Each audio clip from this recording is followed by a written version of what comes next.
I wasn't ready yet. Okay, hold on. We'll play a little bit of this song. I'm trying to tell Discord we're streaming.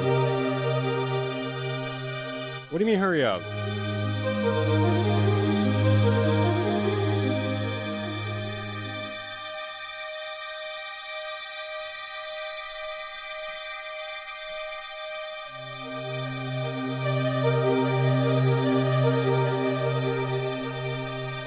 Yeah, I'm finishing my makeup. You got me.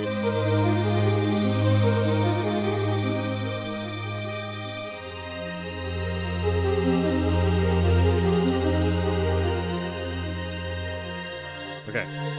Now we tell fucking Instagram, and then we're ready. Ah.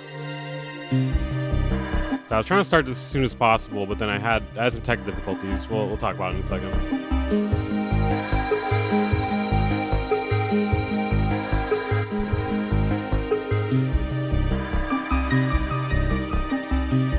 Oh, Weaver, did you make this beat? Where are the drums at, though?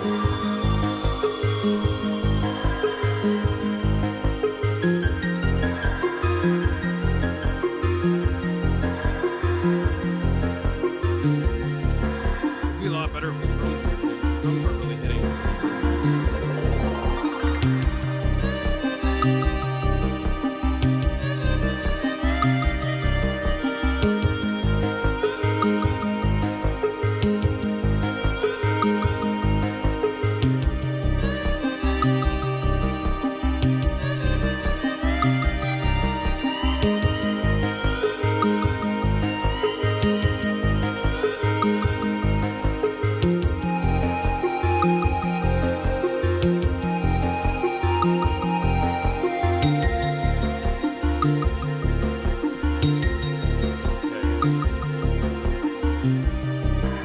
Yeah, this is Keygen music, quote unquote, in order to help you, you know, to give you the vibe for your non-legal downloading needs. Okay. All right. What is going on today, guys? How are you doing today? Things going well? Well, I got a bunch of things happening. I'm under attack. I'm under a fucking attack, man. Shit, I should not have sworn so soon. Shit, I swore again. Okay, we're off to a bad start there. I'm probably gonna have to call it out. Let's try that again from the top. I'm under attack, all right? I'm under attack. It's a coordinated attack, and it's from the industry professionals, let me say. The professionals in the industry, they don't like when you disagree with them. They don't like it. Also, I'm also having issues with my fucking computer too. God damn it, I'm trying to not swear. I'm also having issues with my computer. When I went to shower before I started this stream, I decided to like, you know, like how pretty much like half the time you try to restart your computer, it's like, hey, update and restart, or you want to restart, or you want to update and restart. And I'm like, well, you know, I'm gonna be showering anyways. You know, what could be the harm? Well, I clicked update. And boy, was that a mistake, because it broke like everything on my computer. Okay, let me just list this off for you really quickly here. Let me just vent to you really quickly, okay? So normally what I do is I upscale one of my monitors, and I also upscale my big monitor here, and just to get more pixel space, essentially. Right? It broke all of that. It broke the alignment between my monitors. It broke the audio drivers. It broke like everything, basically. Voice mod's not working. Nothing is working, dude. Like, literally nothing is working. So I don't have sound effects. We got no sound effects today. That's not working. Everything is not working. So yeah, we don't got that. I had to like, there was a problem with StreamerBot. Just like a million issues, man. It's crazy. So I meant to start like 30 minutes ago. So that was a one headache I had to deal with. Okay, before we get started, though, make sure you hit the like button. If you want to take that support a bit further, consider donating via the Stream Elements link in the description, or a super chat. Great ways to support the content and make it viable. And yeah, I'm on the Epstein list. No, I'm not. No, I'm not. I'm sure industry producers, industry professionals would like you to think that, though. Okay, hold on.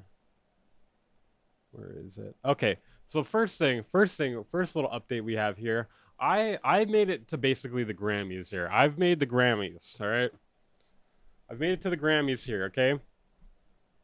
Weird music production content has posted me. I don't know if you guys have seen the content on this Twitter page. Absolutely amazing Twitter page, one of my favorites actually. I don't even care if they don't follow me back. I don't need to follow back. This is amazing here. Okay? They post such greats as such great things as making a beat in 0 volume while mommy comforts me. These chords though, C. Let's see. How to mix like a pro, 12-hour mixing course. Wait, hold on. They have busy on here. They got busy on here, dude. They got like I've made it amongst the greats here. Oh, let me find the busy. They even have the busy one. The one with Busy's kid on here. Oh, they have this one on here. Just do this. Where is it? Except that one they didn't even edit. That one's not even edited. God, it's like way down here. Okay, we'll just go with this one. We destroy culture. Anyways, I have made it onto this amazing page, which is like, this is like the Grammys for me, bro. I don't know how they found me. But somehow they found this plugin of the year video. Let's watch the clip they posted. Also a really cool tool at the top that allows you to fade between 2 different sounds. So combining that with the cum modulation, you really get a lot out of this. It's also a really cool tool at the top. Yeah. The cum modulation. Great stuff. Okay. Let's see. Next little meme here. Okay, here's one. This one I thought was pretty funny. Okay, I'll get into this in a second, but let me just show you this cool one here. Did you guys know Polarity Music has been to prison? Me either. But it's a bitwig trick he learned in prison, apparently. It's probably a good one. It's probably a good one, man. Okay, now let me show you this. So for some reason, Busy will not shut the fuck up about this. This is actually the industry professionals canceling me. Started with a Busy tweet, believe it or not. So Busy 4 days ago now. This is 4 days ago now. Busy tweeted out, bro, I don't care what anyone says. FL Studio hits different on PC than Mac. Okay. Right. So yeah, this has been debunked for like 5 years, right? This is like so many times this has been debunked, man. It's crazy. It's crazy how this dude's still spitting this thing. Still spitting this, bro. Right? Then, hold on. This set in motion some crazy shit though. 1 second. Let me pull up my Twitter. Hey, what's up, Tony? How you doing, man? Ban Tony. Just kidding. Okay, this set into motion some crazy shit though, because apparently like these people are all on Busy's dick for some reason. I don't really understand why. But anyways, I made like a little like tongue-in-cheek joke about this. You know how I said stupid people. It's not that you're stupid if you use FL Studio or that you're automatically stupid for using FL Studio, but if you're stupid and you use a DAW, it's probably FL Studio. Right? So I quote tweeted this, said, what was it I said about stupid people using FL Studio? Even ImageLine has said this is wrong. At a certain point, Beabadoob's teaching license should be revoked for misinformation. So here you have technical support. This guy Heavy, I actually talked to him a bit here and there about nerdy sound stuff. So FL doesn't sound worse on Mac. You're right. There is no difference on sound. So this is coming directly from a tech support at FL Studio. Okay. Then, so this set into motion some crazy shit because these people were they did not like this. Okay, some other people were posting about this. This guy Lunch77, he did not like what I had to say here. Okay, so he posted, look at this. This is why I do not trust FL Studio people, bro. This is why I do not trust FL Studio people. Watch this test this guy does, okay? Look at this test. And he's trying to act like, oh, well, I have credits, okay? I got credits. I give people drums. They use drums that I most likely stole. Most of them are probably stolen. Therefore, you can't tell me I'm wrong, all right? So let's see what he has to say here. 2 beats, same VSTs, same drum sounds, same volume levels. One was made at FL Studio 11, one was made at FL Studio 24. Guess which is which? Okay, let's listen. Okay. Sorry, there was like silence at the beginning there. Okay, so let's listen to this one.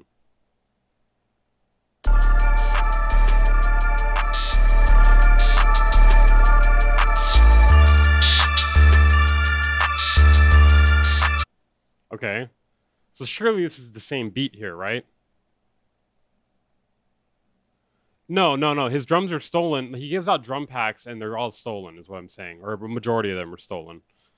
But yeah, they probably are, like, I mean, if you use that file, you do probably have stolen drums anyways, which is fine. Just, like, don't try to, like, act like you're, like, insane. Like, the craziest, dopest producer for it.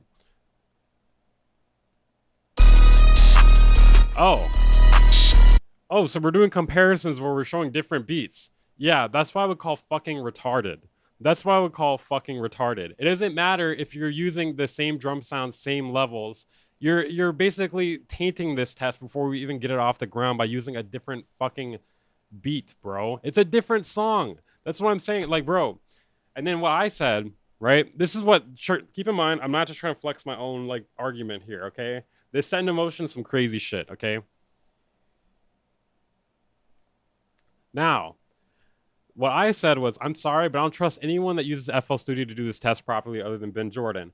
And that is true, dude. I don't trust people to do this test like a majority of people use FL Studio because they are smoking crack. They will literally upload 2 different beats and then be like, all right, guess which one's which? I don't know. How about you upload the same fucking song?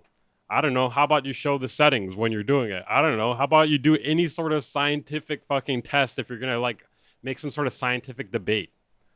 You know? So anyways, I said this, and oh boy, dude, oh fucking boy. I had TM88 fucking coming after me. I had some guy with a sock account coming after me, probably Lunch77. Basically, and a bunch of other people. I got called autistic. I got called all kinds of crazy shit, bro. Okay, let's look at some. Let's unpack some of this here. Let's unpack some of this bananas here. All right, let's see. Where is it? Okay, so I got quote tweeted by TM88 here. Apparently he got butthurt. He got butthurt that I criticized his friend. I didn't even really criticize him. I just said I don't trust people that use FL Studio to do a test, which I feel like is correct, bro. I feel like that's correct. This guy couldn't even properly... He couldn't even use the same fucking song, bro. That's... Okay, let's hear what he has to say here. That's why some of y'all can't get ahead of that negative mindset. Plus, your minions in the comments leading with negativity as well. If you knew it all, you'd be the biggest producer in the world. Humble up, kid. I should humble up. Yeah, maybe he's right. I should humble up. Interesting. I just felt... I'm almost speechless here. Because, like, what did I say that's egotistical here, first of all? What did I say that's negative? I just said I don't trust the test. I feel like that's a pretty fair comment, especially when you're using 2 different beats, bro. Yeah, humble up, kid. All right, let's read these comments, though. This is good. Bro was hating on me for no reason at all. I feel like he's just doing this for engagement. That's kind of rich. That's kind of rich saying you're just doing this for engagement when you're posting 2 beats comparing versions of FL Studio, something that has actually been debunked. So to accuse me of doing this for engagement is fucking rich and insanely hypocritical. Right? Okay, hold on. Let me get back to this main post here. Now, this is my favorite comment, though. Where is it? This is my favorite one here, bro. I think he's a little autistic, and it appears he's very negative. Bro. What can I say? You may be a little autistic. I don't know. I don't know what to tell you, man. Kid's a little autistic. I looked at his YouTube video list, and he enjoys having an issue with everything. A very negative person.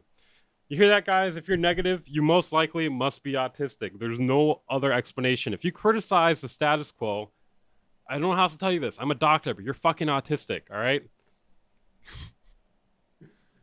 Then, so, yeah, maybe I should, that is some good merch idea. Sorry, I'm autistic or something like that. All right, anyways. Then I also got some guy with a sock account. Now peep this out. This is pretty fucking funny. Normally I wouldn't care about this, but I feel like the timing of this is all very sus, bro. Now watch this. Okay, hold on, let me switch over to this and find the right thing.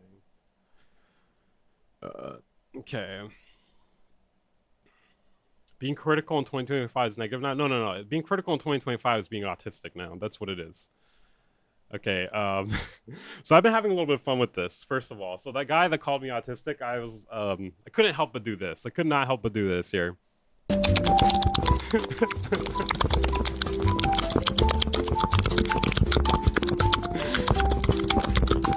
saved you the red one, man. I saved you the red one, man. We'll get in the Beabadoobee thing in a little bit. All right, then wait, hold on. Let me get into the sock account guy here. The sock account guy here, which I'm pretty sure this guy is Lunch 77. If I had to guess, I'm pretty sure this is Lunch 77 here. So this is an account that I looked up. I looked into it because I was curious. Like I was like, who's this guy? You're a YouTuber, not a producer. You have more views from YouTube style videos than actual music plays. You're like 35, dude. You stink. Am I a kid or am I 35? And do I stink? I thought I was autistic. What happened? What's going on today, guys? Right? So this guy would not reveal who he was. So I was just like, you know, like, okay, like, I mean, that's not completely true. I mean, I got like a song with 2 million plays. I don't really focus on music as much as I used to. Right? But this I thought was interesting. I thought this is something I feel like it needs to be talked about more. Industry people like this are pathetic. Placements are all about harassing artists with your beats until they finally use one. A lot of them try to pretend it's about skill and not about networking, to act like they're better than other people. Now let me know here, chat. Am I correct about this? How many people have you come across that get placements that act like everyone else that doesn't get placements is below them? I've seen quite a few, bro. I've seen quite a few. Anyways, hold on. Let me just show you this part here. 1 second. Oh, it's not showing it because I blocked him afterwards. Okay. I blocked him afterwards because he said he was a sock account and he didn't want to reveal who he was. I'll just... Did you see the David Mixbus AI copyright video? No, not yet. We'll watch that in a bit. But I just want to let you know that I covered that story a month ago and he's fucking late. All right? He did not break the story. I broke the story. So, you know, you can thank me. I'm just kidding. I'm just kidding. Anyways, my whole point is this guy had a sock account, and it was at the exact same time as the TM88 thing. And the only thing I can cross my mind with my little autistic 35-year-old child mind is this seems like a coordinated attack. This seems like a coordinated attack from industry professionals. So, in my opinion, that person was Lunch 77. He said he didn't want to reveal who he was because he didn't want me to expose him. So anyways, that's my theory there. That's my theory. Is it 100% guaranteed that's who it is? Love it. Fist hand sign. Bomb fist hand sign. Thank you very much, Dr. Indy. Appreciate that, man. So yeah. He didn't want to reveal who he was because he didn't want me to expose him. And I obviously blocked him because I'm like, okay, you just said you're a sock account. This is crazy. Right? So anyways, one thing I've learned out of this little thing here is people from the industry. There's a large portion of people, in my opinion, a large portion of people in the industry that make beats or engineer and whatnot, and they have massive egos. And like, if you even like slightly criticize their methods, they will freak the fuck out and like go into a group chat and be like, guys, attack this guy, attack this guy, attack him. We can't let him get away with this. We can't let him get away with this. He said he doesn't trust me. How can you not trust me? I've made beats for Kanye. I've made beats for Post Malone, Ariana Grande, or whatever else Busy says in the beginning of his videos. Or anyways, and then we also have Dame, which I don't really believe that guy's ever a part of the industry. But yeah, obviously there are people that are part of the industry that don't freak out like this. Like, for instance, Cody. Cody actually, I don't know if he wants people to reveal this, but he's told me before he watches my videos. He seems chill. He seems pretty fucking chill, right? Which beats though? Lol, context matters. True, but I mean, I just think it's not really something to brag about. Like my whole point about the placements thing is like, you can be a valuable producer without focusing on placements. Now, I'm gonna mention Flying Lotus. I'm sorry, guys. I'm gonna mention Flying Lotus. I'm gonna mention Burial. Burial, one of the most important producers of the last 20 years. Does he have placements? I don't fucking think so. He makes fucking Future Garage. He doesn't need placements. We got Flying Lotus. His early beats. Were those placements? No. They're like, they were put on Adult Swim. And that shit was really fucking important and influential. Okay? There are plenty of ways to be valuable without focusing on placements. And I feel like there's like this like circle jerk where it's like, if you don't have placements, then you are worthless, you know? And I feel like it's really toxic, and it's just a way for people to act like they're better than other people. You know, if you want to focus on that, sure. But don't fucking act like you're better than other people because that's what you chose to do, all right? If you want to harass people all the fucking time in order to use your beats, that's fine. I've chosen not to do that, okay? All right, there's my little rant. All right, we're gonna get into EP mastering stuff in a little bit. Grammy nominated and Bile, yeah. All right, next thing here. I guess we'll do a little bit of reaction stuff. We'll get into the Beabadoobee stuff later on. Should we do AP mastering first? Yeah, let's check out AP mastering here.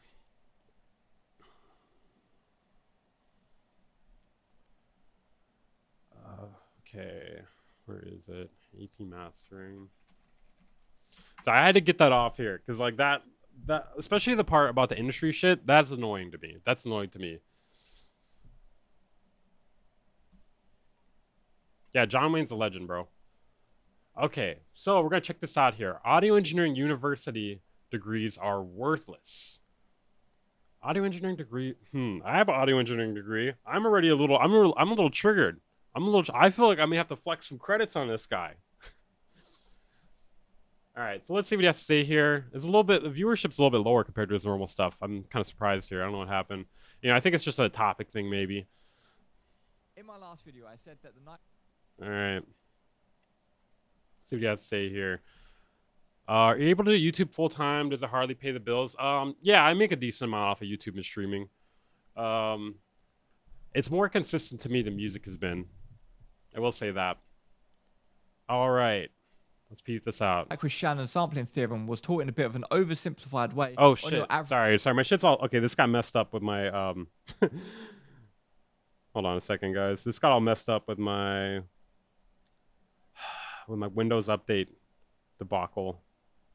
Okay. Told you, bro. Do never update Windows, bro. It's worse than updating Mac. Okay, 1 second. Sorry about that.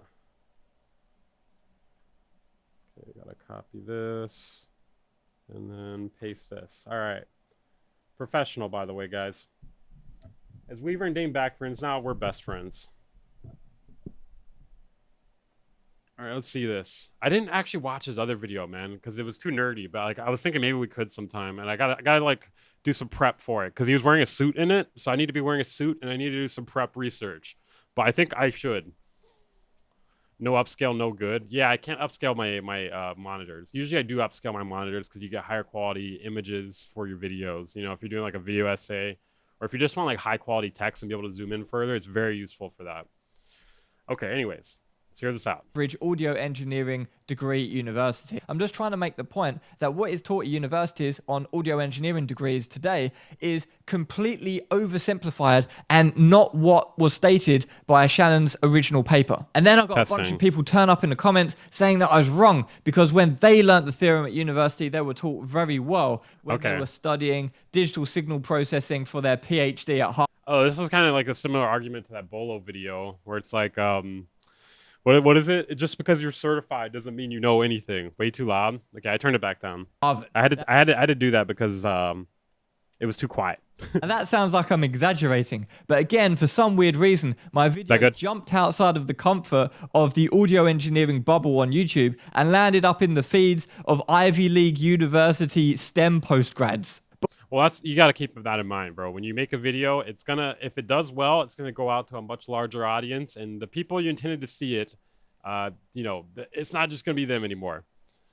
Is this guy certified though? Good question. Good question. I don't know if I could take him seriously. I don't know if he's certified. But with all of this talk about universities and what you do and what you don't learn at university, I thought it would be a good opportunity to make a video on just that. My experience, from my point of view as a student and someone who's also lectured at university, whether it's worth doing an audio engineering degree in 2025, from my personal point of view. So first off, it goes without saying that if you want to be a doctor or a lawyer, Okay, so let me just say first off, I do have an audio engineering degree also. It's a 2-year degree. It was at a pretty good program though.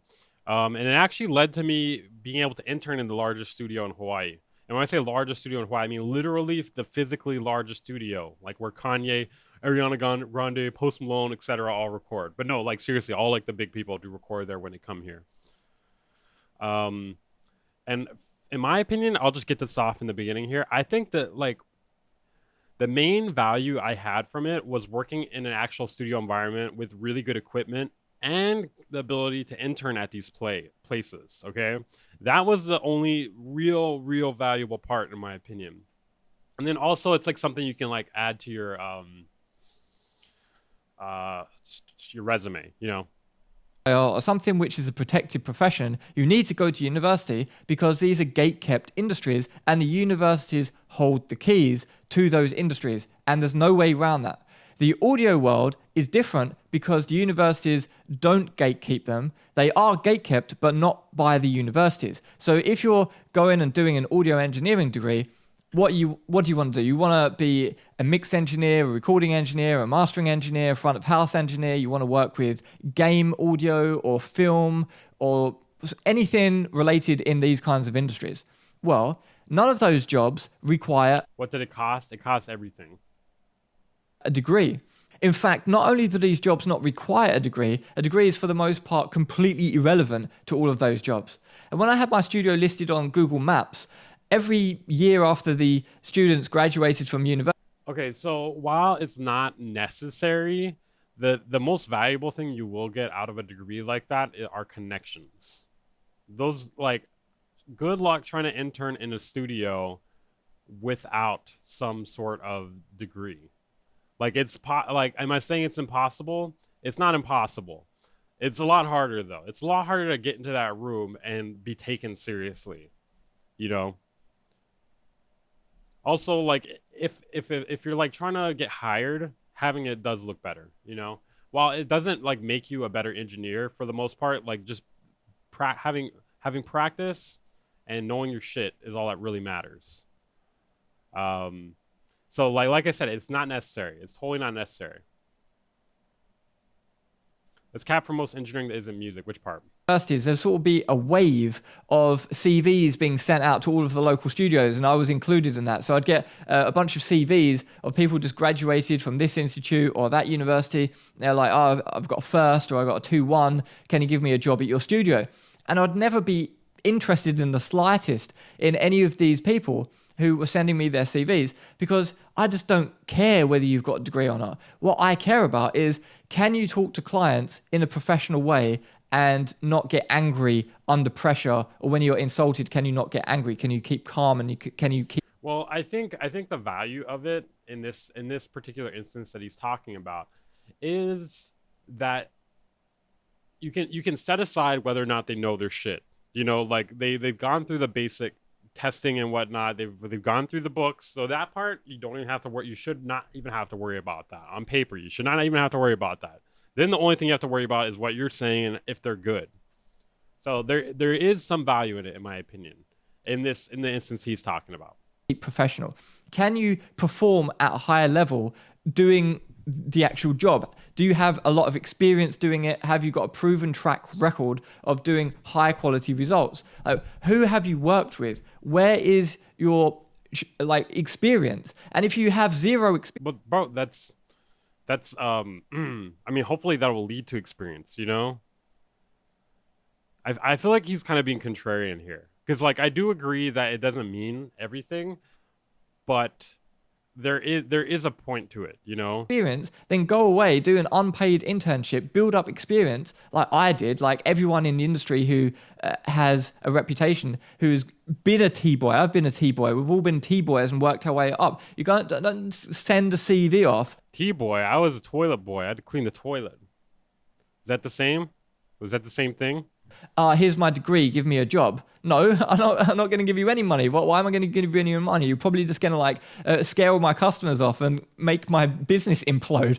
Why am I going to give you the keys to my studio? Who are you? I don't. Wait, what? Degree, give me That's why you fucking interview them. a job. No, I'm not going to give you any money. Go Wait, hold away, on. do an unpaid internship, build up experience like I did, like everyone in the industry who has a reputation, who's been a T-boy. I've been a T-boy. We've all been T-boys and worked our way up. You got T-boys. Is that anything like a T-girl, guys? Is that the same thing? Is that what he's talking about? We hiring trans people? don't send a CV off. Here's my degree, give me a job. No, I'm not going to give you any money. Why am I going to give you any money? You're probably just going to like scare all my customers off and make my business implode. Why am I? Well, I mean, that's why. I mean, bro, what? Like, I feel like sometimes he just like makes like these like straw man arguments that no one's making. Because like, yeah, you could do that, but I feel like realistically, you wouldn't just like test drive them in front of your like most prized clients. You know, like, what? Gonna give you the keys to my studio. Who are you? I don't trust you. I don't know you. So that's my perspective of someone who receives CVs from people who have just graduated. What is my perspective of someone who was a student? I was a student myself in 2005. So 20 years ago now, I studied audio engineering at university. What was my experience as a student? So for me personally, Like, bro, and another thing too, it's like it's not like it jumps straight from like resume to straight to studio. You know what I mean? Like you interview people. You see if you think they're a fit for the job. You know what I mean? You maybe put them on some test runs. Like you don't just fucking hire them and then put them in like the craziest situation and then be like, "Well, you destroyed my business." Like I don't know. This is just like this is very like bad faith arguing. I felt university was a bit of a mixed bag. So there were a couple of standout lecturers who I thought were absolutely incredible, who had very good industry experience. And I would often go up to them at the end of the lecture and ask them a few questions one-on-one after everyone's sort of leaving the room to get a bit of more of an insight into some topics that I was interested in at the time. But in terms of what was actually taught on the course, a lot of it was just your average basic stuff that most people know without having even gone to university. There's a lot of irrelevant stuff there, a lot of stuff that you don't really care about too much. And the stuff that was sort of very, very important for the industry applicable skills, you could just learn easily in some other way, not having to go to university. So I felt like the actual syllabus itself didn't really teach me all that much valuable information. Okay, there is some truth to this. There is some truth to this. You learn a lot of things that you do not need to know and will probably never use. And that's basically true for like every sort of degree, I would say. Only thing is though, like you're getting experience by working in the field. You know, like for instance, like with my audio engineering degree, there was a studio and we would be doing stuff like every week where we're working on a project, like where we're recording people. We're basically getting experience there. You know? And I didn't Yes, schools do teach outdated stuff sometimes. Like they were very focused on like recording bands there. I will say that. They were very focused on recording bands and like I feel like the industry was already moving past it, you know what I mean? And it's not even that people don't record bands anymore, but it's just like not as like they were acting like it was the end all be all. So there's definitely some truth to like it not being as valuable, but also there is some truth to it being valuable in certain ways, you know? It's not completely trash. receive any training at all about what mastering is, like how to do any mastering at all. I didn't learn anything at all about mastering, and I'm a mastering engineer. That's what I do for my job and have done since university, since I graduated. And so my entire career, like that's a specified skill set, you know? I mean, I learned a little bit about mastering, but it wasn't like all in on that because there were so many different directions you can go with the audio engineering degree. I had to just learn everything myself because I wasn't taught any of that at university at all. So by the time I graduated, I'd made some great friends who I'm still friends with today, 20 years later. And some of those friends went off to become recording engineers and mixing engineers. And me as a mastering engineer, we work together. So it's also a financial benefit and social benefit. And so it was a great way to connect yourself with other people who are in a similar field being at university together. So that was really positive. However, by that point, I was in about $30,000 of student loan debt, and my degree turned out to be completely useless at getting me a job. I sent my degree and CV to everyone, said, look, I got a first. Now, I'm really confused here because did he not say there was an unpaid internship? Did they help you get that connection? How did you get that? Does he talk about that? I feel like he should talk about that. With honors at this good university, give me a job at your studio, and crickets. No one cared.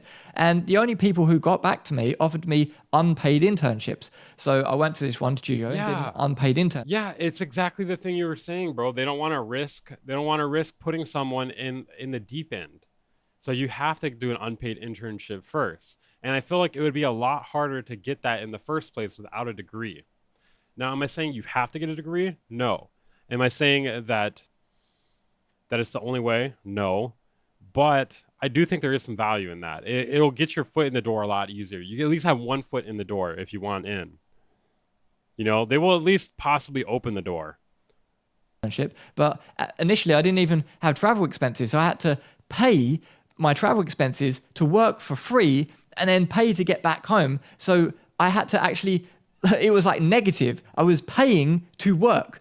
And then at some point they started paying my travel expenses, but it was really good because I was getting experience and I got my foot in the door, and then they started paying my travel expenses, and then ultimately they did offer me a job for actual real money. And then I made my own studio and started my own company. And then the path was very, very slow from being in credit card debt, just all my expenses on my credit card, and couldn't pay my rent. I was just building up slowly over time to the point where I'm at today. But it's been a very long, hard journey, and having a degree played almost zero role in me being able to make where I am today. So what are the alternatives to going to university? Well, of course, unpaid internship. It's the gold standard way of developing industry experience. And then I would like to see how many people are getting unpaid internships at studios without a degree. You know, how do you even get them to give you a chance with that? Because I feel like I'm sure while I'm sure there are people who do get a chance, I feel like it's much harder to get that chance without a degree. Because for all they know, you could just be some guy that rides bikes. You know what I mean? Like, they don't know shit about you. Like, at least with that, it's like, okay, well, you know, this guy has done the basic normal work. Also, with the advent of modern technology, the internet, online courses, absolute game changer. Why do you want to pay $30,000 or whatever to a university to learn some stuff? A lot of it's going to be irrelevant. It's just going to be some broad syllabus of stuff that you might not be interested in, rather than a specific, targeted, higher quality online course taught by someone in the industry who... Oh my God, that's funny. Humble cold emails, not that deep. Commented from a guy named It's Not That Deep. Did you just make this account? Sir, did you just make this account? Actually is successful in the industry. For example, my EQ Enlightenment course. If you want to know about EQ, you want to know how to use EQ, or that course is going to cost way less than a university degree. It's going to cost... Okay, this is kind of sus here. The whole like, hey... Okay, wait, hold on. This is kind of sus here. The whole like, hey, college, don't pay for college. You can get that knowledge via courses. By the way, I have a course. You can check it out right here. I'm going to talk about it right here really quickly. I don't know. It's a conflict of interest here. This is very much conflict of interest right now.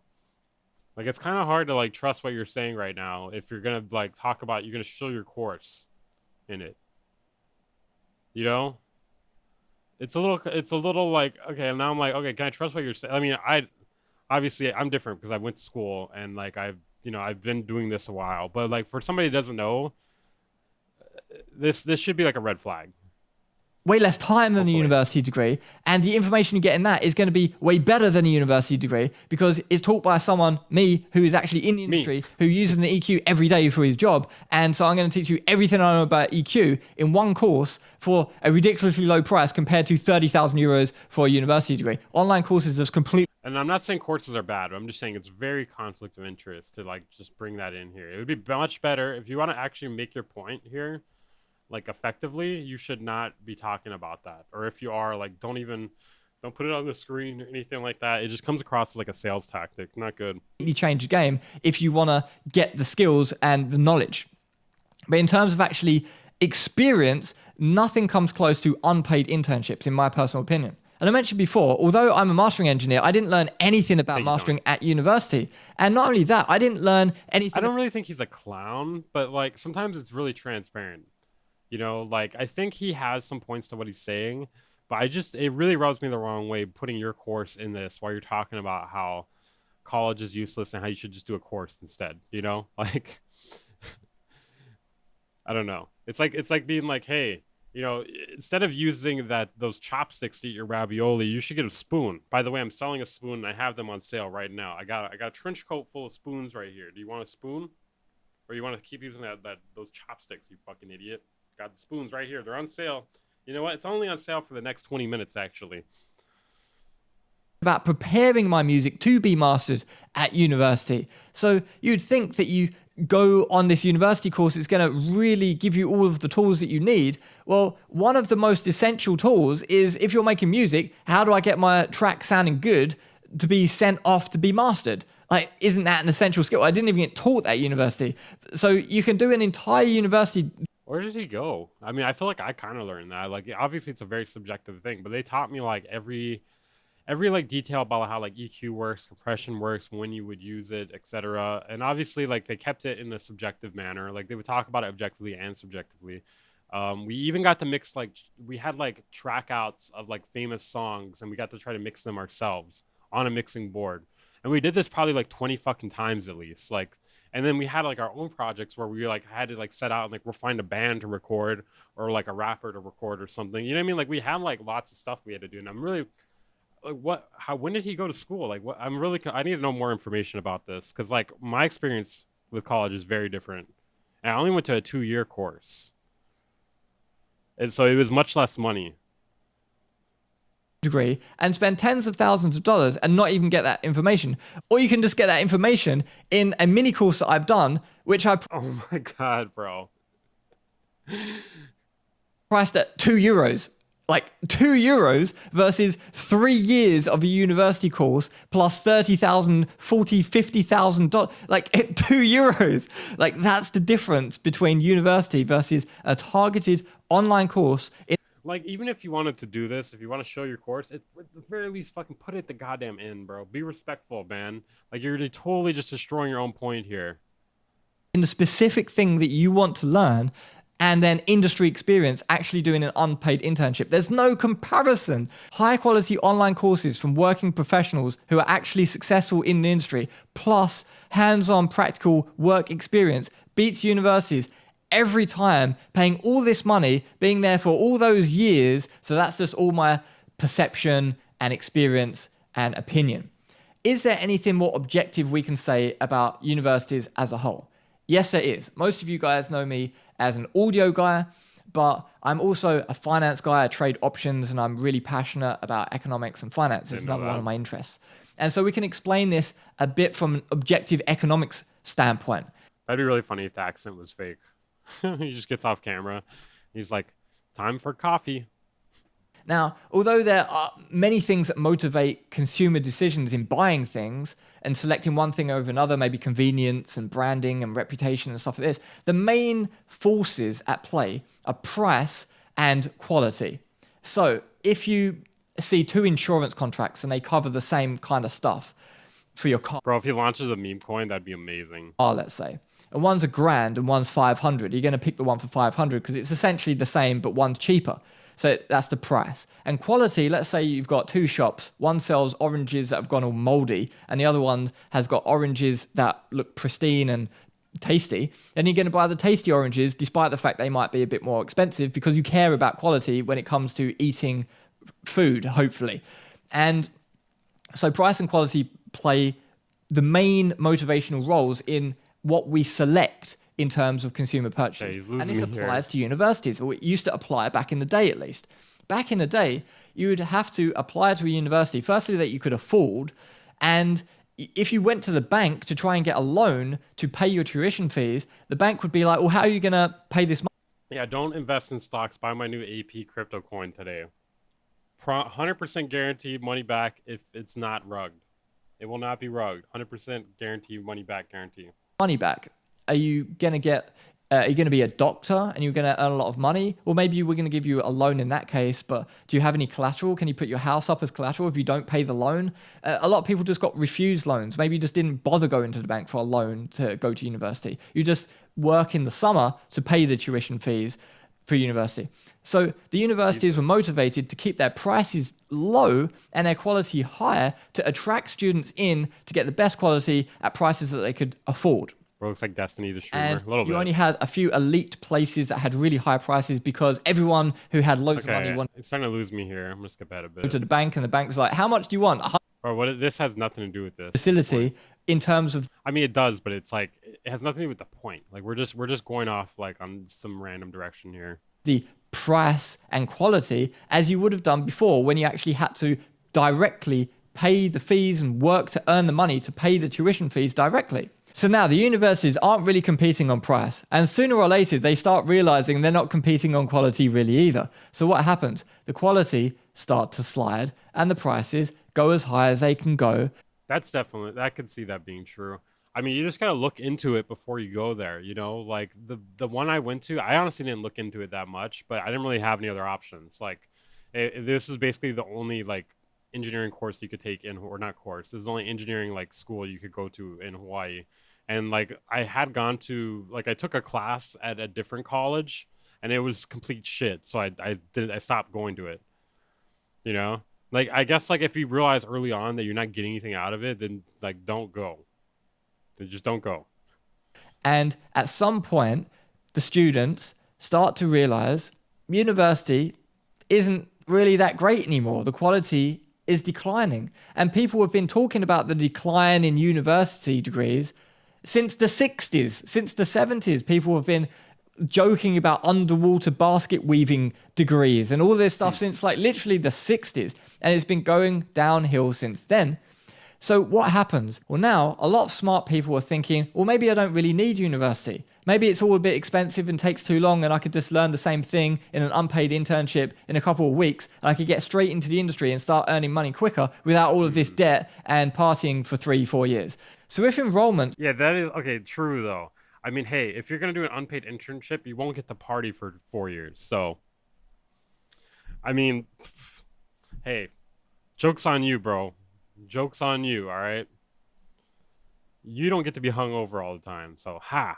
For some of the courses in the non-protected industries starts to decline a bit at universities, well, they need to make those numbers back up. How do they make those numbers back up? At the end of the day, they're in it to make money. They want to make money. So are they going to cut their tuition fees? Well, the students got all the money they want from the banks. They're not going to do that. Are they going to improve their quality? Or maybe they might improve their quality through marketing or try and do a few things from that. But actually, there's another way that they can increase the amount of students that are coming into their universities. Just make it easier to get into the university and make it easier to pass all of the modules.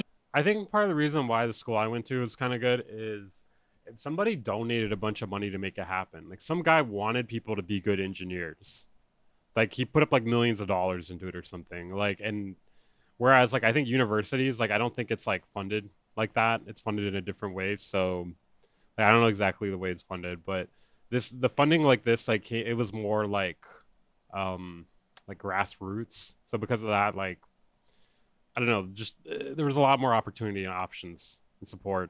So the university students feel better about themselves and they don't drop out as much, because a lot of people drop out of university because they find it too difficult. And if you drop out, you don't pay any more fees. And they want people to pay the fees all the way along up until the 3rd or 4th year, whatever year you're going to study till. So they make it slightly easier, and they make it the syllabus slightly easier in the later years as well, and they make everything just slightly easier so more people can come through. And if more people drop off and don't come to university because they think it's a waste of time and money, well, then they just make it even easier and let more people come into the universities. It's a well-studied phenomena, and this is what happened over time in why 100 years ago the quality of education was way better than it is today.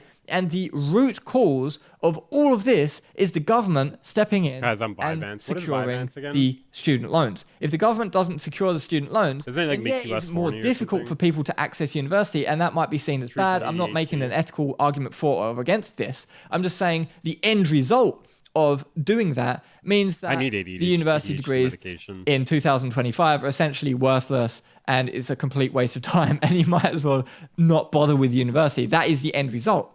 So long story short, if I was 18 years old again today and I was looking whether I wanted to go to university or not, I would not go to university. I would stay at home with my parents, and I would get an unpaid internship. I would even pay the travel expenses to go and work for free to get hands-on experience in the industry, in the specific part of the industry that I was interested in. And I would work my way up from being a tea boy. I would make people tea and coffee to get that experience in the studio or wherever. If it was game, audio, technology, or if it was film, I would try and go to those places and get an unpaid tea boy job and work my way up from there. I would also get online courses in specific things that I was interested in learning about, because obviously you don't then have the educational component, so you need that somehow. It's not only industry experience, you learn a lot from industry experience, but not everything. So I... Okay.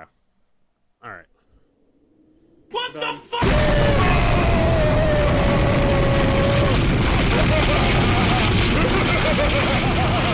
Yeah, just strip instead, guys. Just strip instead. All right. Let's see what we got next here.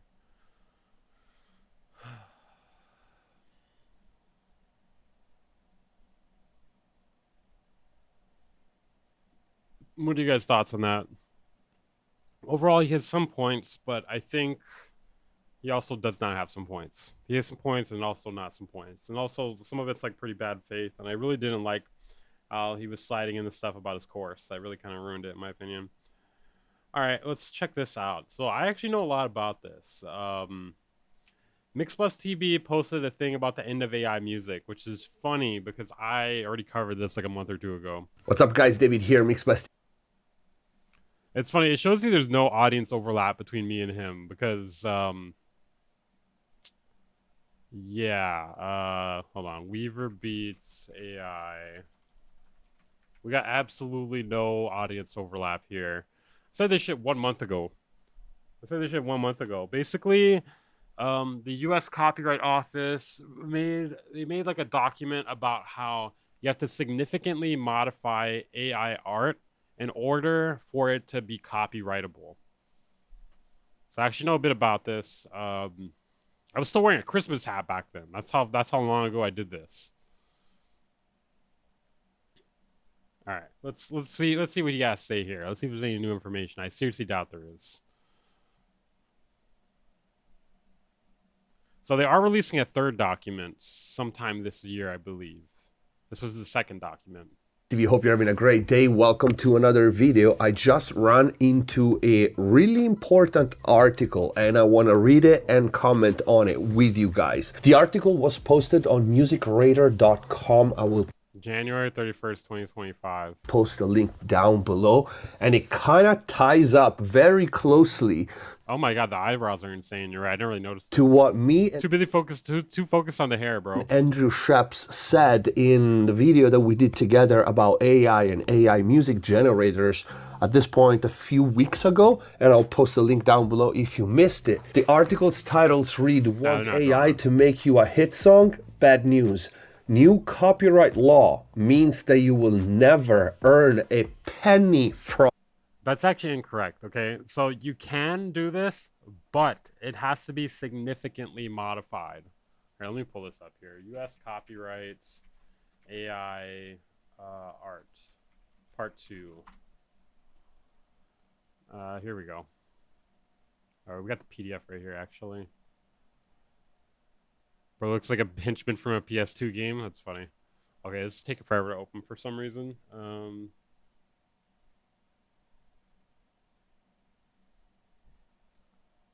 Yeah, I don't know why. All right. It. In a landmark ruling, No, I'm not correcting him as much as I'm correcting the article title. the US Copyright Office has finally decided that AI generated works cannot be copyrighted. This is huge. This is dated January 31st, 2025. So it was just a few days ago. Bro, are they using gerbils to run the fucking copyright.gov office? What is this? How's this taking this long to open? And again, I repeat myself, this is huge. This was a ruling by the US Copyright Office. If we scroll down to the article, who really owns AI generated works and who gets the money? It's a question that's been debated. Yeah, that is true. Most AI users wouldn't know how to edit stuff. Yeah, basically this shuts out 99% of people that use AI for AI generative stuff, to clarify. Ever since this particular genie escaped, okay, here it is. No, I didn't download it. Here. So yeah, this is what this is referencing here. It came out in January 2025. Report of the Register of Copyrights, Copyrightability, Copyright and Artificial Intelligence. Let's see. I think it's like down towards the end. Here, let me just search it. Significantly. Is it not letting me search? Oh, there it is. Okay.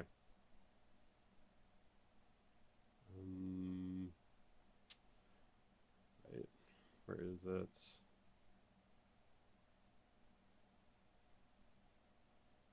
Okay, whatever, I'll get to it in a bit. So you install the software, you type the prompt, and whatever comes out of the other end is yours, right? Wrong? That is exactly what me and Andrew Schreps were wondering, right? Is it even copyrightable? Who's the owner? Is inputting a prompt enough to be considered enough human interaction?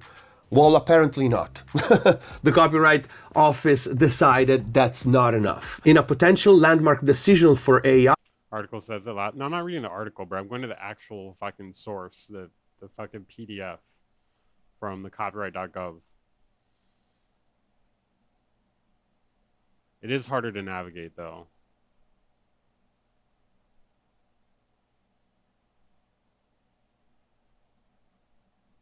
I don't know. I actually cited this in my video. And its place in But we'll get to it if we need to. We don't need to. Narrative, artistic creation going forwards. The US Copyright Office just decided that work produced by AI cannot be copyrighted. That's it. It's impossible to own something that AI created, no matter if it was you that pushed the buttons or conjured into being. This is great news. This is... Is this what he's going to do the whole video? He's just going to read it and be like, this is great news. Okay, let's read another section here. This is great news. Amazing news for everybody. Now, this is the first time I read the article, right? I read the title and I just wanted to open the box with you guys and read it with you for the first time to give you my first reaction. And also, of course, I want to know what you guys think in the comment down below. This is going to be an open conversation. This is great. It's going to be open conversation. It's kind of funny when people say that and they like barely respond. Like super transparent here. Yeah, open conversation, guys. But without reading further, this is great, and it ties down again of what I said in the video with Andrew, and I said this at the beginning of the whole AI music generator things. Even if you put rules and regulation in place, how are we gonna check? Who's gonna check? And there's another video that either came out... It's like, who's gonna check? Who's gonna check to see whether all this stuff is AI or not? Not it. Not it. Not it. Not it. Nobody wants to do it. It's too much shit to sift through. For this one, will come out right after, about how Deezer, the streaming platform, already built an AI detector, right? So I guess my answer is that there are already, and there are going to be more advanced software that recognize music that is AI generated. Let's keep reading. AI-based tools, however, such as those used to reconstruct lost performances to enhance or modify created work to achieve the impossible, quote, are still permitted, and work containing them can still be attributed to a creator and owned. which I think it's totally fair. There is nothing wrong with that. Nothing I can see. Those are tools that simply speed up This video I'm sorry, this video fucking sucks. either the process or make something that was Maybe it sucks to me because I already covered this, but it's just like he's not really, there's no hot takes here. There's nothing, he's just reading the article to us and then saying like the most like vanilla shit possible. possible. And it's no different than, you know, using samples, or even less, I want to say, or using a compressor which automatically gain control the volume for us, right? So that is totally fine. But the fact that now it's official, it's law, it's copyright law, that you cannot monetize any music that is AI generated, and it cannot be copyrighted. If you remember my conversation with Andrew Steps, and probably I should call Andrew and we should do an update of that video. If you want that to happen, leave it in Oh my God, bro. the comments down below. That was also my second point, right? AI is so Yes, we get it. You had a conversation with Andrew Shebs. Oh my God, we get it. You said it like 3 times already. fast that spit I should probably call him right now. Let me just call him. Let me see if he answers. Let me just get him on the phone real quick. in a combination of melody versus chords and all kinds of combination that we would, so to speak, run out of music if that could be copyrighted. And I know someone posted on that video that has been done already. They run a software and did it already, blah, blah, blah. But still, that doesn't stop people from creating new music and being able to copyright it and own their new songs. This could have led to something like that.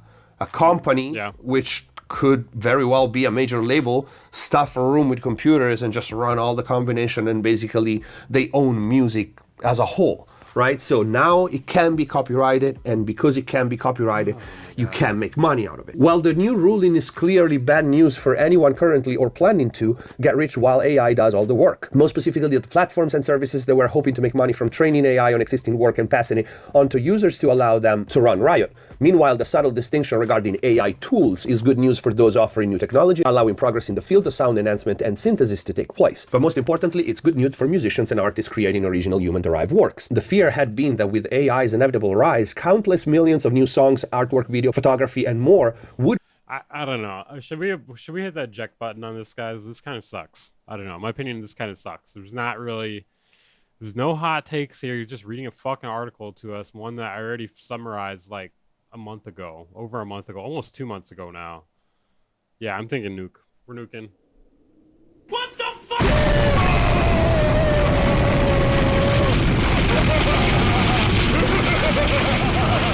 Beabadoobee. Maybe we could do that next. Okay. Let me see. Do I have everything pulled up for this? Okay. So this artist called... How the fuck do you say their name, bro? Oh shit, my shit froze. Hold up.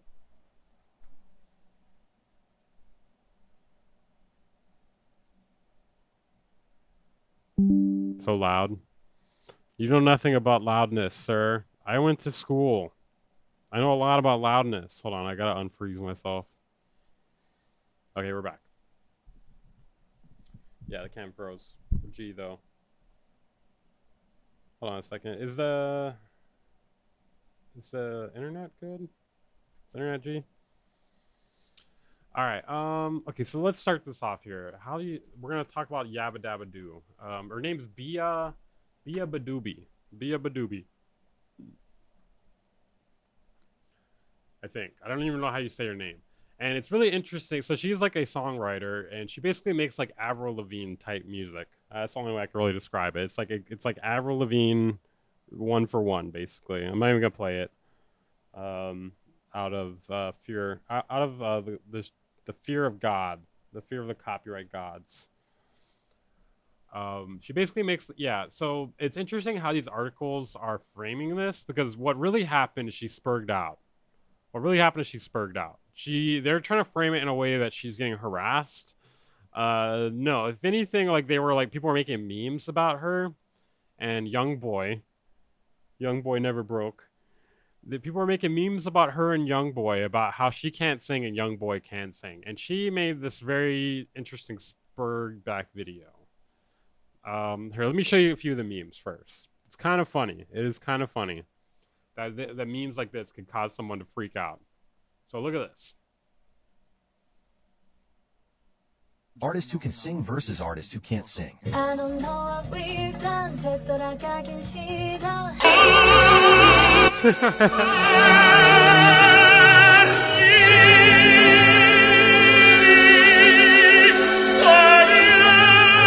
So there's like a million memes like this on TikTok. Here's another one.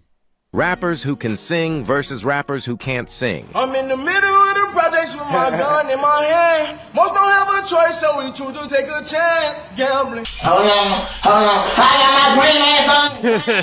What's happening? What's happening? So wait, there's ones with her. Hold on. There's ones with her in it. I think like it became the focus to put her in it for some reason. Artists who can't sing versus artists who can sing. Let me find it. Okay, here we go. Can't remember how to say your name.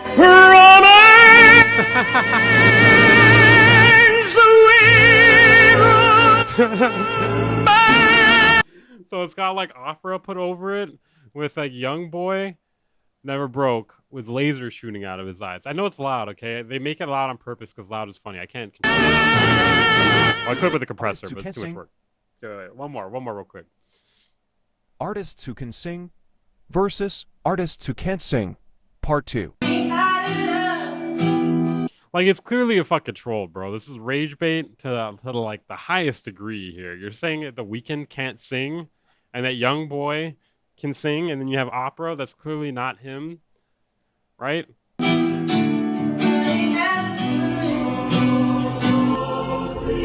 JPEG Mafia.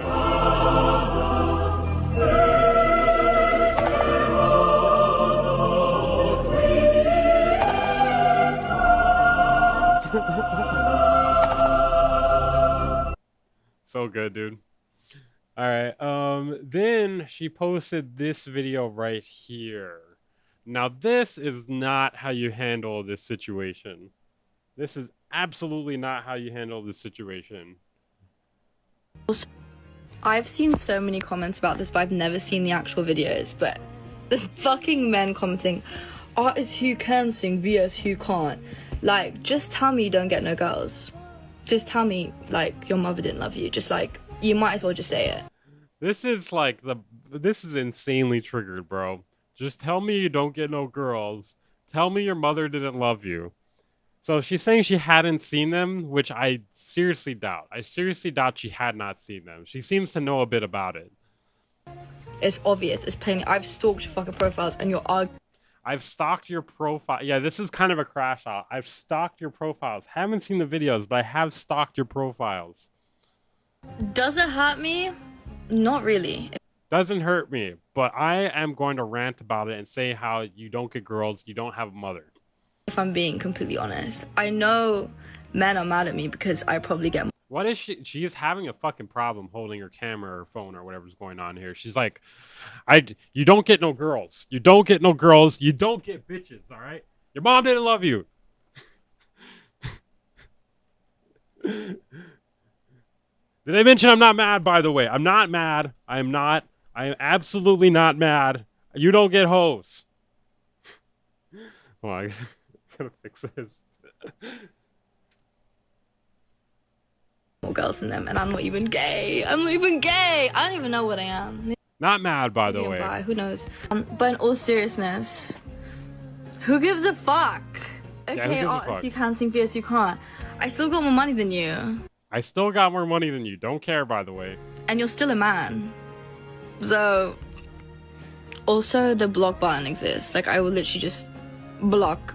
Also, I just haven't seen any of those videos. Like, I've seen the comments, but I'm just not on that side of TikTok. And I feel like the people who care about my art and listen to my music aren't, like, weird ins. Well, how is she having so much trouble holding the fucking... Like, what the hell? Is there fucking grease all over the camera? Why? How is she having this much problem holding... Look at this, dude. Did she grease up the camera before this? What is happening my art here? And listen to my music aren't, like, weird incel bro, men. Just hold it. Just hold the fucking thing. Just hold it. Get a tripod. If you're having trouble with that, just get a tripod. That, like, have no friends. I feel like they have, like, a cool social life and they go outside and touch grass. So I just don't... It's not part of my radar, but I see your comments and I'm blocking your shit, okay? It's not that hard for me. And they just like block keywords. Like it's not. You're dumb. Like, oh man. Say what you want about her being attractive, bro, but this sort of behavior is not attractive. You're dumb.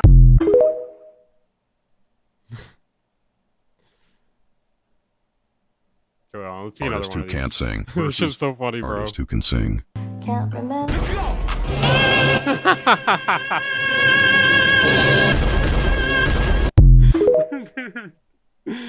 Oh my god.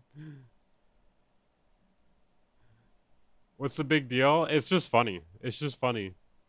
It ain't a big deal. It's fucking hilarious though. But yeah, young boy definitely is better. Alright, hold on. Then there was another, she deleted that one, and then there is another response. I'm not sure if this one, hold on, I'm not sure if this one came before or after. Okay, wait, hold on. So this, apparently, I don't know if this is before or after the first or second video. I don't know when this took place exactly, but we got a long rant here. The men who say they'll grate me or uncomfortably talk about my private parts or how they have touched themselves to a video, this is why it is all a big deal to me. I'm really confused about this, because what does this have to do with this? What does this have to do with this? I have had men over-sexualize me on the internet since I was 17. Okay, that's a fair thing to say, but I just don't understand what this has to do with the can and can't sing thing. I feel like it's like kind of like a defense, like some sort of shield. So be like, hey, it's okay if I crash out because people have sexualized me before. You know? I've constantly been a target for clickbait, and I think the mass amount of comments I got highlighted how much I've been mistreated by so much men on the internet. I could guarantee you there are women who think this is funny too. You know?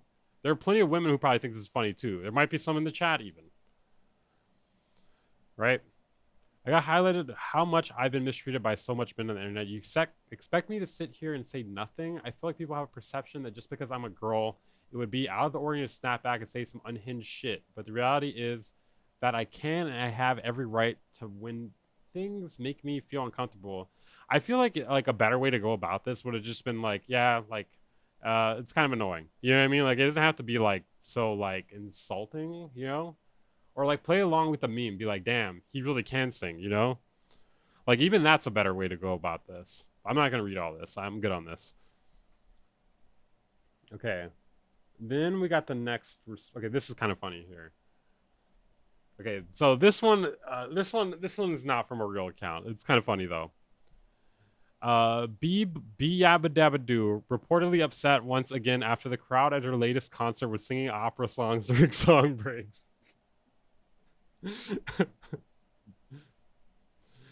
All right, and then we have the final response here.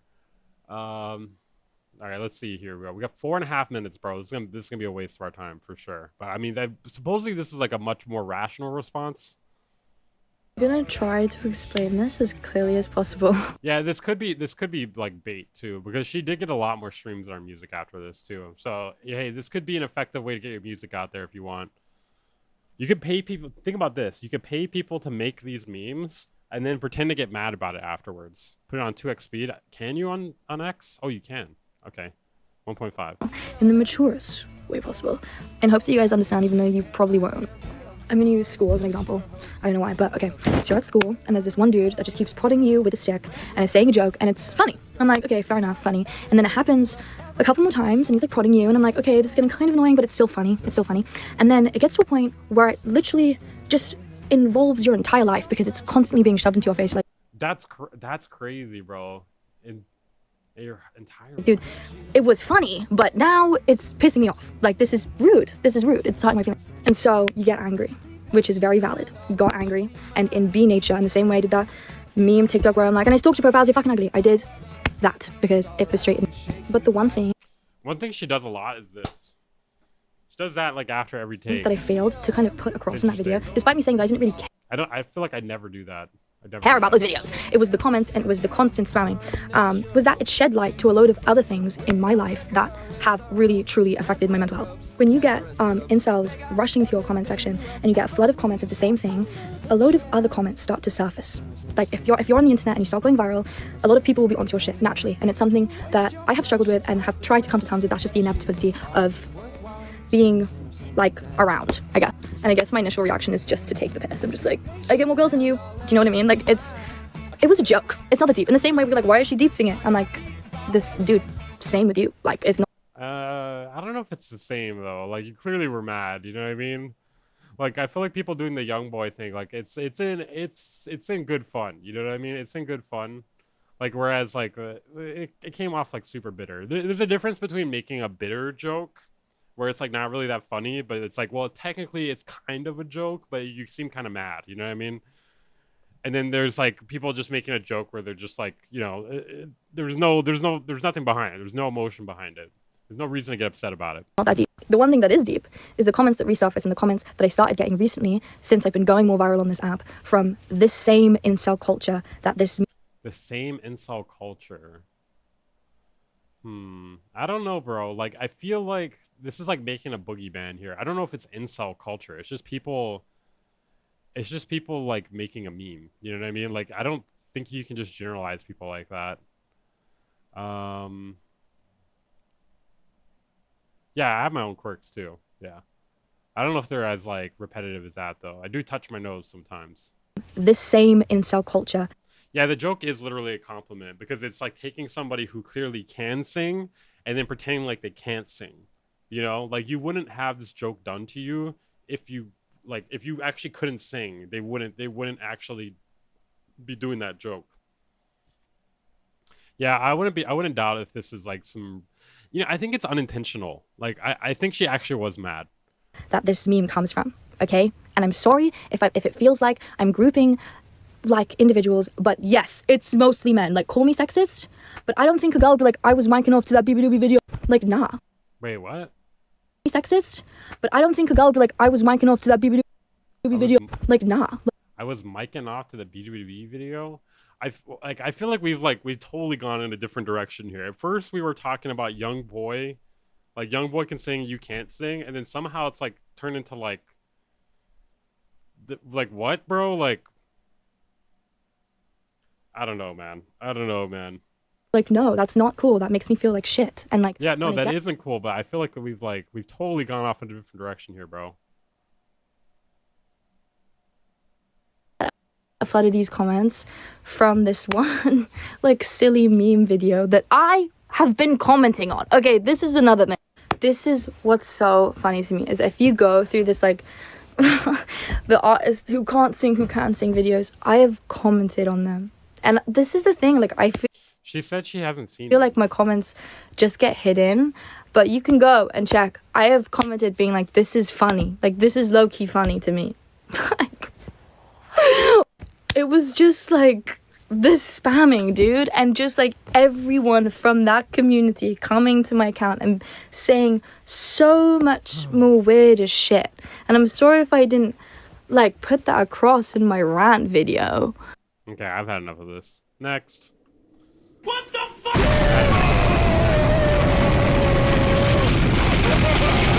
it's interesting, like the way media will try to frame this, because like they're making her seem like a girl boss. They're like, yeah, you go, girl boss. You take down those haters, bro. Yeah, she's crazy, bro. Like, she seems like the type of chick who would like, oh god damn it, bro. It looks like I'm dabbing. I hit my fucking camera connection with my foot. It looks like I'm dabbing right now. Dab on the haters, am I right? Dab on the fucking haters. She really showed them. It's like I'm showing my haters right now by dabbing on them. Okay, fixed. Oh. Uh-oh. Hold on. Yabba dabbing on the haters. Is it fixed? What is happening? Oh no. We forgot the moves. Yeah, but no, she seems like the type of chick that would, like, cut your dick off. Totally scary shit, dude. Totally scary shit. Hold on a second. God, I can't get my fucking camera working now. No! I've been yabba dabba dude. Okay, there we go. We're good. Okay. I need to not put my foot on my leg. Alright. Moving on to the next thing here. Dude, Wait, hold on. One more thing here. Wait, this picture is kind of fucking funny. Artists who can't sing. Artists who can sing. Sorry, it's just so funny to pick Young Boy to do this. You couldn't pick someone like who records in like a worse environment. Okay, let's check this one out here. Okay, we got a row video here. Be your own biggest hater. Hello, Internet. You've probably heard people say that you Okay, this was a short one. This is a short one. I like this. Getting a little more to the point. should be your own biggest fan of whatever you're making. And I think that that's true. But I also think that you should be your own biggest hater. And I will explain why. So, if you're doing anything that's worth doing and you're He's got a point, Juan. Come on. Be your own biggest hater. Come on, guys. sharing it with the world, you will get Stop people hating. that don't like what you're doing, and they will tell you. If you're putting out stuff that's not good and it's just mid and no one cares about it, no one's going to say anything because no one cares. But if someone is going out of their way to leave a hate comment or say something negative about what you're doing, that means that there's something there that moved them. So maybe it doesn't fully connect with them, and that's okay. You don't have to fully connect Well, it got a reaction. You could say it got a reaction for sure. with everybody. Railroad's not paying me, bro. There's just not a lot of good content to react to. We can check out Tony next. I'm But fucking mid, bro. there is something there I wish he was paying me, bro. that was worth them responding. So I think it's important to be your own biggest hater because you sort of set up a filter. Okay, on one hand, I do kind of understand where he's coming from, but I think you can take this entirely too far too. Right? You could kind of like you could devalue everything you do and say that everything you do is shit and that you shouldn't release it. You shouldn't put it out there because you're shit. Everything you do is shit and you hate yourself. And you know what I mean? You could take it way too far. I think you should be critical of yourself. You should try to be objective. I think that's really the realest thing. You should try to be objective towards yourself. You know, you don't have to be your biggest fan. You don't have to be your biggest hater, but you should try to be objective about the things you do. Filter system with yourself before it goes out into the world. And, you know, sometimes people leave hate comments just because they want to hate. They're dealing with personal shit within themselves. You know, it has nothing to do with you. But there's a lot of valid criticism that comes with, you know, hate comments sometimes. Like, constructive criticism is a real thing. And it doesn't mean you have to listen to everything that people are saying, but I think it is worth at least considering. Okay, I think there's definitely something there. Hate comments sometimes may have some truth in it. There may be some truth in it. They may be like amping it up though and taking it way too far. But a lot of times there is some truth in it. Sometimes there's no truth in it though because they don't know you at all and they're just trying to like they don't even want to waste their time to like figure out how to actually get under your skin. Because if you're actually trying to get under somebody's skin, you will say something that is true to some degree and then maybe like just turn the amplitude up on it as high as possible. Because if you fully close yourself off from outside perspective, you're never going to grow because you're never going to challenge yourself. Yeah. And it's important to challenge yourself in any creative endeavor or else you're going to get stagnant and you're going to stop enjoying what you're doing. I also think that it's important to be your own biggest hater because, like I said, you're going to get hate comments no matter what. So, yeah, sort of, especially the more popular you get, you know? Like look at the Beabadoobee thing, you know?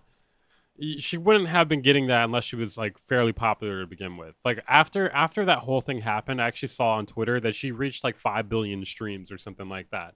Before that happened, before that shit started happening, she probably had a few billion, you know? Like it probably got her an extra billion from that alone. trying to get ahead of it a little bit within yourself, I think can be beneficial. And I don't mean like doing things so that you don't get hate comments. I mean, be okay with what people are going to say before it even happens, if that makes sense. Like, you should be ready for any sort of thing to come back to you if you really stand behind what you're doing. And that shouldn't throw you off of what you're doing. Like, I think it's important for you to enjoy what you do, stand behind the things you create, and then put them out into the world. And her fans are perverts. I'm sure some of them are. But I think it's kind of weird to associate everybody with that meme. Because I'm not perverted. I don't give a fuck about her. I don't really think she's attractive. You know, I don't really think she's that attractive, but I found those memes funny. Like I think it's a false correlation that everyone who enjoys that meme is an incel or wanks off to her or whatever the fuck she was saying. Something is live talking about how he's ready to catch a fade with Dame outside Nam. Gonna handle him like he does a pet dog. Yeah, no, he told me he was gonna do a stream. He was gonna talk about me. But he was like, you should wait to do your stream and then I'll hop on yours. And I was like, nah, bro, it's been too long since I streamed and I can't wait until like late at night or whatever.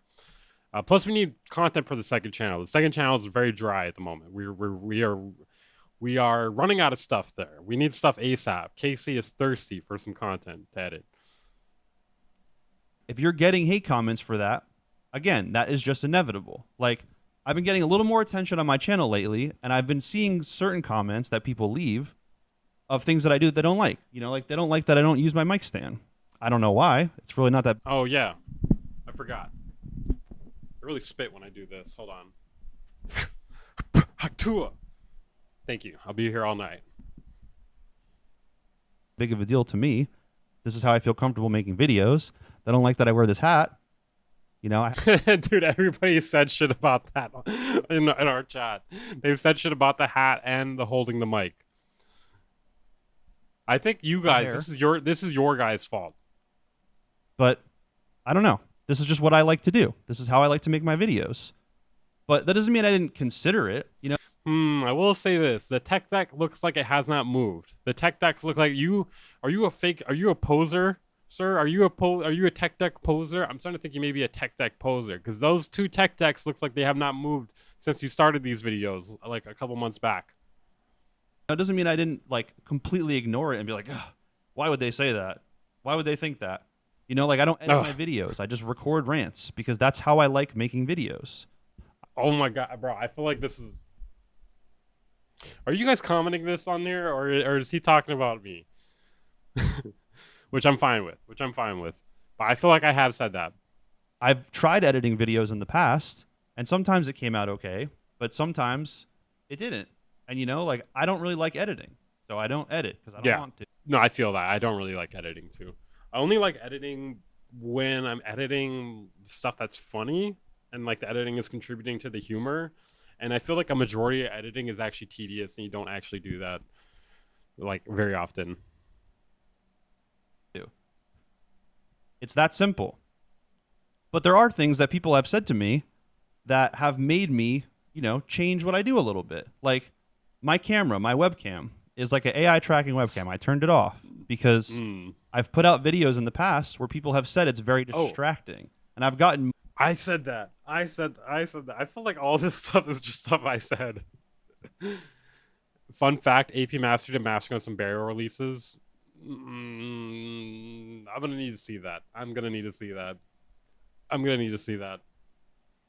not believing you, Steven. More comments about that being distracting and kind of deterring from what I'm doing than people liking it. So I don't really care that much about my webcam doing AI tracking. It's fun to mess around with sometimes, but it's not something that I need to have in my videos in order for them to be up to my standards. So I turned it off. I can't talk. I turned off the AI tracking because I want people to like what I do. You know, everybody wants people to like what they do. But if you fully live your life trying to please people, you are never going to enjoy what you do. And people aren't going to enjoy it either because it's really... That's very true. When you get some sort of criticism or hate comment, I think a good way to look at it is analyze it first. Is this person emotional? Are they just trying to get under your skin? Is there any truth to what they're saying? And does it matter what they're saying? If it's something that could somehow help you, maybe you should take it and see if it's something you can incorporate, you know? Easy to tell when someone is doing something because they feel like they need to, and when they're doing something because they just want people to like them. It's really easy to see that on the internet, especially now after years and years of consuming social media content. You know what I mean? So, I don't know. I think that there's a lot of like toxic positivity in the world and on the internet. I think that's sort of going away. No, it's and not. I think there is a lot of unnecessary hate on the internet as well. But I'm not the type of person that's going to preach either one of those things. I think that an equal balance is totally fine and is probably the natural way that things go. So be your own biggest hater so that you get more comfortable with outside criticism, and be your own biggest hater so that you can improve what you're doing to your standards and just build yourself up on the internet in that way. So that's all I want to say in this video. Hope you guys enjoy. I put out a new video every Sunday, so if you like this one, you can come back next week for a new one, and I will see you then. Okay, so I think overall, he's got a pretty good point. I don't really agree with the wording, but I think it's just like the clickbait title for the most part, which is, you know, that's fair on YouTube at this point.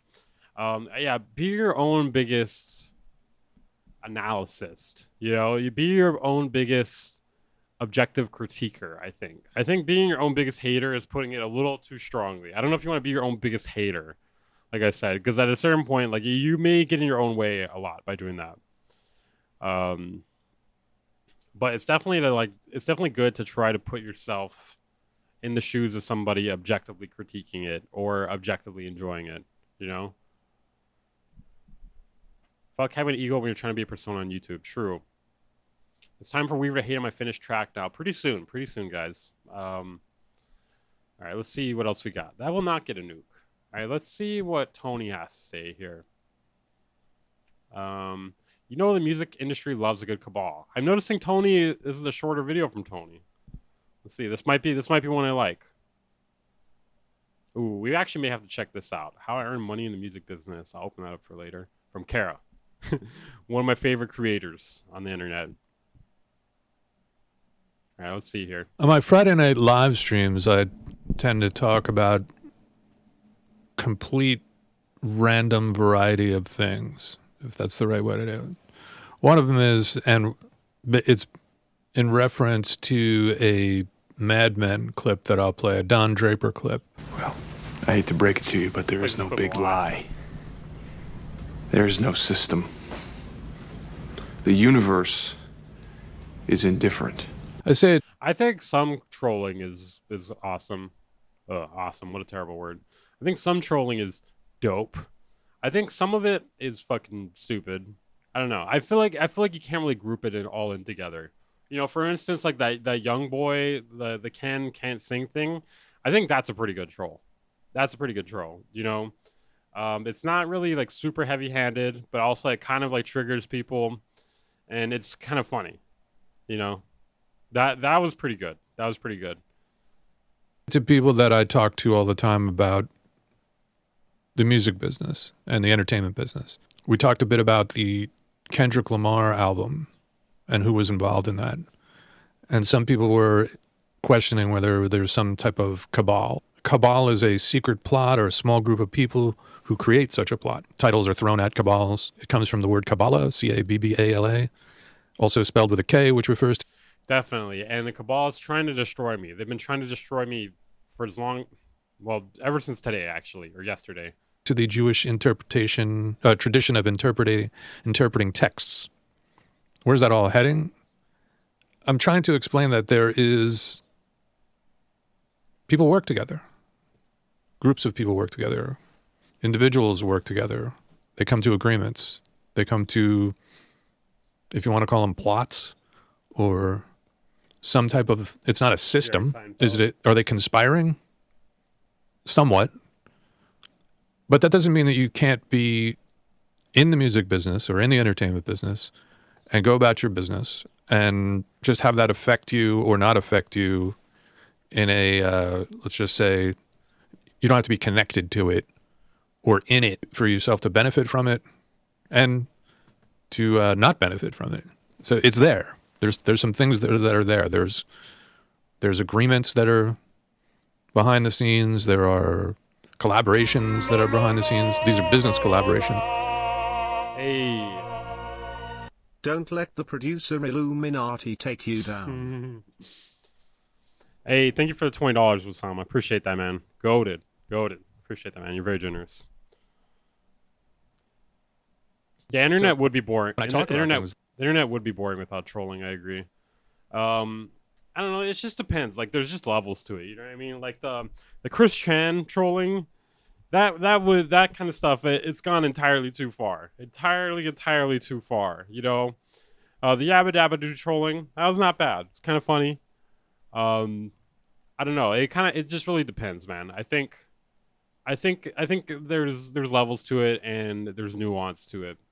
Like, or agree with the idea that the universe is indifferent. I think, generally speaking, it is. It doesn't care about your feelings. It doesn't care about the amount of hard work that you feel as though you put into it, or the quality of your work in a lot of ways that you feel you're putting out.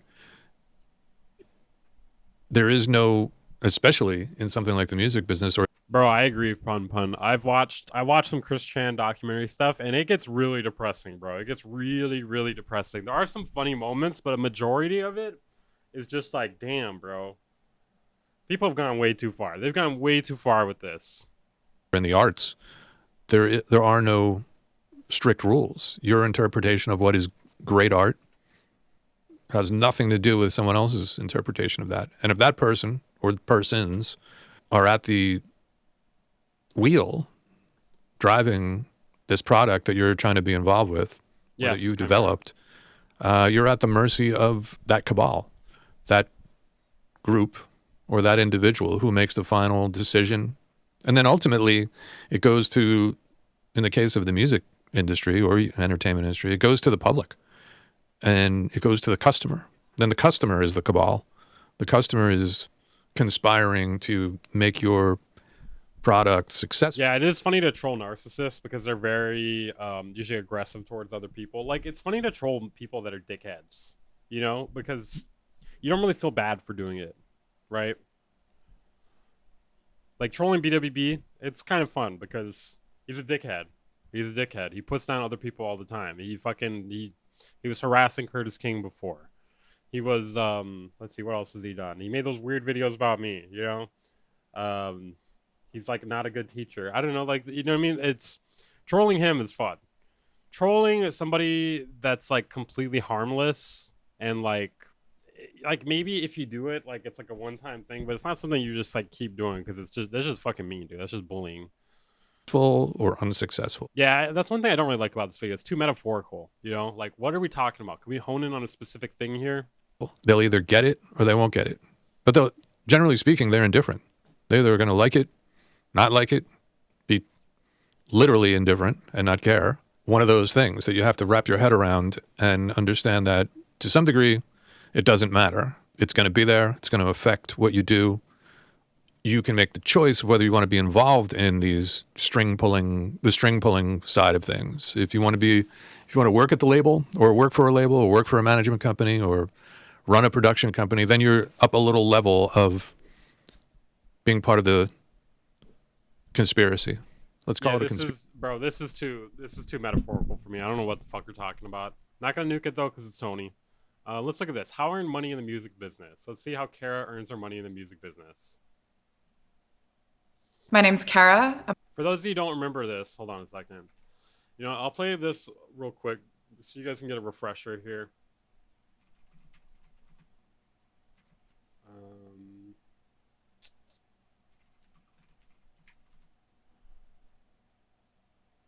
Where is it?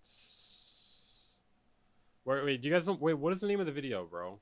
Flexed on. Okay, hold on. I need to find it. Hold on a second.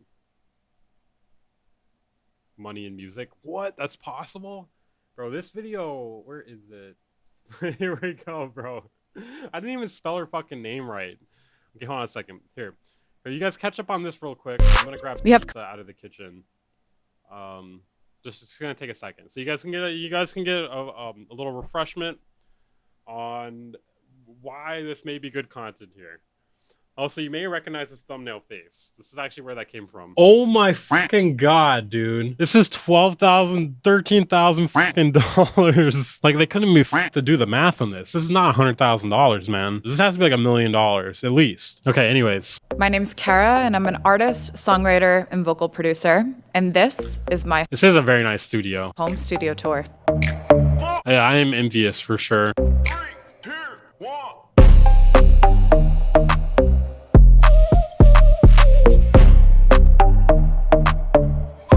2 years ago, I uploaded my first studio tour when I was living in Los Angeles. And since then, I've moved to different locations. Oh man, I'm hating, like not even like in an ironic way right now. I'm just like rich motherfucker.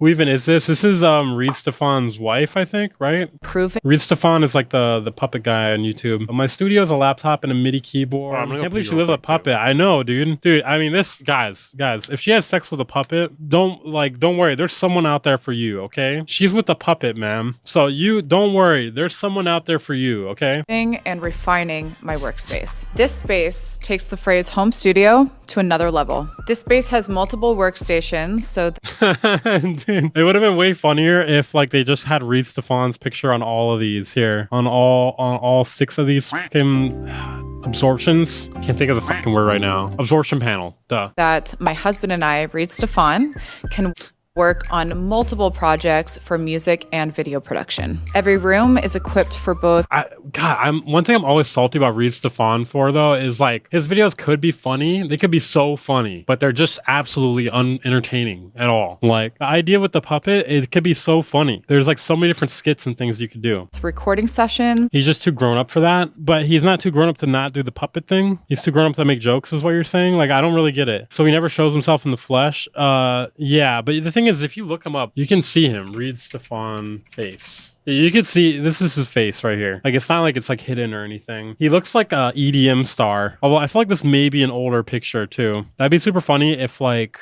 actually I don't know what I was gonna say. Never mind. No, that wouldn't be super funny. It was a nothing thought. Probably just doing the puppet thing just for aesthetic purposes. I think it's because it was something different to do. Reed Stefan and Riddler. He's actually tall. Looks like he's actually tall here. And why does he do the puppet? It's just a gimmick. I've never watched him. Well, the thing is, gimmicks. All right. So yeah, this we need more content like this, bro. This was like one of the funniest moments on the stream or second channel. Yeah, honestly, she should be locked up, bro, for the stuff she probably does with this puppet.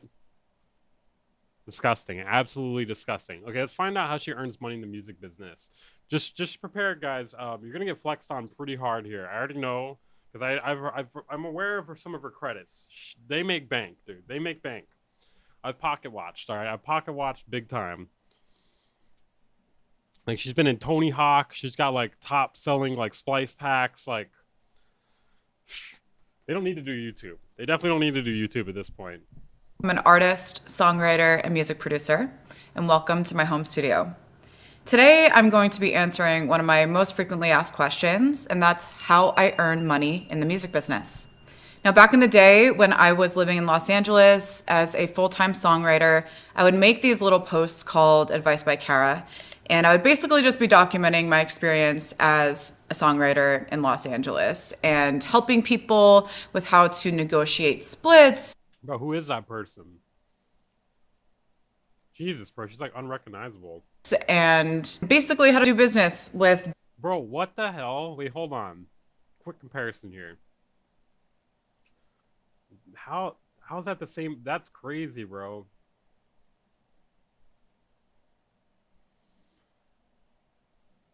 It's like different everything.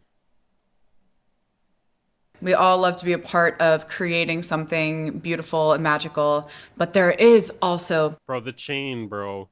The chain. This is insane flexing right here. That's insane, bro. She got your house on her neck. But there is also a business. And so if you aren't participating in the business part, you're just making music for fun. Bro, I like how we have 2 options here. We got makeup and hair goes a long way, and then we have a lot of filler and Botox. Like it's like choose your, like it's that meme where it's like choose your path here. Which one is it? Is it Botox and filler? Or is it fucking makeup and hair? And that's totally okay. You can do that. Not everybody is meant to be in the music business, but everybody can make music. But if you are actually interested in being in the music business, I'm gonna walk you through every single revenue stream that I have as an artist and music content creator. So let's start with my music catalog. I've been in the music business for 10 plus years at this point. And so Is this, wait, hold on. Is this like new footage that they filmed with like a really old camera to try to make it seem like this was 10 years ago? Because this is like her like right now. Is it not? Is this not her right now? written a lot This is her right now, filmed on an old camera. of songs in that time span. And while I'm not as heavily writing songs today as I used to, I still have a massive music catalog that I collect royalties on. So let's break down all the ways that I collect on that. Cable management's fucked. I didn't even notice that. I was too distracted by the camera it was filmed on. Where is it? Holy shit! Yeah, that's gnarly. What's going on with their pants or lack of pants? That I collect royalties on. So let's break down all the ways that I collect on that music catalog. When I was Why chat such incel vibes? I feel like chat on any Twitch stream is gonna have incel vibes. I'm sorry to say this. I'm sorry to say this, guys. I get more girls than you. We get more girls than you. I got more money than you. actively working with some of the biggest DJs in the world, I would get either a fee or an advance for my vocal. So a fee and an advance are two different things. A fee is a flat rate where you get paid for your work. In 64 sure. Say it's $1,000 and you get. I think incel, I don't know. I wonder if incel came from women or men, because I've like a lot of people there are men that call themselves incels. And I'm not sure if they were the ones that started it or if women started it. I really don't know. Quick, somebody get on it. That $1,000. That's important information. You get to keep it.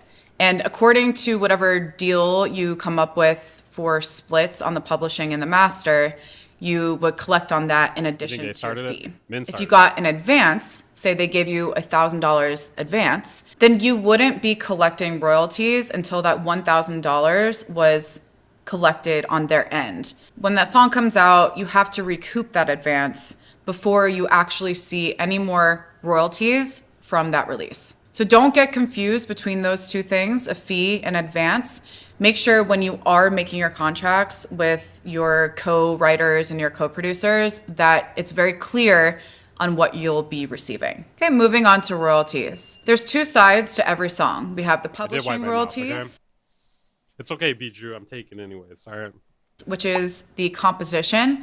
So the publishing is being split between you and all of your co-writers and producers that made. There's pizza in Hawaii, yes, but it's required to have pineapple on it. It's required to have pineapple and ham. All pizza in Hawaii is required to have pineapple and ham. Punishable by law. The song. So anybody who contributed to the lyrics, melodies, and the production would be splitting that publishing. And there's also a master side, and that is typically what the record label owns. Bings, would you like to teach my audience about master royalties? So the master side is typically owned by the record label that's putting out the song and the artists that are on the song. All of this is pineapple and spam. No, that would be disgusting. That would be disgusting. Deal by deal basis. You really have to work with your team for whoever you made that song with to figure out the splits for your master and your. Okay, this is not as interesting as I was hoping it would be. Let me see if there's. Yeah, it's all like royalties and stuff like that. Don't really care. Content. Okay, maybe the content. Catalog generates.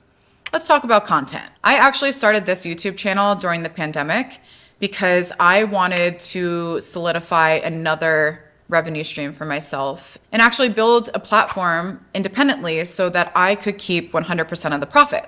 I mean, I just feel like boiler room sets are not really stream content. If anything, more so rhythm roulette because it's like shorter. With my music catalog, everything was. Yeah, this was not really. Maybe this will be better. Hold on.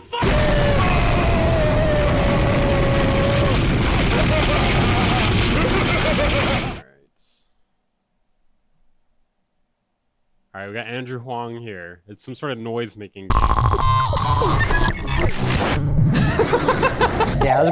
Speaking of DJing, though, I'm actually saving up money to buy a new mixer because I've been getting back into vinyl.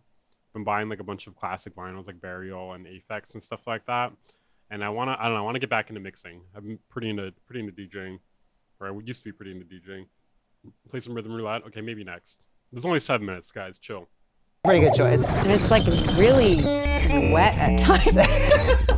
Hey, it's Andrew Huang, and I'm with Sarah Bell Reed today, who is a noisemaker extraordinaire. I don't know, what do you call yourself? That works. Amazing. Put it on the business card.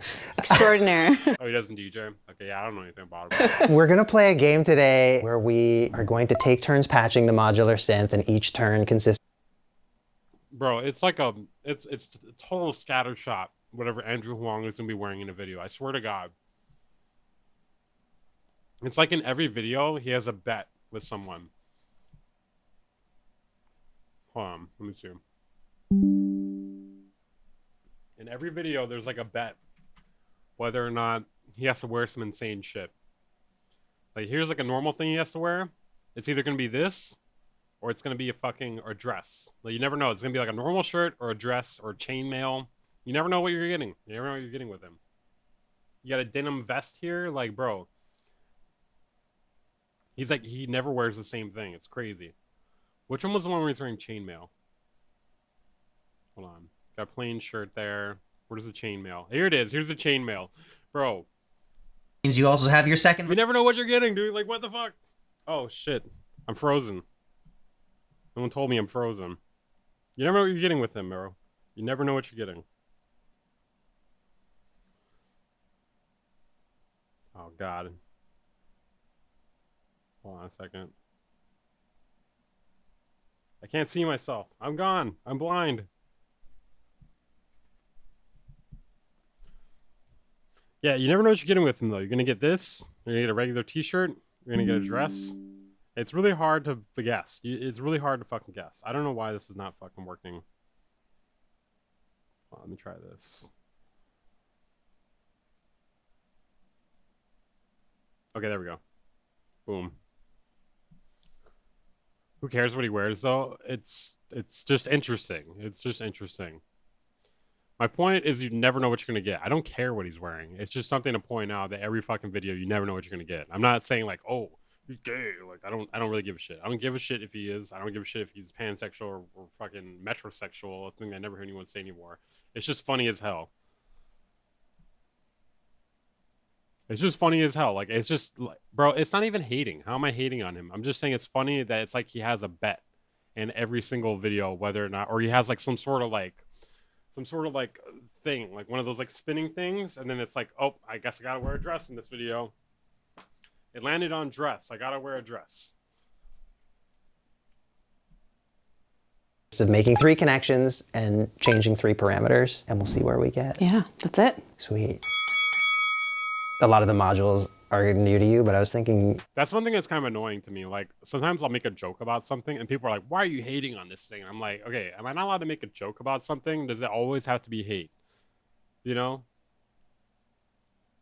Like, maybe people are just not able to determine, like, the vibe I'm giving off or something. It's not always hate. Sometimes it's just I'm making a joke, you know? Pointing out something, it's a little funny. You're my guest, and maybe you should start. Do I carry wears a dress? Not really. Is it funny and interesting, though? Yes. Well, I could try. Although I'll warn you, whenever my go-to to start things is generally to like create a terrible knot of sound. Like a feedback loop from the very beginning. That's great. Is that offensive? Okay, I'm gonna use this little guy. Where are the outputs on this thing? Sorry. This is what happens when you make me go first. There's a lot of shiny new toys to get distracted by. Well, I don't know this at all, so I'm gonna make sure I'm putting things in the right Rainmaker is very place. fun. I guess I'll just... You are a hater, so it makes sense that you're hating. I mean, I'm not always hating. See, the thing is, if you were always hating, I don't think people would actually watch, you know? Because that would get boring. That would get really boring. Just leave it where it's set, which is my... I'm not upset. See, it's the thing. Like, again, people just like they can't read me. Default preset, which is a every time you... Like, oh, why are you getting so upset about this? I'm just like, all I did was like point it out. You know what I mean? We watched the CB a hater. You can't just hate on everything. You know? You can only hate on things that either deserve to be hated on. You know, sometimes people are just going to be correct. Sometimes people are just going to be correct. Sometimes you got to agree, you know? Weaver's crying right now. Absolutely. Absolutely. Press the trigger, it randomizes all the settings. So oh, that's fun. filter. It'll just be a different. Ooh, squishy. Okay. It's like delays and comb filters. Okay, now I'm gonna start hating. I'm gonna hate on Modular. All right. What?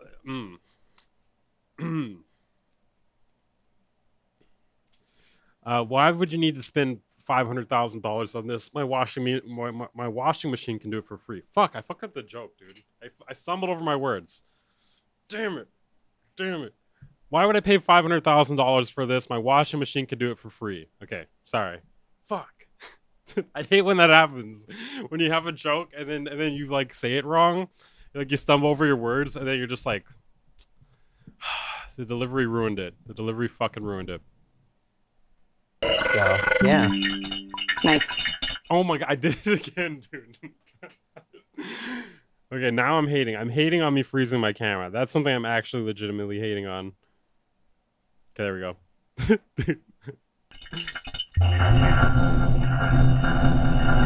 I like this.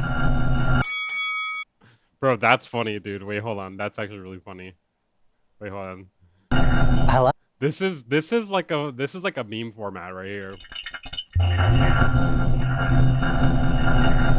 It's like a fucking plane noise. Wow, I like this. You could just insert whatever sound you want here. I like this. Bro, somebody needs to take this video into After Effects, or not even After Effects. You just need Premiere. Just take this part right here, chop this part, and then replace the sound while they're doing this, and make it a toilet sound or something. I like this. I like this. This little buddy go into custard. Ooh. Oh. Okay. Parameter 1. Whoa. Comb filter size. That's a huge range. Okay. 2. And just dial in the feet. You know what no one ever says, but I feel like it's incredibly true about this? This is gonna piss off some people, alright? You ready for this? Everybody says incel vibes all the time. Can we talk about how having a modular synth is like the biggest incel vibes? I know that Andrew's not an incel, but 99% of the people that have modular shit, they have to be involuntarily celibate, because there is no way you're getting a woman or man. There's no way you're retaining people around you if this is what you're spending all your money on, okay? Just saying, this thing, I know it's gonna piss some people off. I'm sorry. Cool. Okay. I think it's my turn. Okay, I'm really curious about this. Ooh. So I'm changing all these knobs. Does that count as like 8 parameters? Or can row settings be... This game is already shaping up to be more fun with other... Maybe it's like a... Just to clarify for anyone who doesn't know, incel means involuntary celibate. It means you don't have sex and it's not your fault. Okay? It's not by choice. You're not having sex, though. I guess it kind of is by choice, though. It's vol-cel. I would say it's vol-cel. Like I said, it doesn't apply to everyone, because Andrew has a child. At least one child. I don't know exactly. I don't know the details of his personal life. It doesn't apply to everyone, but I would say at least 95%. Things on 3 modules? Is that the... Sure. I love this. I love this. Okay. So what have I Bro, this whole video is meme potential. done? 1 cable, but a lot over here. Yeah, maybe the way to go is like 3 connections and then 3 What could I possibly... parameters on 3 modules. I don't know. Bro, this sounds like shit, dude. This sounds like a robot pterodactyl. Like a robot baby pterodactyl. I'm so tempted to trigger it. It's gonna completely change it. But it will completely change all the settings. When there's a red button that I can push to randomize everything, I really cannot resist. Yeah, as a kid, I thought him and Rob Scallon were at it. They might be, I don't know. Yeah, that was a pretty good choice. This is why I love this one. Yeah, that's good. This is actually pretty epic, but I mean, I don't know how the fuck you would actually use this, but... There's like a little flavor of our original thing for a second. Whoa, whoa, whoa, whoa. I feel like maybe it's time to tame it. So I want to put the audio to a switch and then have it switch between going straight out and going through an envelope. Okay. And it's like really wet at times. It's like really bubbly and sloshy. Some of my favorite sounds. My plan is yeah, resample it. I'll get it to choose between these two. Maybe I can take another gate from the zero control. Oh no, but it's not. Yeah, I think I'm going to do my thing in multiple parts. I've done two. I will. Are you guys enjoying this music? Yeah. To be continued next turn. And they say Infiltrator is completely worthless shit.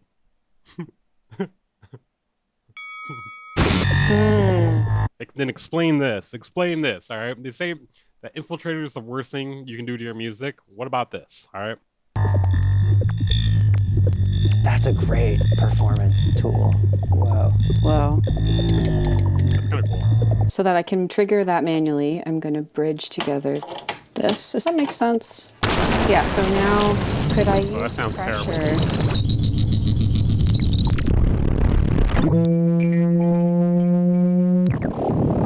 That's great. That's fun to be able to kind of pause it on a state.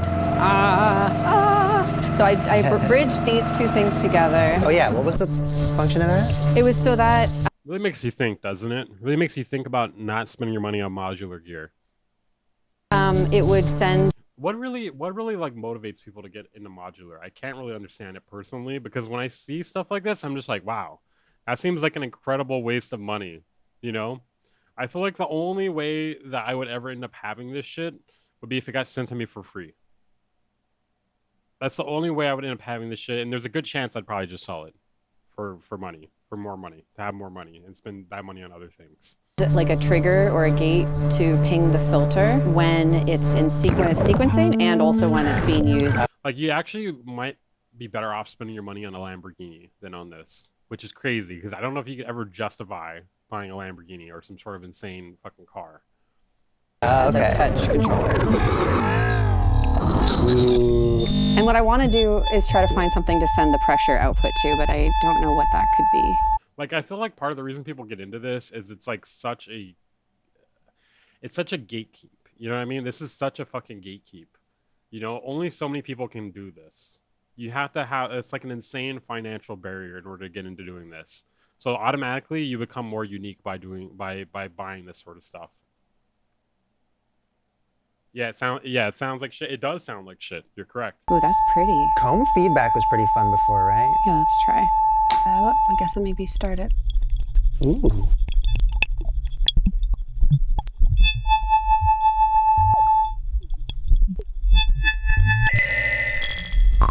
Like, this is the kind of sound that could give you an illness. You know what I mean? Like, maybe that's what they're trying to do. They're doing some sort of audio experiment.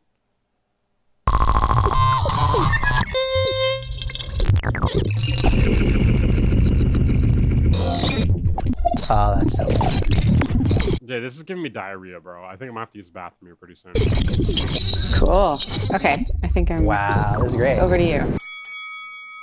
Okay, I'm gonna continue with my plan, which was to get an envelope. Sounds like you have a leak in your wall. Oh, you think? It sounds like I have a leak in my wall? Well, I paid $600,000 to do this. Right, so yeah, we get this switching from... It can shatter kidney stones. It can kill Venom. You know, the Marvel character, this could kill Venom. Envelope time.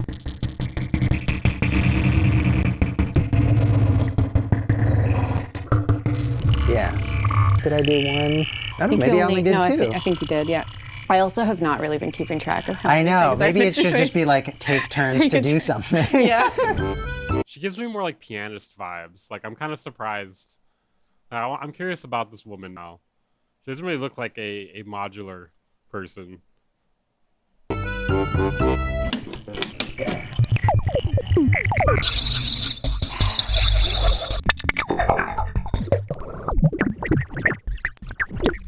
very confusing. That's cool. The Venom bit was oddly nerdy.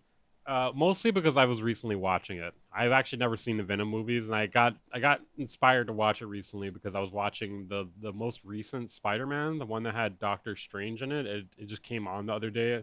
Because Prime Video does this thing where it automatically plays videos, like without you.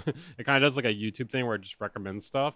I was watching that, and at the end it had like a bit about Venom, and I was like, you know, maybe I'll give that movie another shot. We could trigger it with one of those gates. Oh, true. Yep. It's pretty cool. Yeah. Okay, we're getting into some IDM Let's go the other way because I think it will be more chaotic. How do you know if you're good at this? I don't think you can. I don't know if you can be good or bad at this because it's like a majority of it is just bad.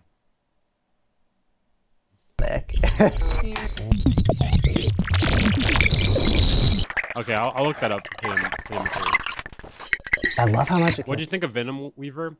I thought it was okay. The problem with it is how slow it starts. That was the biggest problem I had with it. Like overall, it was okay. I think it's an interesting character, but the start of it is so slow. Evolve.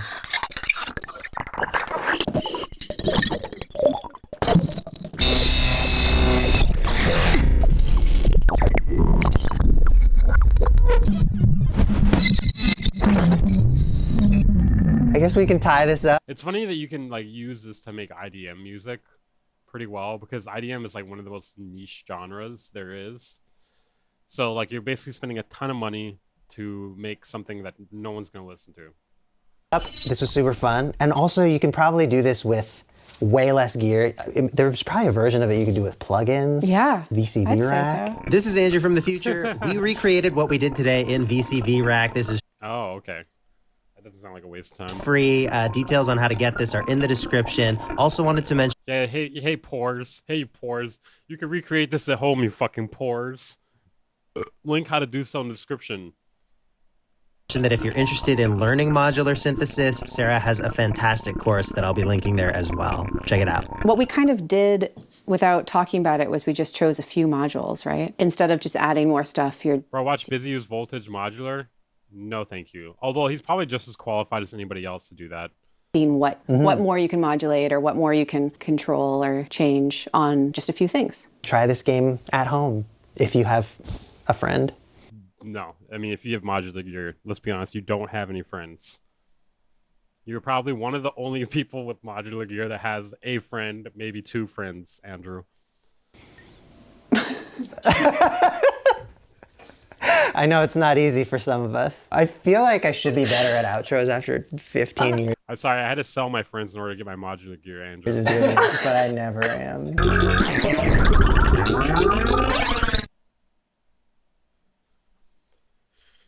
Beabadoobee into Modular's Nightmare Feel? Yeah. Alright, what was it? Cooking with Edit? Is it... You're just talking about any of these? Is there a specific one? Are they all? Oh, they all look like they're modular. Okay, let me pick one. Oh, Rohan. Dude, I actually released something from this guy on our label before. Okay, let's watch this one. That's actually crazy, bro. This guy was actually on one of my labels before. What? What? I'm gonna sub. Bro, this is like... This... What? He's only got 20k subs? Let's look at this and it's wild. The YouTube's gonna be pop. You're all about to eat your words. I'm not saying you can't do shit with this, but a majority of people don't do shit with it. Like 99%. We got Rohan back here. Round 2. We're doing it. Like, I feel like the way to use this is to make something and resample it and do it controlled. Don't just plug random shit into random shit. Or if you are, it's going to be extremely hit or miss.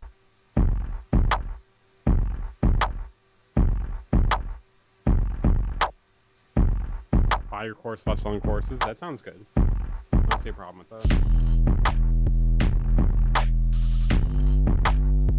Is this... We're not even using modular at this point. We're just making a beat here. Just saying.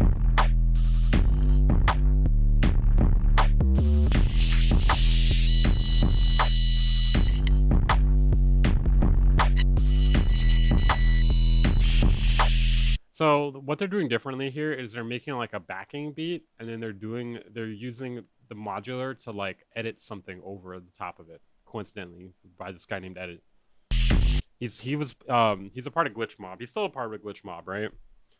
Glitch Mob was the shit, man. Before, like, honestly, once they started picking up real instruments, they kind of, I don't know, they stopped being as interesting to me.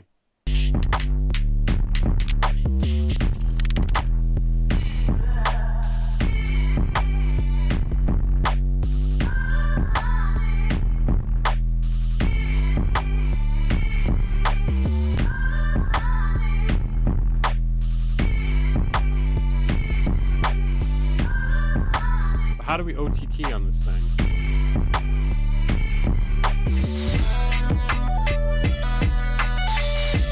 That's pretty dope.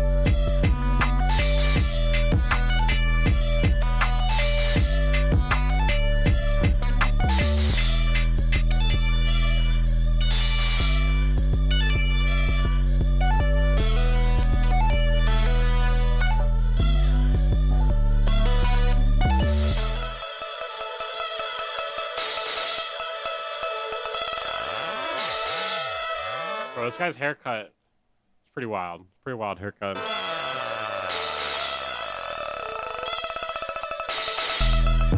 Which mix are you looking at getting? I think it's a new mark. It's like a $499 new mark.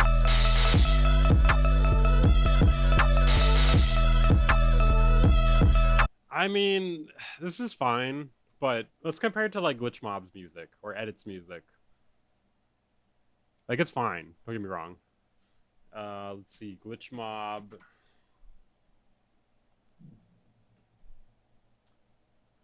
Let's see. What about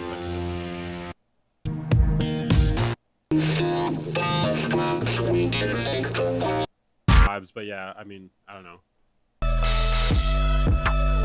But yeah, they did just start too. That's the thing. That's the thing with Modular. Like, it's like, we did something simple. We did something pretty simple with Modular. Yeah, yeah, we did it, guys. I don't know. You get what I'm saying?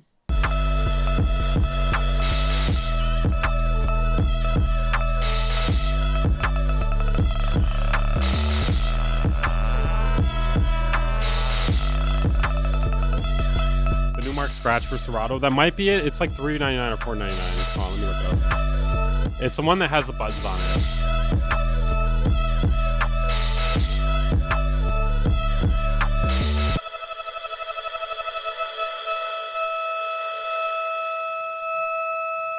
The thing is, it just makes things so much more difficult that you're gonna have a hard time attaining what you normally would do on a computer alone. Woo! It probably does make it feel a lot more satisfying though. Took a while to get going. Yeah. We got some gold at the very end, though, man. That was really cool. Got some gold at the end. That was fucking cool, man. I'm really curious how long that took, because they did just say that it took a very long time. Yes, sir. Nice.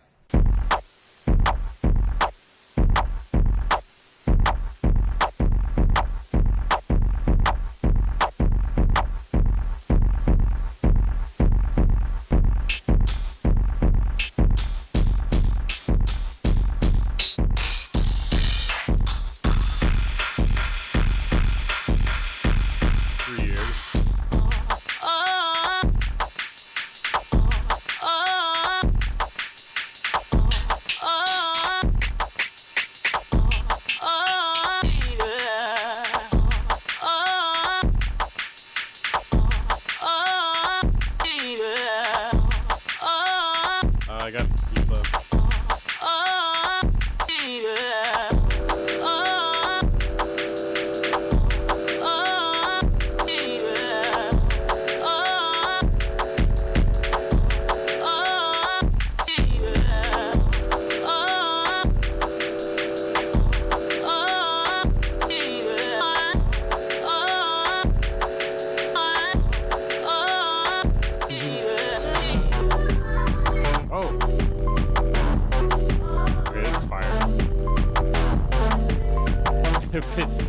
12 hours later.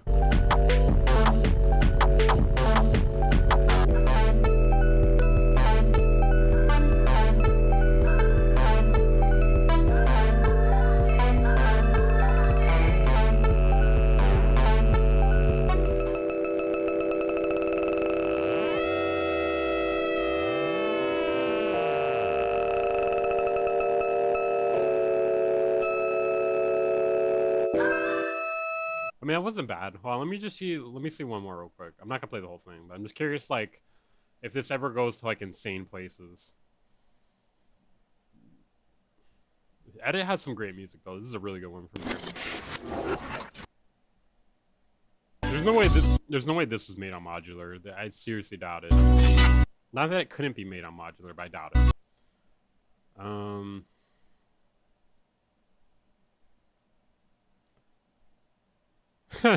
I was into Modular. I soldered 4 modules and bought maybe 10. Probably had 2K into it when I got it to finally make a sound. It sounded like absolute fucking shit. That's funny.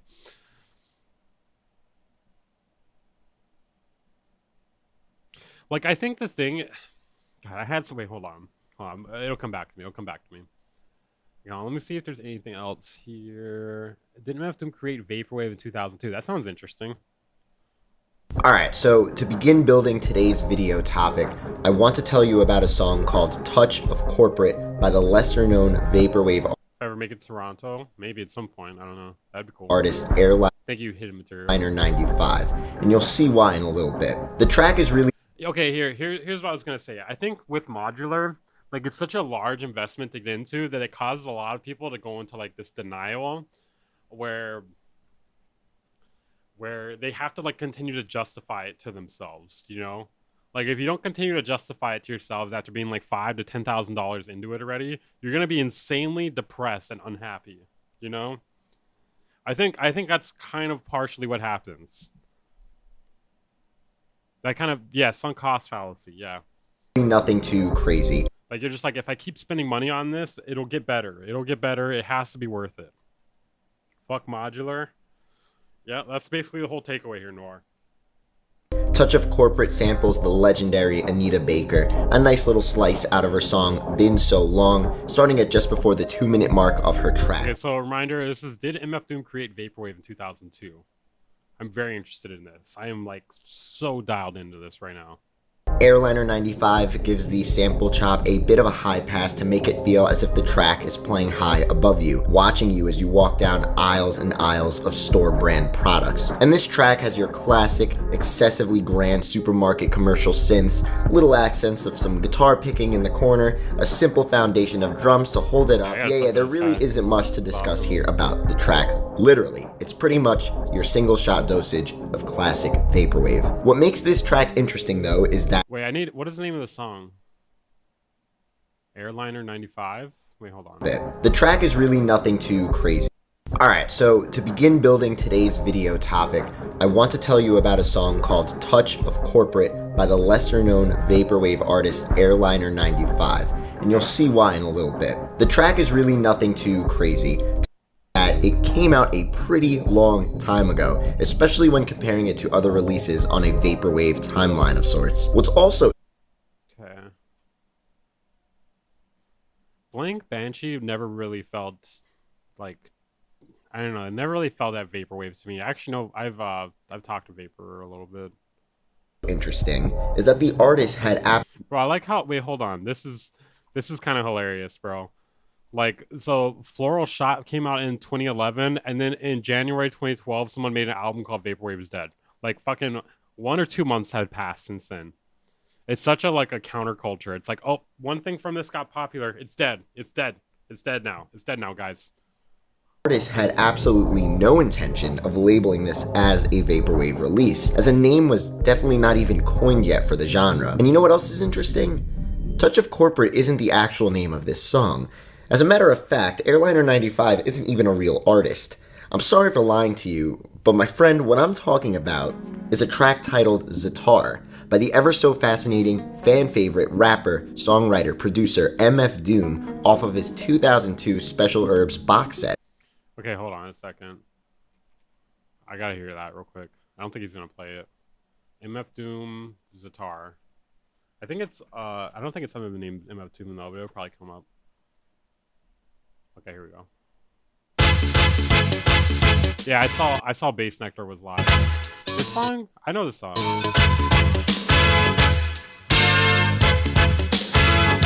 I mean, it's kind of vaporwave-esque. I don't know. It's like lacking like like it's like sort of liminal, but it's not super liminal. Similar thing going on. I get it. I get it, but I don't know. It ain't no 420 or whatever the name of that song is. Floral Shop. And because of copyright, I'm not gonna play the song here in this video, so feel free to go listen to the song and come right back if you want. I put a link to it in the description of this video, so go check. It's like kind of a similar idea though, you know? It's an 80s sample slowed down and pitched, which I think is like makes it vaporwave sounding, right? I think like it wasn't taken completely in that direction. What is the Bia drama? I already covered it. Basically, you guys fill them in on the chat. I don't know. She spurged out.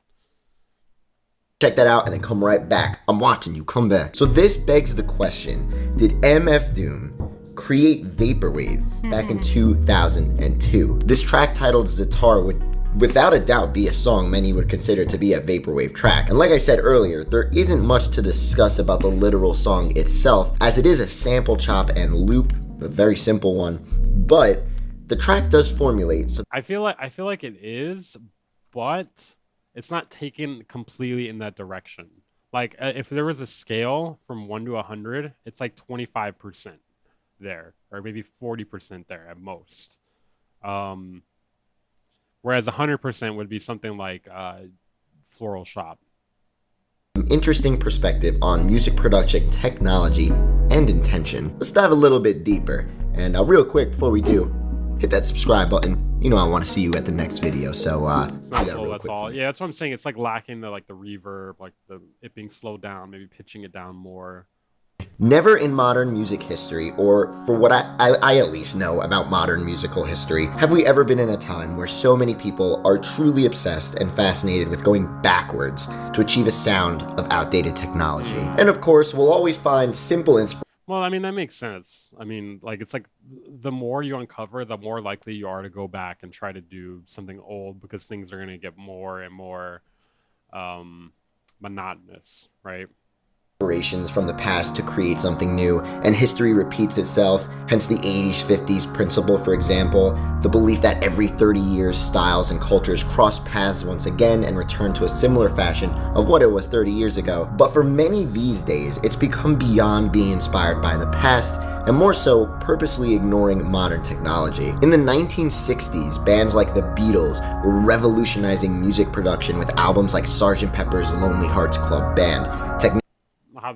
Technicians over at Abbey Road Studio doing everything they can to give them top-of-the-line equipment beyond their usual 4-track recording methods. Or what about Jimi Hendrix, pushing boundaries with I have that one on vinyl too. His, for the time, rambunctious and dynamic electric guitar playing style, throwing out what was usually done at the time in favor of a combination of fuzz, feedback, and distortion, something that really wasn't done up until that point. Move on to the 70s and 80s, bands like Rush and Van Halen going out of their way to giving fans nothing but sounds from out of this world, infusing the latest and greatest of synthesizers, filters, and laser beam sounding guitars to strive for sounds beyond the time period. And who can ignore the boom of house in the 90s? Artists from all over the world using new technology to repurpose old songs and samples, inevitably remastering them to a more modern sound and cleaner than ever before, and then throwing them into what would become, you know, the groovy dance floor hits that came out of the 90s and early 2000s. Back then, it seemed that if you were not up to the times,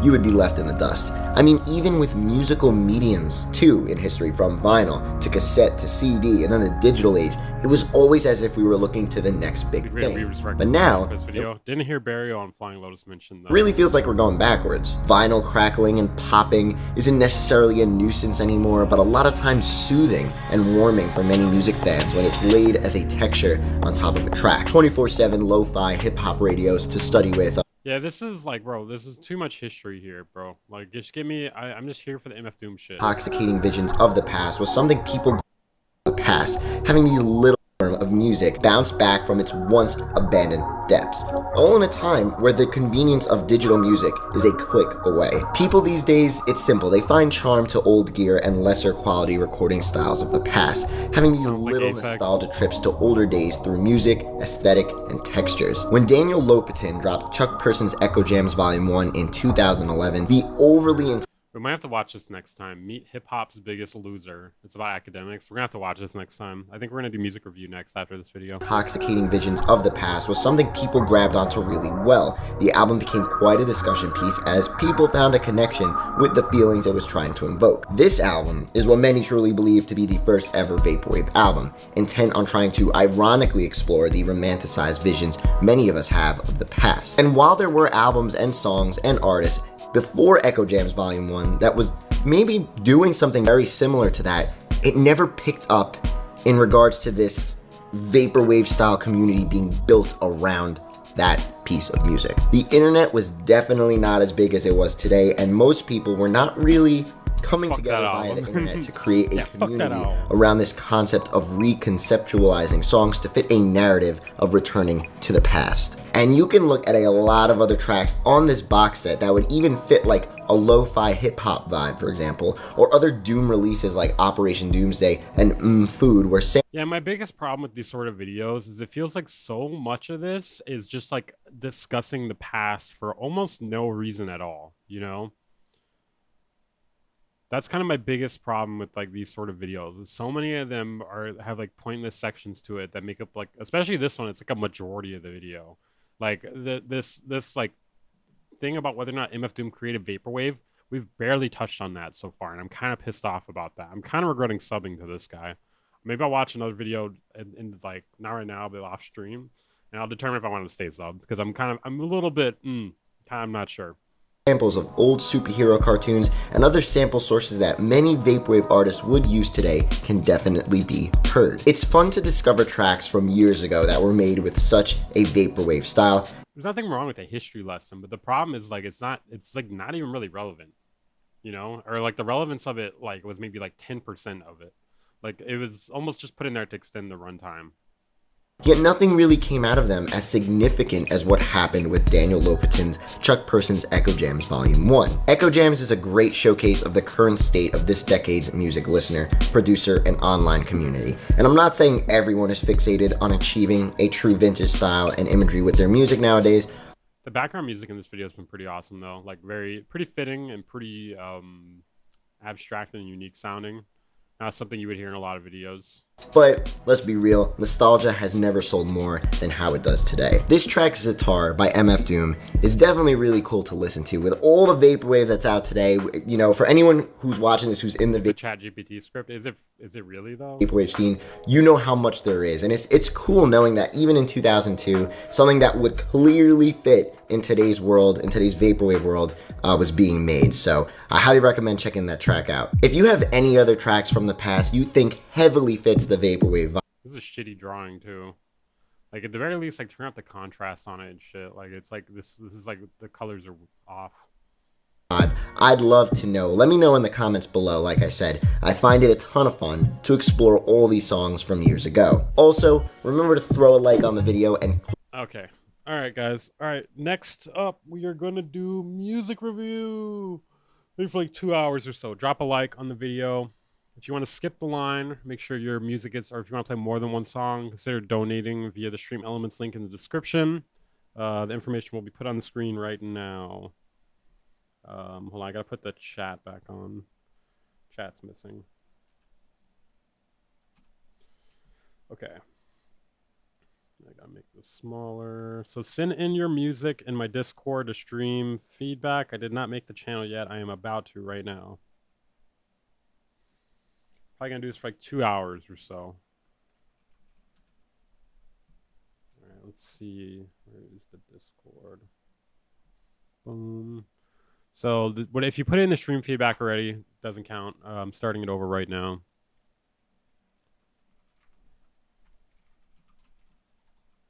How long can you really listen to Aphex Twin? I don't know how many albums does he have.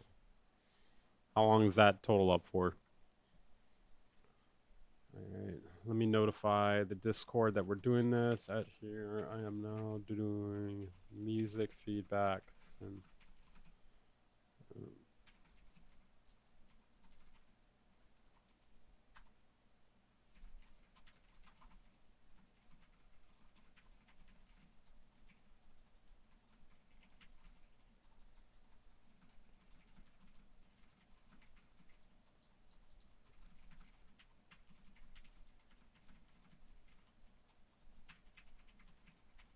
sorry, almost done here. Almost done here.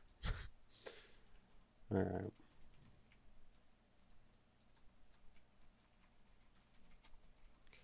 A lot of typing. A lot of typing. Mini meters? Yeah. Hold on a second. You gooning? Nah, never. We were reviewed Saw 2 by Aphex would be funny. Well, I can give you my quick review on it already. I would have to hear it again, but 85 to 92, in my opinion, is his best album. Although it's not the most it's hard to say if it's the most groundbreaking, but it's definitely, in my opinion, the most enjoyable listen and probably the most accessible for anyone. It's got really good vibes. I think it's probably his best record, in my opinion, at least album-wise, from start to finish. Just in my humble opinion here. You can let me know if you agree or not.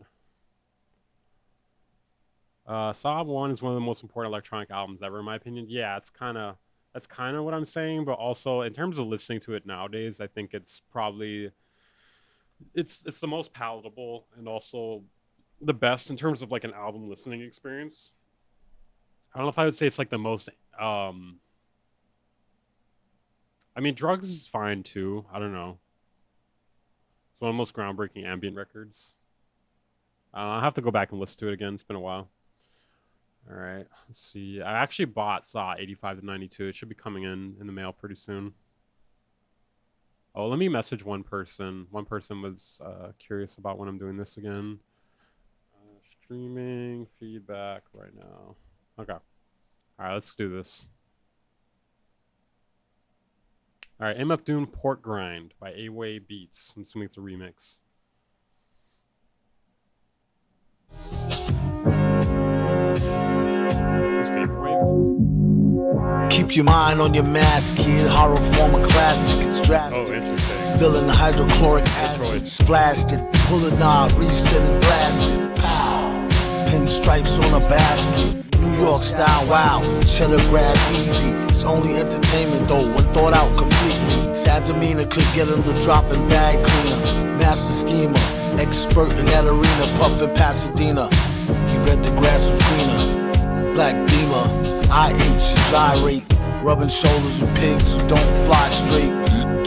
This is kind of dope. It really ties into the MF Doom vaporwave thing we were just discussing. Just ate, causing indigestion. Will soon regurgitate into profits, no question. Another thing worth noting too, I feel like MF Doom is one of the most liminal rappers. Like he has like a flow that kind of fits a liminal vibe a little bit. Nosy agent sniffing around. Pay attention, you could take that to the bank. Thanks, don't mention it. The pleasure's all mine. I ain't mad at y'all. Clear advantage like playing paddleball. Yeah, really good segue. Be great, that is all. Aight, one more rhyme. Self-snitching rappers who lines is pure porn. My only real critique is at the end there. That got a bit like, I think the effects got turned up a little too high. Just a little too high. The bass could maybe stand out a bit more, but the kick and the snare are really hitting. The snare is really good on this. I'll drop a like on this.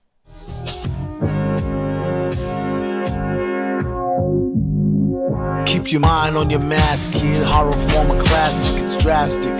Filling the hydrochloric acid, splashed it. Pull a knob, reached it and blasted. Pow!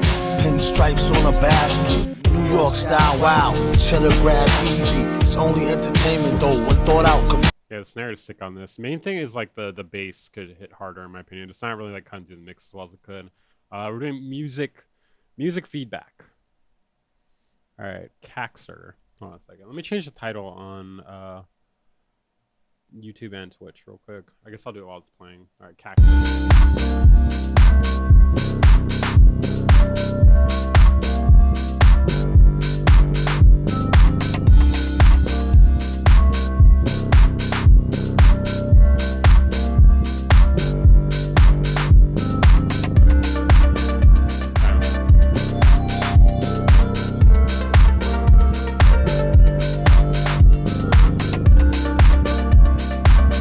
I like that bass a lot.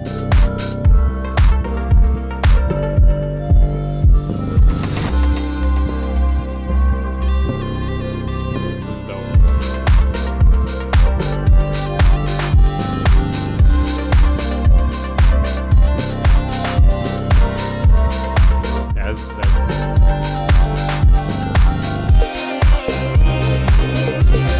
Ooh. Hit him with the respace, alright. Yeah, I could see that. The bass is a little stereo. It's a little too stereo. The problem with like having a stereo bass like this is like what are you gonna do with the rest of the stereo image, you know? Like if your bass isn't gonna be mono or at least like not super wide, is everything else gonna be super wide too? The problem is like if everything is wide, then nothing sounds wide, you know? So like it leaves you with having to make your melody less wide or just having everything kind of be in the same space, you know?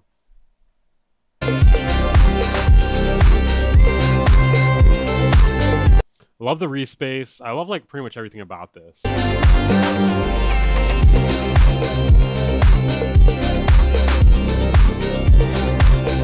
I guess the thing is like if you are gonna like make your bass sound wide like this, you either gotta be very aware of where everything else is sitting in it, you know? Because currently it sounds like a lot of things are sitting in the same space because of that.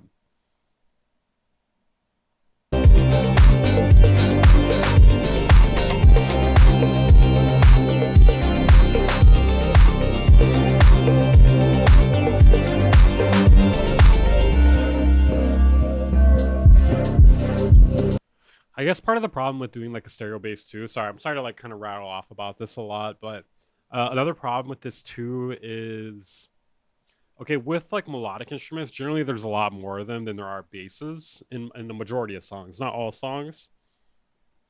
And basically by having the bass wide and having to make everything else sound narrow or have it narrow by comparison, you're not really taking advantage of how wide the song could really sound overall, you know? Because by default, since you're making the bass wide, you're making everything else have to not be wide. So then you're just gonna have the bass wide and everything else not wide. You know what I'm saying? You can pan higher and stuff more liberally. Yeah, it's kind of what I'm saying, because you can also pan those things left and right too. So yeah, that's kind of like one of the reasons, other than there's more to it than that. But generally also, if you were to do this, make sure the low frequency is like 100 and below. Mainly wherever the subwoofer is going to be hitting, should be mono.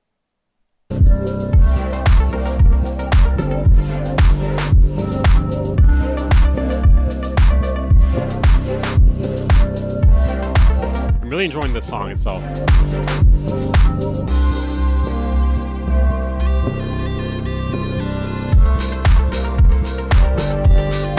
So that what I just talked about here, this is stuff I actually learned in audio engineering school.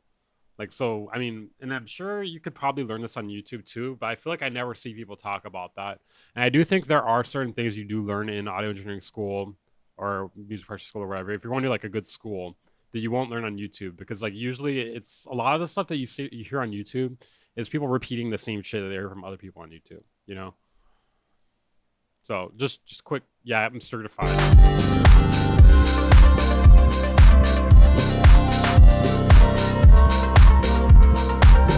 I love this bass. It's a like the one that's kind of going dun, dun, dun, dun. I like that. I like that a lot. I love this.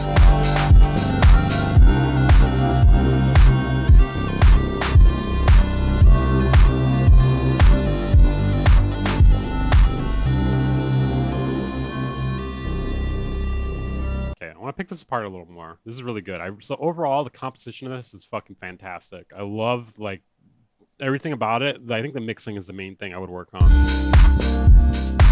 So you could start it off a little slower, like you kind of get into the main bit of the track like immediately. Maybe have it with no drums in the beginning, or have it be depending on what genre you're going for and how you want it to work. You may want just the drums to start off, or you may want to start without drums to kind of give you more of an intro vibe.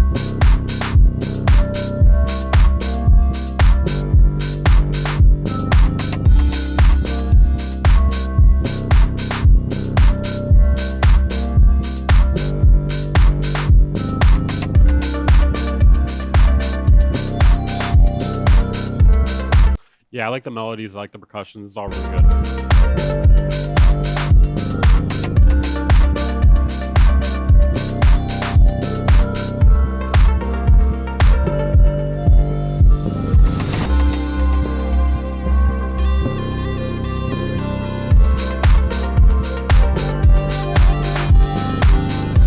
On one hand, I kind of wonder if there's too many leads playing at once here, but it's also really beautiful.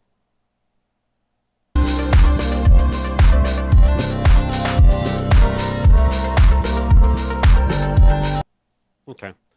Alright, gotta glaze your own mod, bro. First track I've ever finished. Alright, let's go EXE. It doesn't go anywhere. What doesn't this song? I mean, it kind of does. What do you mean? It does. Like, when the leads build up and stuff. I think overall it's a really good idea. It just needs to be, like, more finished, essentially. Like, kind of just put down my ideas. Like, have it start off slow, maybe. You know, maybe just control the energy more throughout the track. Alright, let's hear EXE.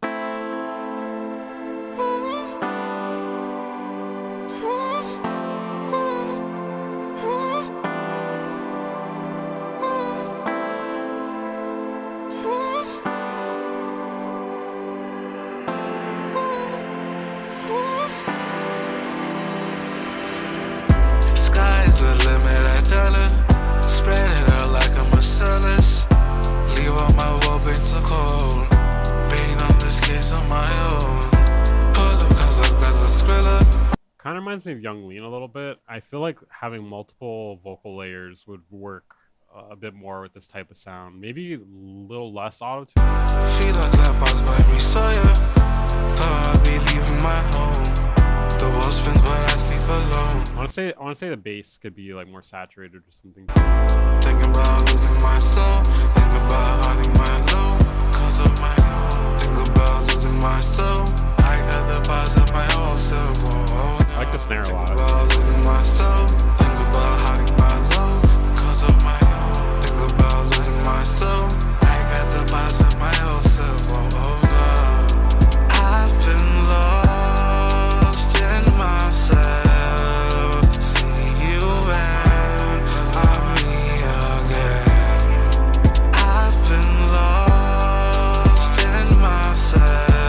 Yeah, I think the biggest thing to this is having multiple vocal layers. Kind of having like the singular layer on this doesn't work as well as having like two. Sky's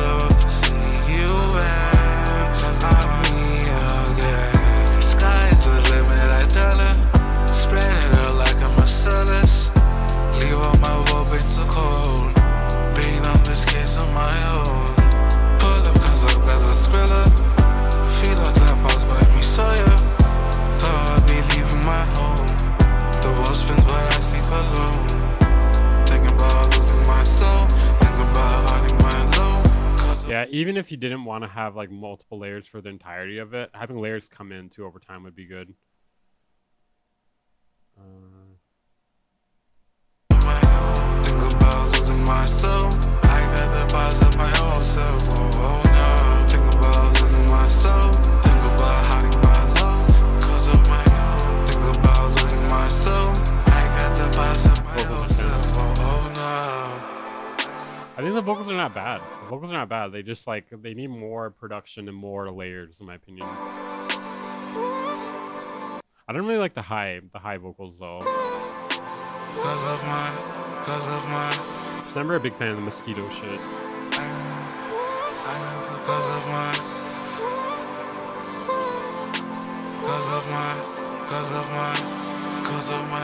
So I think like the normal voice there in this section would work really well with like a phone effect on it, you know, where it cuts the lows and cuts the highs and you kind of boost the mids a bit.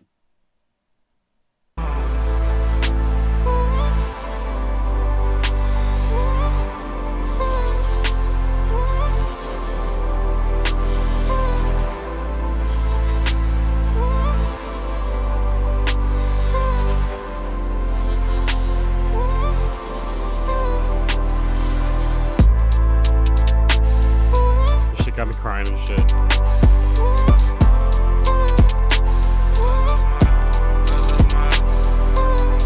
Okay, let me play this for a reference here.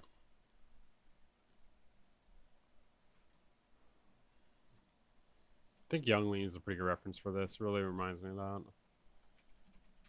Now the question is which song? Maybe this one? For the same thing here. You could have another layer to the melody too. I can hear something being added. Alright. So reminder guys, if you want to skip the line, you know how to do so. I'm just gonna set a timer here. So I'm not on here too long. Say 2. We'll start with an hour and a half. Oh my god, not 21 hours. Screw music drama. Okay. What? There's music drama with Screw? What happened with Screw, bro? What? Okay, why is this not popping up here? Okay, I'll fix that in a second. Alright, Dick Mullen. Let's see.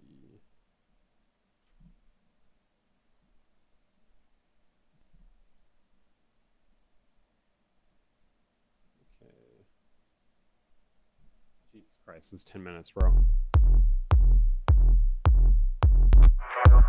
I like the IDMs for perks. Hey, thank you, Vino. Sent you an EDM. I sent you a DM of your epic down. Oh, thank you, man.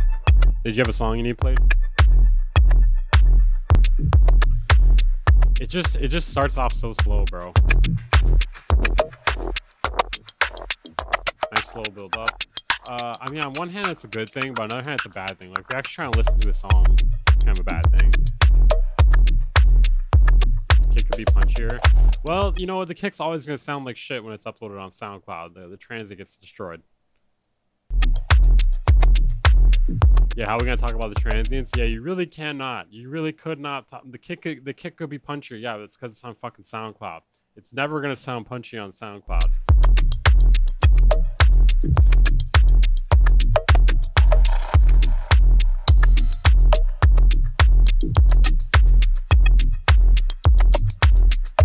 I'm gonna let it play a while though. I might skip ahead, bro.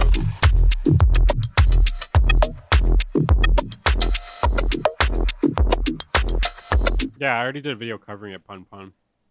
A week ago. Like, I feel like we could have made as much progress in this song in 1/4 the time, and it would have been like just a more enjoyable listen. You know, this would be better for like a DJ mix version or something, like if you want like a long version for DJs, but for like average listeners, I feel like this is not a good thing, especially if you want to appeal to a wider audience than the people that normally listen to this kind of shit. It's part of the genre, probably. Well, I personally just don't get it then.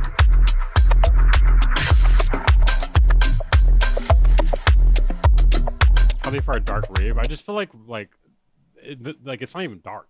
You know what I mean? It's not even. It's just like drum loops. Like, this would be great as like a DJ tool.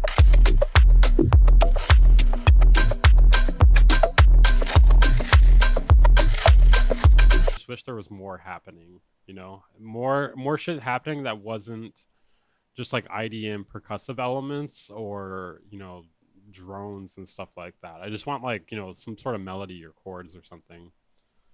But what you have so far here is not bad. Reese would make Weaver happy. Even a Reese would make me happy. True. Yeah, that is true.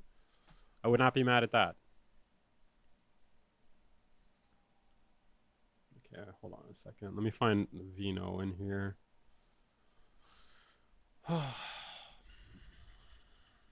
Vino, what? V-E-E-N-O. You my dog, then we eating at the same bowl. Same sense of loyalty, we chase the same goals. If you got beef, then it's... I want to say you can saturate the vocals more. Some SSL saturation would go hard on this. This thing is so sensitive, man. This thing is more sensitive than Yabba Dabba Doo. Bro, my camera cable is more sensitive than Yabba Dabba Doo. I'll let it play while I fix it. Forever, that's the way it goes. That's the way it goes. That's the way it goes. Wage gang forever. That's the way it goes. Loyalty's always guaranteed. My camera cable is more sensitive than not Legend.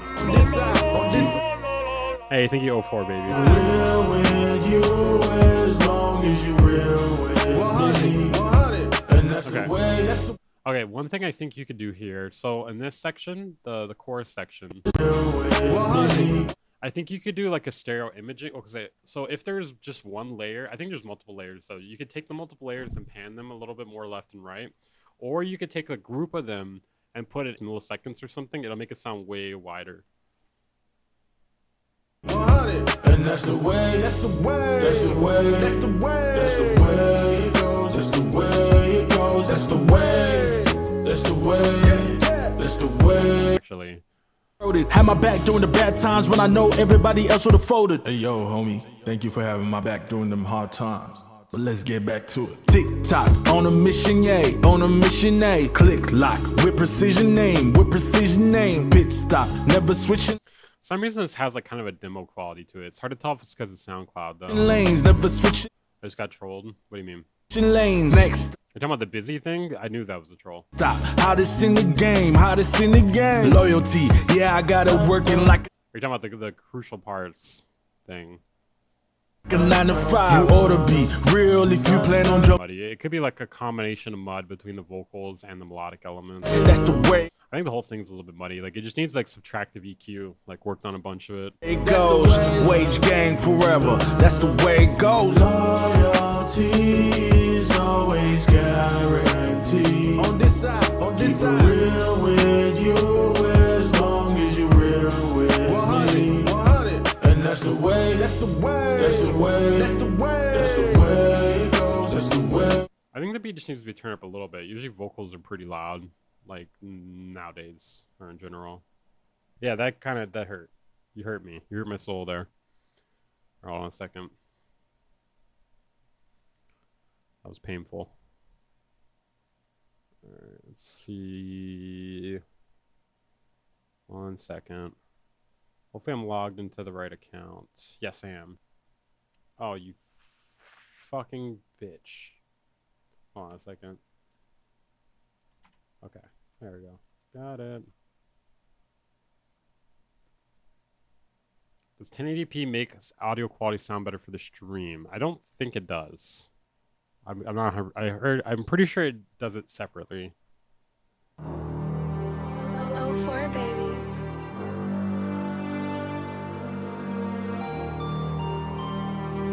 This sounds way better than the other song. The other song, the mixing was terrible. No offense. Okay, some offense. Some offense. I've been wrong for a minute, yeah. I've been gone for a minute, yeah. Smoking loud in the room, you smell wrong. I won't lodge you for a minute, you would send me on. Smoke a lot of sin wrong, you smell it when I walk through. I got all these bands and they talk to. I got all these bands and they walk to. I'm sure got shit like prostitutes. All these diamonds bright like a phone. Hi-hats are pretty quiet. You can make those loud. Or compress it to make it like cut through the mix more. You're right on a plateau. Baby, what's up, tight? I don't want to. You will bring your pie, got my gun too. Pouring egg up in the Sprite, sipping dirty mud. Smoking OGs in the right, 50 out. Oh, let me hear this again. Pouring egg up in the Sprite, sipping dirty mud. Smoking that part right there, like, one thing to be aware of when you low pass like this is it can cause clipping. I'm not really sure if it is right here. It's not like crackling or anything. It's not that bad.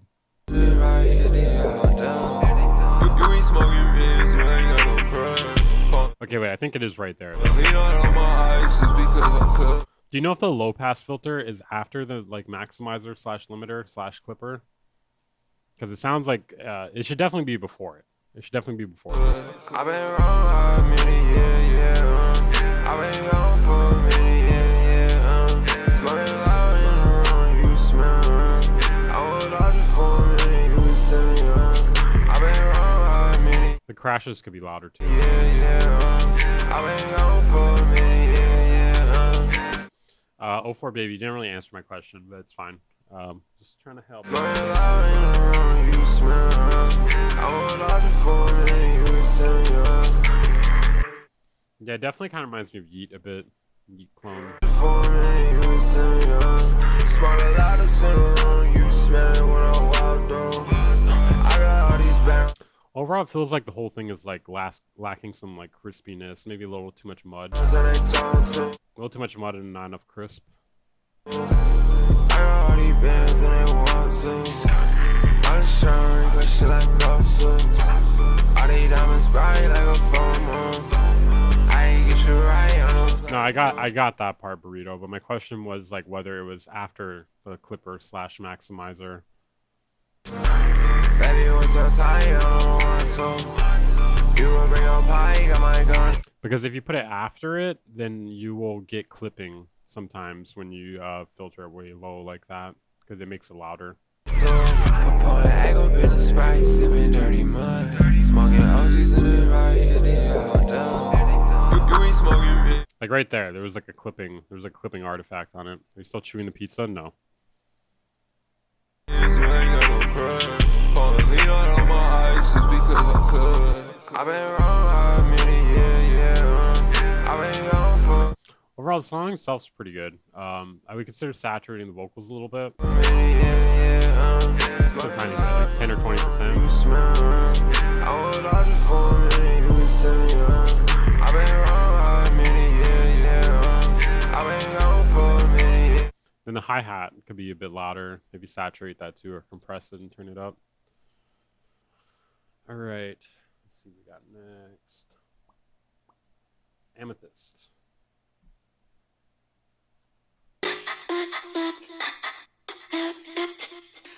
There is one more bite of pizza though. Oh, let me get that off.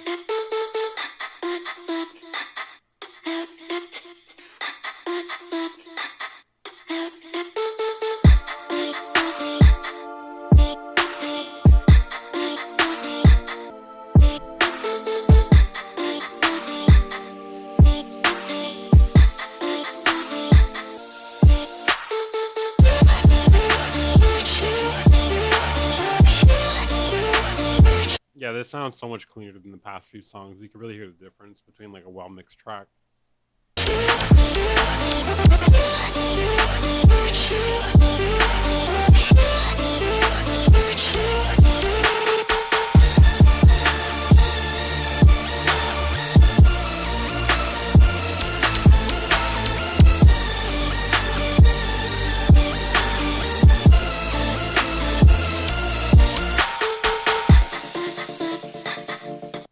I really like the snare samples. I like when there's like variation in the snare.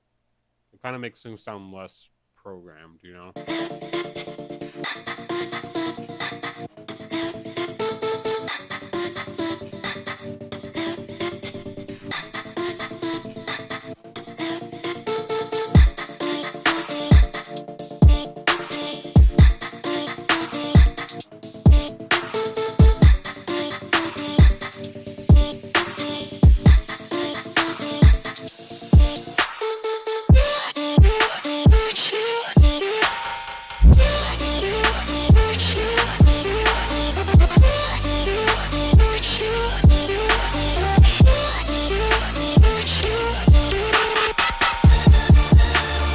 Yeah, it's dope. It's like Witch Vibes, or what do you call it? Witch House. I like the laser sound. That's cool. I like the lasers. Cool lasers, dude. Good job on the lasers.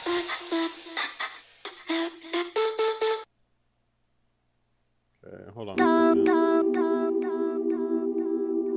Sorry, I'm trying to put the timer on the screen here. Oh, I remember hearing this one before. This is dope. of everything that's pulling me apart. And I let go, go, go, go, go. Sorry, I was capturing this here. Put on the screen, bro. And I let go, go, go, go. Okay. It's not the end, but this. Yeah, so the mix is like way better on this than like the past stuff. Like this is kind of more what you should be aspiring for, guys. And if you need mixing and mastering, make sure to reach out to me. I have a website, bloom-audio.com. I'll mix your songs for like $100, maybe less if there's not a lot of stuff happening in it, or master it for like $20 a track. Not like vinyl mastering though, that would cost a lot more, but like just regular like one-off mastering. I also do lessons too. So if you need help getting your song sounding like this is a pretty good mix song here. This is what you should be shooting for, in my opinion. Like you can hear, like everything is crispy. There's not a lot of mud. There's not like too much low frequencies or low to mid frequencies.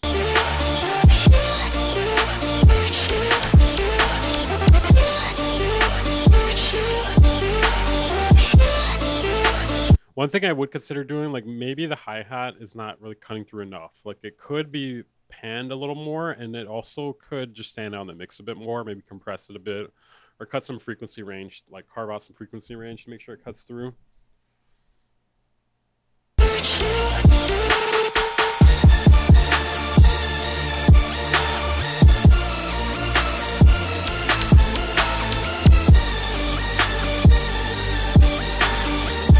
Like you can hear the hi-hat, but it's not as audible as it could be. Like, or not audible, maybe not all the frequencies are as audible as they could be.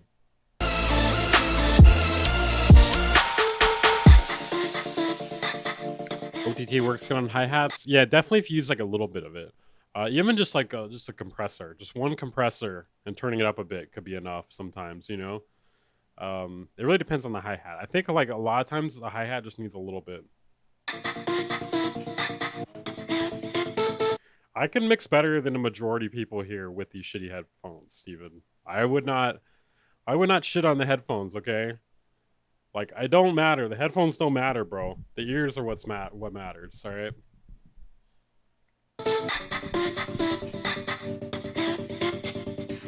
You want me to be up a bit? A little more? I'm just saying, I do see people shit on these headphones sometimes, and they're okay. Like, but I don't think it matters that much. The headphones don't matter that much. Your ears matter way more, and knowing what you need to do.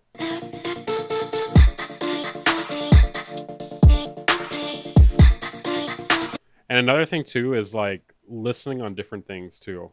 Like having 2 sets of monitors, 2 sets of headphones, that'll change your life, bro. Because sometimes you just need a change in perspective, you know, and changing perspective while you're mixing is just huge. It's huge.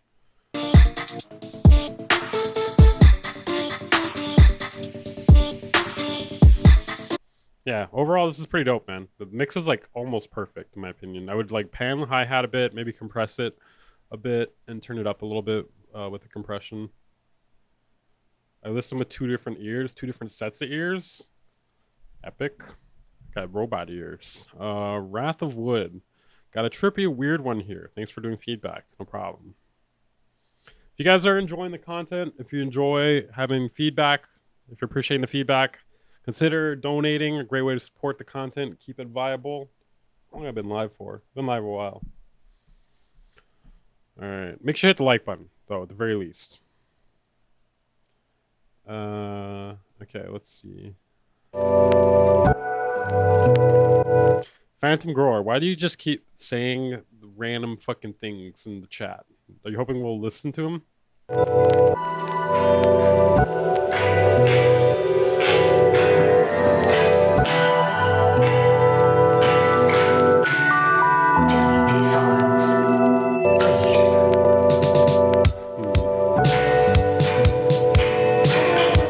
The drums are crispy. One of these chords is like pretty dissonant though, not in a pleasant way in my opinion. I think it's this one. Wait. Where is it? Right there, that one. That one that I just played. That one right there.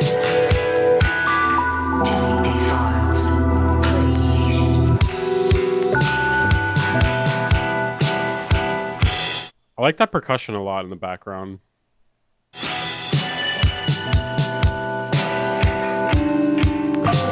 It's almost like a clapping or like stomping sound and like the rain or something. It's pretty dope. I kind of wish that was like panned more. Like pan that right. I feel like a lot of this feels like very centered. Am I crazy?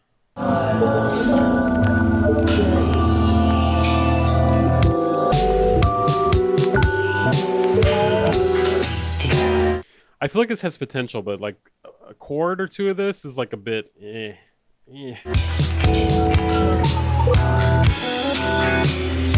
love the snare. I do love the snare though.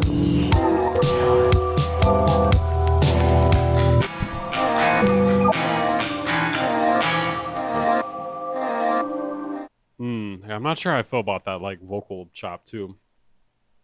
Feels a bit dissonant. I honestly still don't know what people mean when they say microtonal. I mean, I do, but I don't. You know what I'm saying? Does that make sense? I don't really know how to explain it. Like, I get it, but I don't get it at the same time.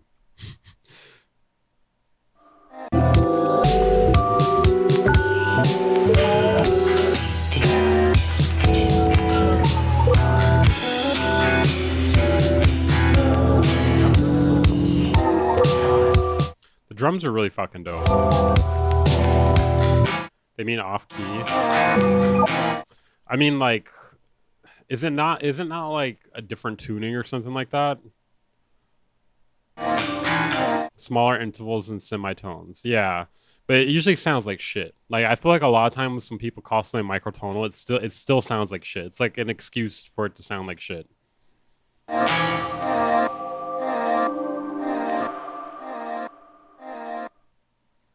Hold on, let me try to evaluate this.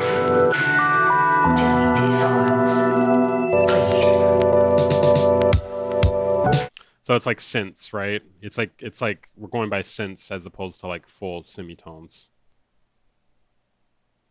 Out of tune is not the same as microtonal. Well, it's like a different tuning. We're not a different tuning, a different scale degrees, right? Have a good one, Roy Droid Void. Collier does I heard that SS something is hold on. Let's peep on that real quick. I haven't people told me about it, but he told me he was gonna do that, but is he still streaming about that? How long has he had to talk about this? That's crazy. Hold on, let me just go check on that real quick.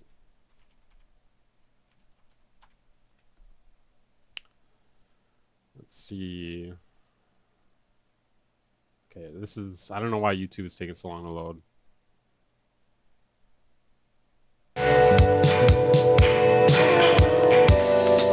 Drums are really fucking dope. It's kind of a shame that like the chords are kind of sketchy.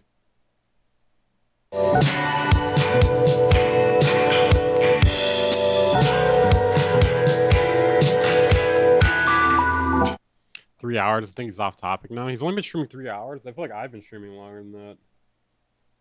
I can't see how long I've been streaming for. Can you guys tell me how long have I been streaming? It's like I can't see it on my screen. It's like minimized or something.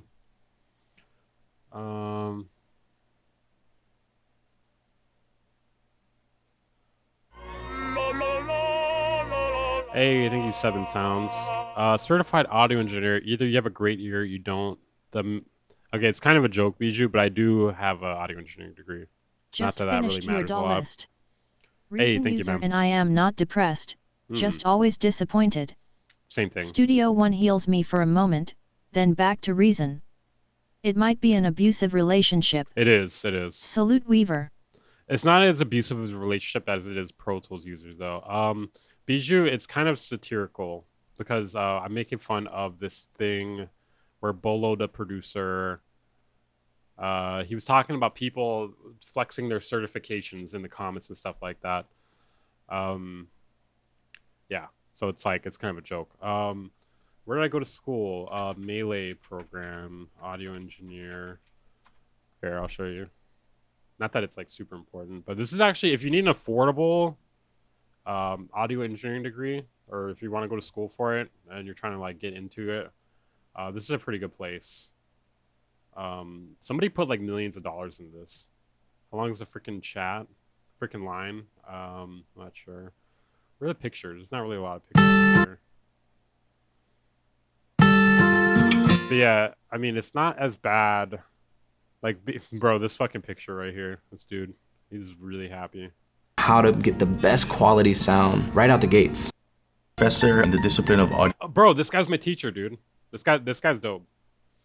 He was like pretty fucking serious, bro. This guy's pretty serious. He's cool. I am also an assistant professor in the discipline of audio engineering. MELE is an acronym for the Music and Entertainment Learning Experience, also a play on the Hawaiian word mele, or song. So really what we're really selling in that is the experience of all of this, yeah, where we bring students together.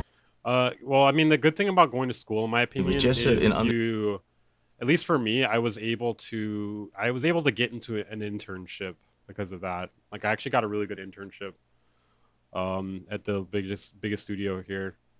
But yeah, this was a dope studio here. Let's see. There's different. There's a lot to it. We talked about it earlier, but yeah.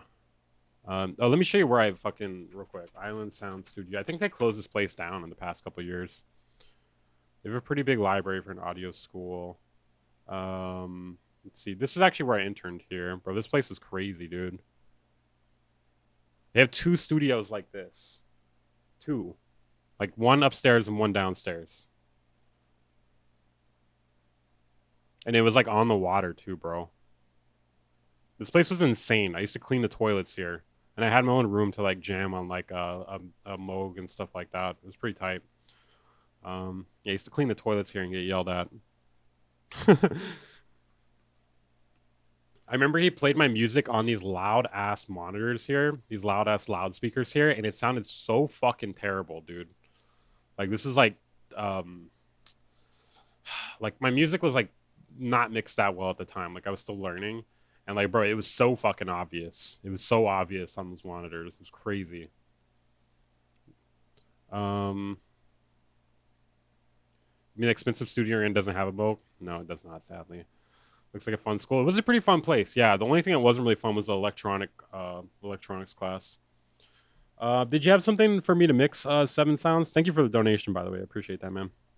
Goated. Goated with the sauce. Okay, let's see. Probably set up for mono.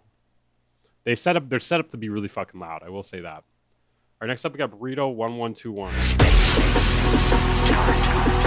Like a circuit bending class? No. No, like fucking like schematics and shit like that.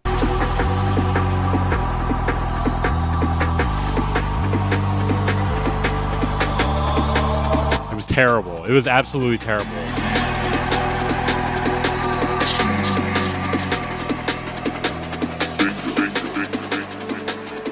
And the craziest thing, sorry, one more, I'm just gonna pause this real quick. The craziest thing about that class too, it was taught by the most boring teacher at the school, and it was once a week for like fucking 3 hours straight. It was insane, dude. And so they could not pick a worse time, like a worse way in order to do that class. Most boring teacher, 3 hours straight, doing schematics. Circuit bending class would be awesome. This was not that though.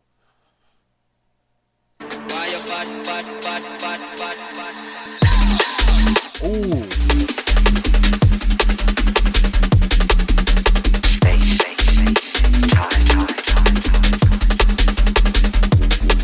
This is sick, dude.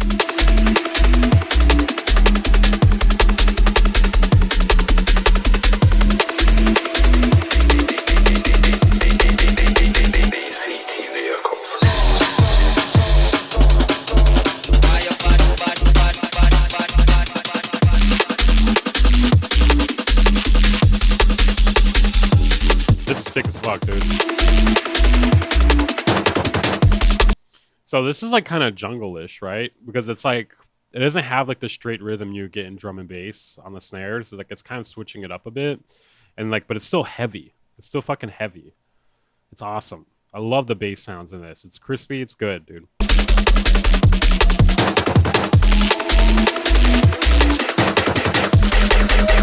Tearing the fabric of space-time. So the only real critique I have with the mixing is like right here. Tearing the fabric of space-time. So like those like FX sounds or whatever that is that just comes in right there. I think there's a lot of low mids. Like I think you can cut some of that, like a low shelf or something, or even like a notch, not a notch, a bell.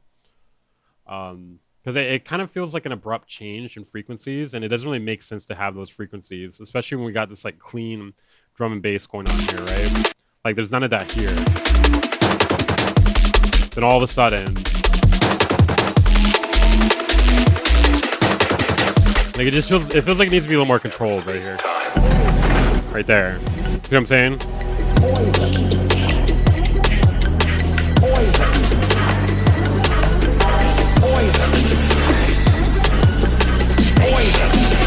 Yeah, this is dope, dude. I feel like I never really hear people do enough of like, this is like a combination of like jungle with the drums with like more of like a main stage drum and bass sort of thing with the bass, you know? Like, it's fucking awesome. And I feel like I never really hear this very often. Maybe I'm just not exposed to it very much, but this is dope because of that, in my opinion. It's like more original sounding to me. Stream elements ain't working. The YouTube chat or on the screen here, Cash App, Venmo, any of that works. Just let me know if you do it, so I can check fish. What's the Venmo? It's at Bloom Audio. It says my name on there.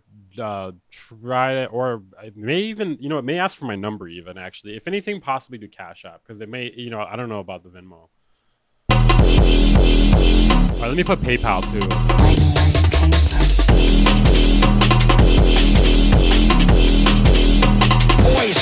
Now Bloom Audio. Is it? Oh, you can't see it on the screen, bro. Okay, my bad, bro. Hold on a second. Sorry, I didn't realize it wasn't on the screen. That was my fault. I didn't even notice that.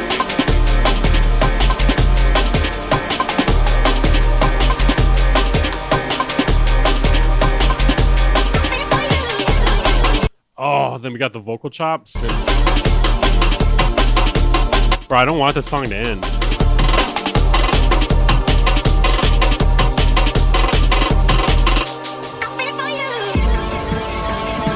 Sick. Sick, dude. What'd you send it on, Venmo? Oh, yeah, I see it. Thank you, man. Thank you, Joe. He doxed him. He said his first name, his basic first name. Okay, I'm gonna pick this apart, bro. Yeah, this is a legit tune. Like when people say like, "Oh, tune," like, bro, or track. This is a tune / track, bro. This is fucking awesome. And one thing about this I really like too is it's got like an old school influence to it, but like a modern influence to it too. But the mixing is like pretty modern, and I feel like people kind of underappreciate modern mixing sometimes. Like people, like especially with like more older school styled influence, like people say it should be a certain way like that, but I kind of feel like if you really want to enjoy a song like to the highest extent, for the most part it's gonna, like, the cleaner the mix the better, you know, unless we're talking like country clean. I'm not talking like that. I'm talking about cleanliness as in like separating frequencies, making sure they're not clashing, stuff like that. Come on, let me pick this apart a little more. Like, see if there's anything I have. The main thing I heard was just that transition where we got kind of a lot of low mid frequencies. Sound boy.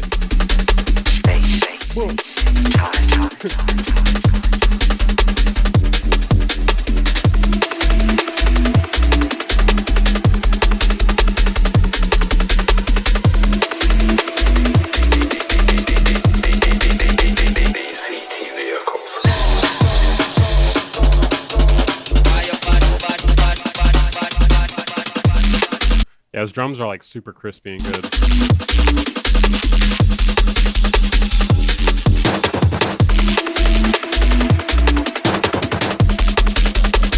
Yeah, this is amazing, bro.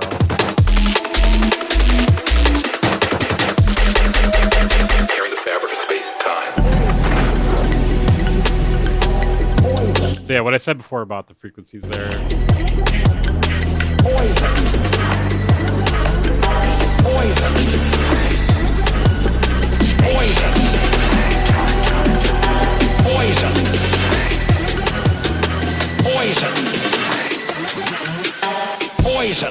I want to say that Hoover could be like a little more like OTT'd or something, just like a little bit. Just put a little more in your face. I know where you came from.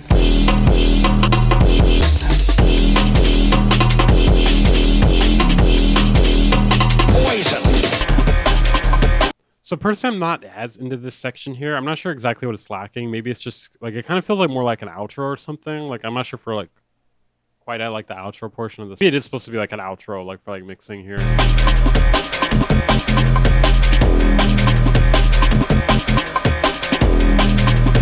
I know where you came from. So yeah, this part is a little bit questionable to me just because it's like a bit empty. Like it feels like more of an outro, whereas like we kind of get like more things coming back in here. Like I feel like maybe you could put something there to kind of fill up a bit of space or make it feel less like an outro. Because it's like we got, in my opinion, it's like we got an outro and then we got like the climax all of a sudden. I know where you came from. I want to say the mix could be a little cleaner here too.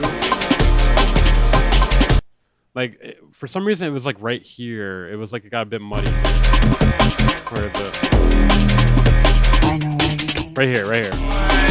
Like right there. I think it's because there's like a sound effect or something hitting at the same time as the drums and all these other sounds coming in at once.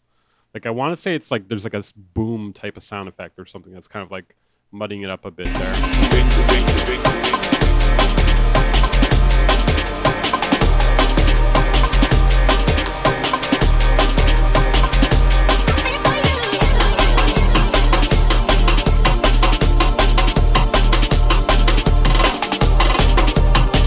It's a simple pad too, but it works. Especially since it's at the end too. I like that like horn too.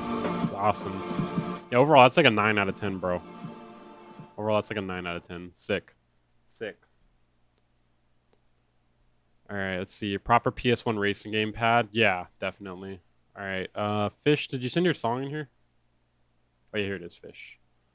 Alright, Arms and Fish V3. Yeah, 9.5. Yeah, like the very small critiques for that. That was like super legit. Back alley silence, moving like giants. Couldn't fall out of line even if we were trying. Sound out the sirens, this desert island is sinking faster than my memories of shy time. I better faster till I get drunk. I think I probably should have left a while ago. Don't wanna pull it. I like the shuffle.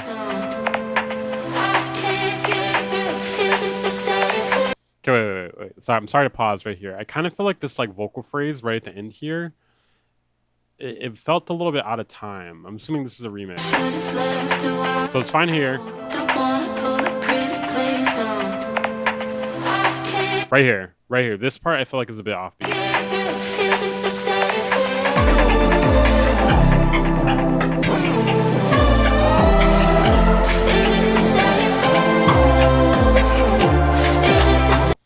So this is pretty cool. I think the mix is a bit rough though, just a bit rough. It is crispy sounding, but it sounds like there is some like frequencies that may be clashing, especially in like the low to mid frequencies, mostly mid range.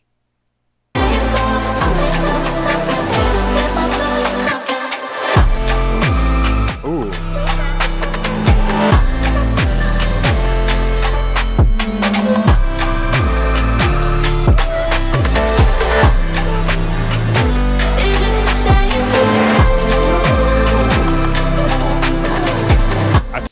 I feel like the snares are kind of fighting for the life here. Like it's not cutting through as cleanly as it could. Another thing too is I feel like a lot of things they feel like they're in the same space. Like maybe like try panning more things because it kind of feels like everything is like really in the same area. You know?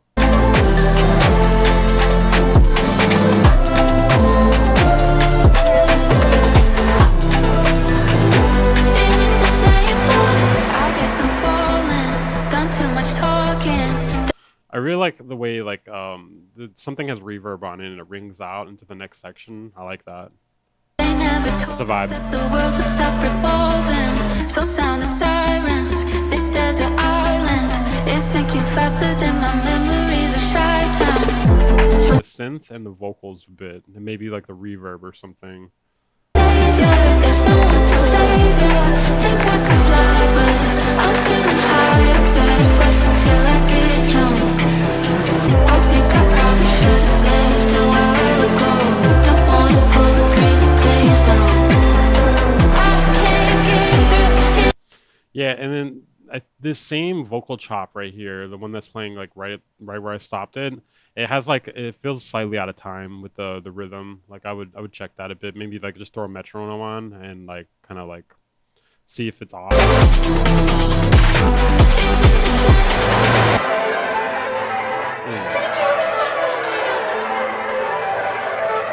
So yeah, like I feel like there's a not on the overall track, but on certain elements of it. Like I'm not sure what it was there, if it was FX or something. Yeah, that was FX. Either that or just turn the FX down.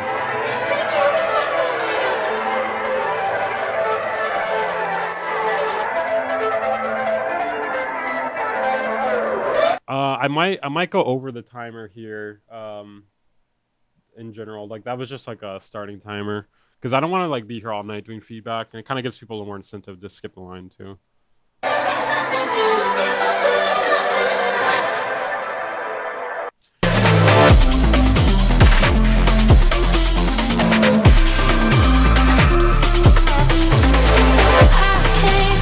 Yeah, the effects are a bit loud, but definitely I would turn the effects a bit loud. Like I feel like the effects should almost never I feel like the effects should never like be like the loudest thing in the song, and it feels like they are sometimes.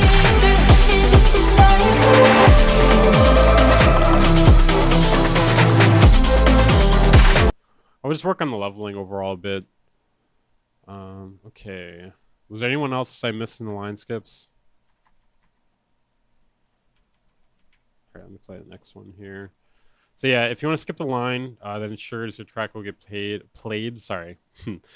Freudian slip there. It ensures your track gets played, and also it's good if you want to submit more than one song, because I usually only play one song per person otherwise. Okay, let's see. VVV, sorry. You're still pretty quiet, or the beats are too loud. Maybe I should... What? Yeah, that is true. I am a little bit on the quiet side. I'll turn it up a little bit. Is that better? That should be pretty good. It's like -3 dB. Okay, VVV. Let's see here. Say it to my face. Yeah, no problem, Fish. Thank you. That's pretty sick.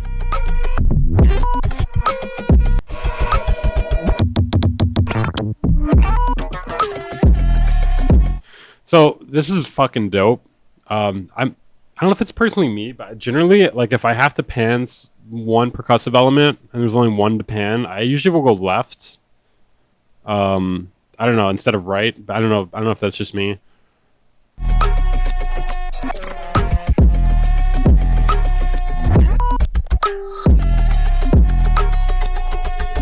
It's funny because like on its own, that the main like melodic sound in this is like kind of off-putting, but it's kind of fucking dope with all the other songs. I mean, all the other sounds. You know what I mean? It's just that, but it's kind of fucking sick with all the other shit. You always go right first. Maybe it's just me then. I don't know why I go left.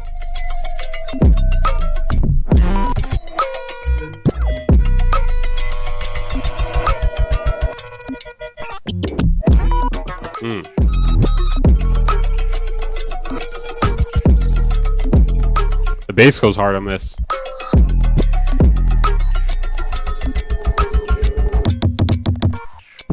Yeah, I know Yeti.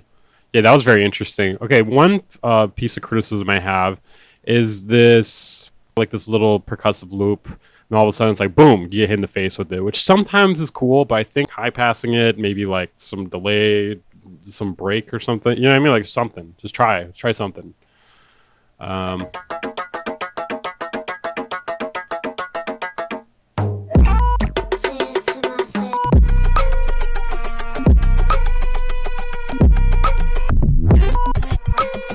Yeah, I could definitely hear this on Off the Air on Adult Swim. This is something that somebody would make some crazy visuals to.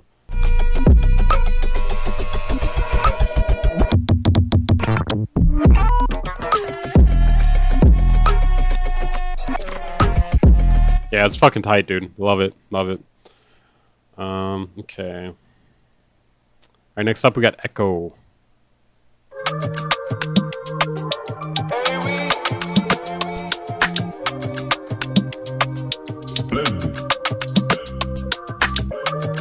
Splendor. Splendor. Percussion sick. I feel like you guys are using the same percussion loops or something here. Okay.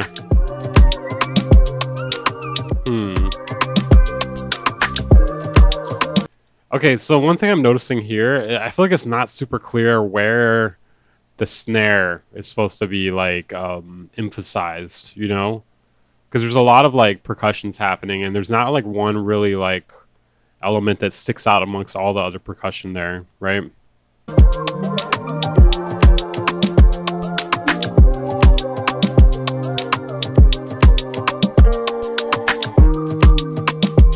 You know what I'm saying? Like, I feel like you should emphasize certain hits more within that, like, percussive loop. So we know, because it would make it easier to know where to nod your head, you know? Like, because currently it's kind of just, like, everywhere.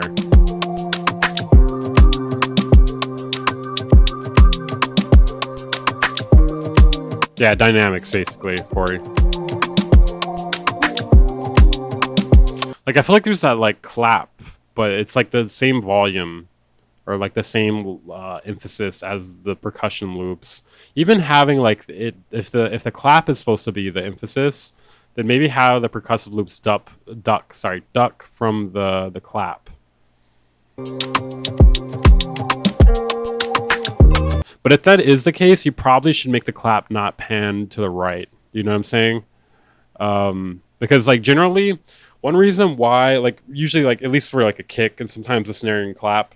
They're mostly panned somewhat centered. Kick 100% center. Usually the snare and clap mostly center is because you get the most power out of an instrument when you have it towards the center. Because then you're getting equal volume out of both speakers. Whereas if you for instance, if you have it that way versus if you were to pan something fully to the right, you're only getting power out of that one speaker. So like if you're trying to put emphasis on something, panning it.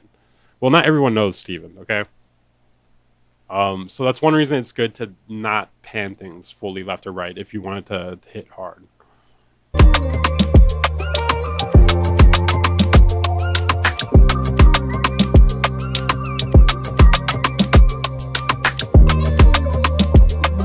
This is pretty dope.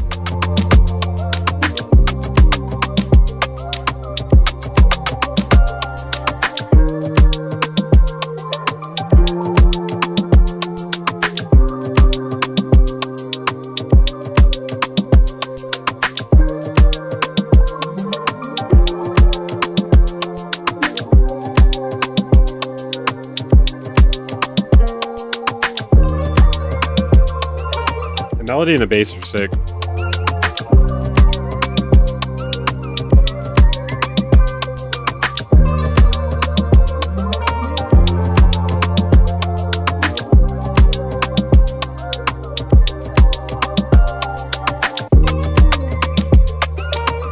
I don't know. I mean, I would definitely say it's smooth. Dancey, I'm not as sure about. I think like the emphasis on the rhythm could be better if you want to make it dancey.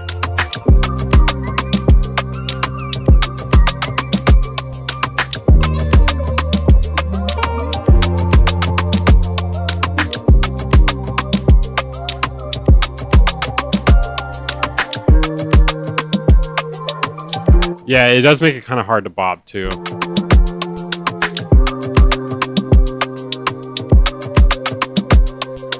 Yeah, the downbeat's hard to follow, exactly.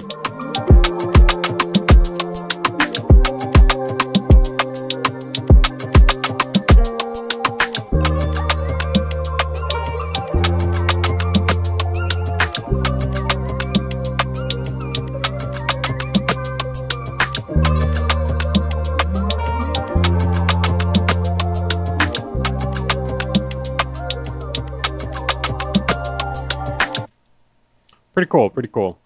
Alright, next up we got Kiloeve. I don't know how to say your name. Inspired by Space Laces and Camellia. Alright, let's see here. Hold on a second. Let me, you know what, hold on. Let me close my browser just real quick.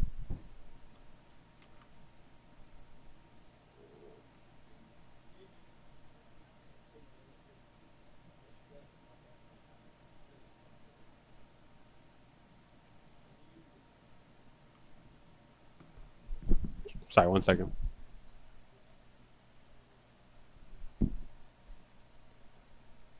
Okay. Sorry a second. My browser was like acting really funny.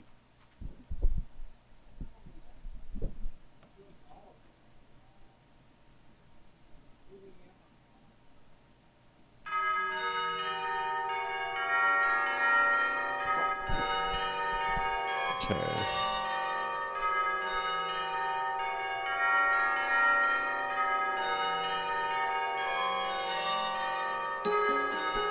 Okay, we're back.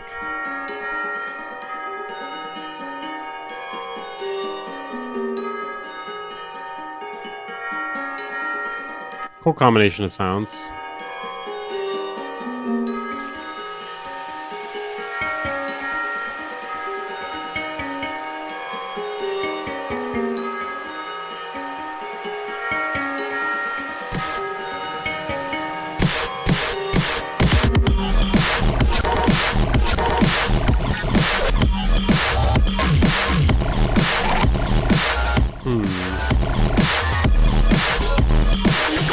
So the mixing is it's a bit fucked up, in my opinion.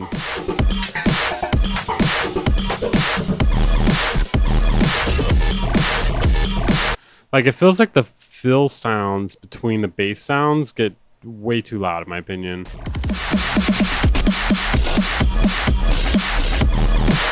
Like a very aggressive kick and snare.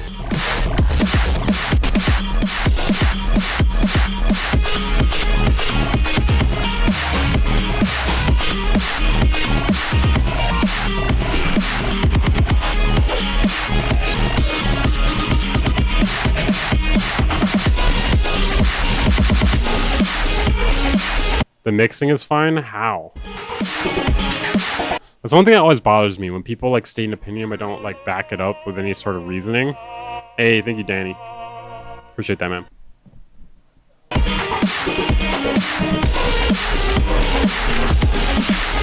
ready to get roasted again.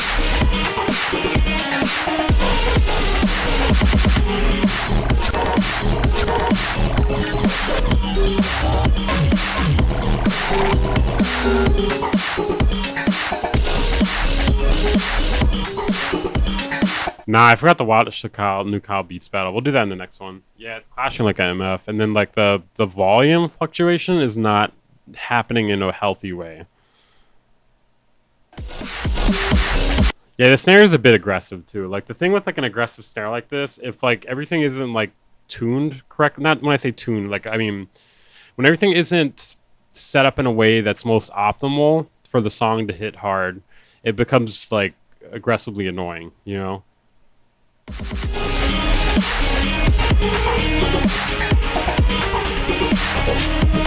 Like the bass is not really cutting through, and like with this sort of genre, like you really want the bass to be like one of the most forward and hard hitting elements.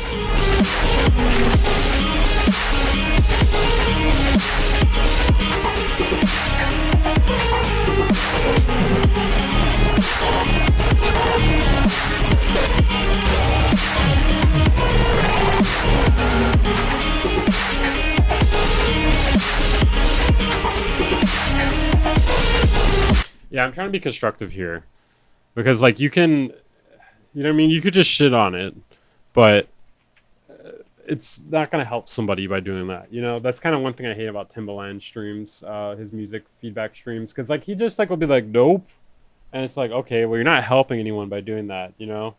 It's like completely valueless, and it's for like minimal entertainment value. Yeah, it is very ear fatiguing, I do agree. That's kind of the problem with like a mix like this.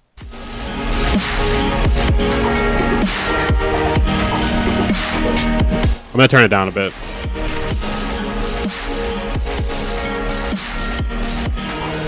I feel like overall, like the idea is just not, I don't know if it's like the best idea.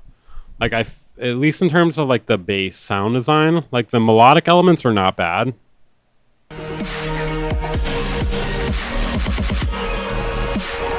Yeah, this section is kind of cool. Like, there's like not a bad idea here, especially in this section here. Is it back?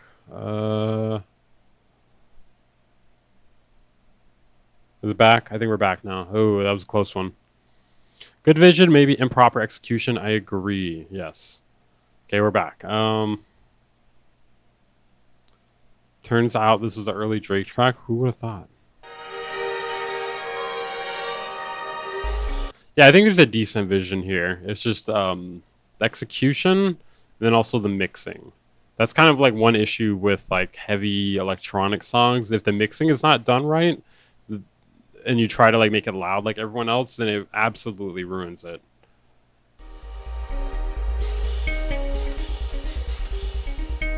Like, people will say mixing doesn't matter until you show them a song like this, no offense. And then it's like, okay, yeah, mixing does, especially for certain genres, it matters a lot.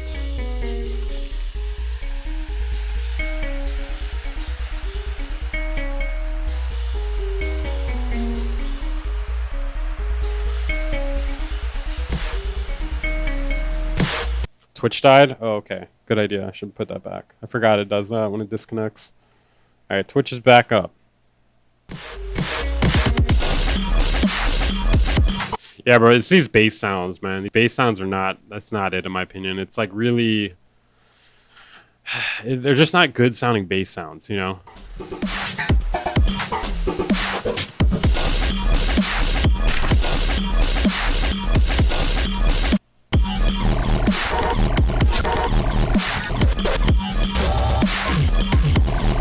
Yeah, just a lot of these bass sounds I'm not into.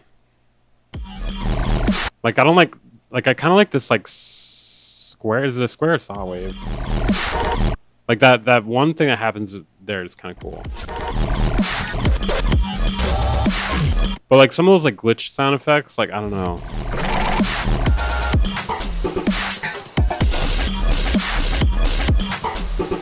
I feel like with this sort of genre, like dubstep, bass music and stuff like that, a good thing to do is strip it. Like if like you get in this sort of predicament here, a good thing to do is strip it down just to the sub bass and the melodic elements and build on top of it from there, you know? Because like having all this like aggressive shit when it's not really hitting right, too much bass movement. Yeah. You got to like kind of simplify it at first and then kind of like start adding things in.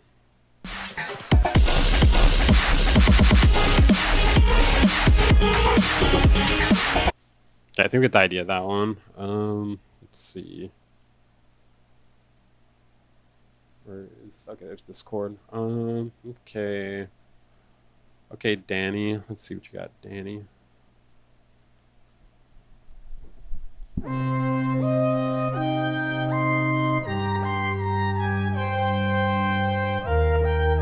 Okay, so it's like a video game composition, very Zelda sounding.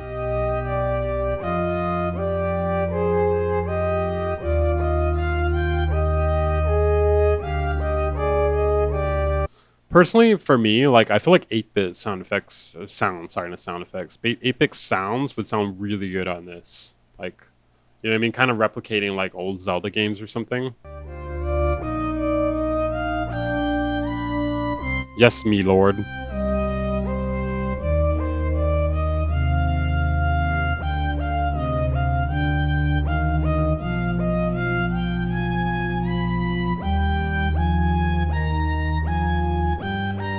Like square waves will go hard on this instead of whatever those are. Use vital too.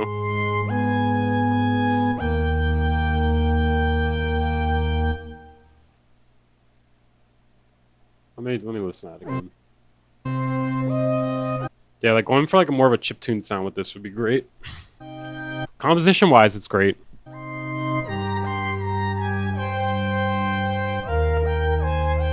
Like, let me show you for, hold on. For an example here. Let's see, speed it up 5 times. Okay, hold on a second. You know what? We don't have to do chiptune. Hold on. Let me just pull up like Legend of Zelda NES.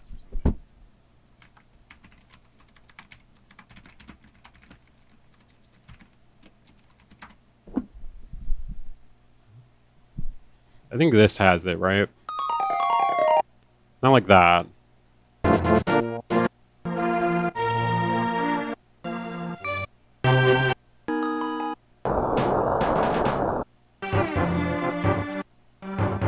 This is not quite what I was thinking.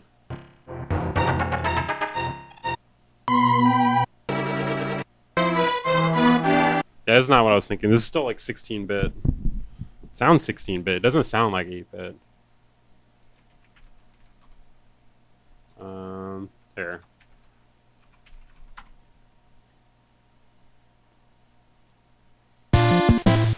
Yeah, like something like more like this, I feel like would work like super well. It would really create a vibe.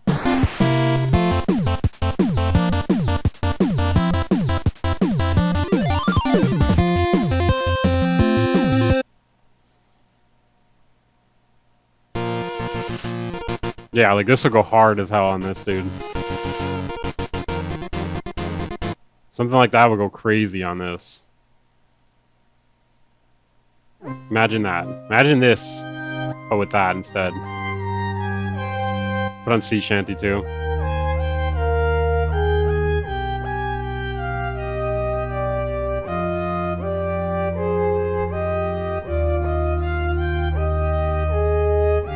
The crusher effect, that helps, but also just having put it on faster speed. Let me try.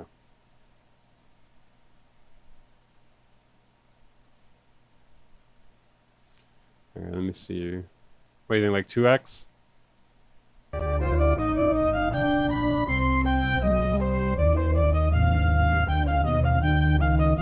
Yeah, very Castlevania.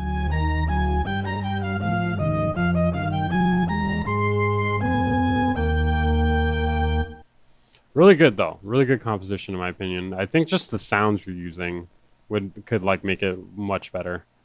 Put it into Game Boy, you mean? Sure.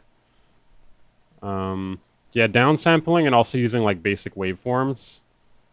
That would take it. That would make that pretty great. I mean, not that it's not good already, but I think it would make it much better. Okay, King Wolo Wolo. All right, let's hear. So I'm running out of time here, guys. If you want to make sure your song gets played, consider donating via the Stream Elements link. Yeah, the algorithm is shit for time stretching on YouTube.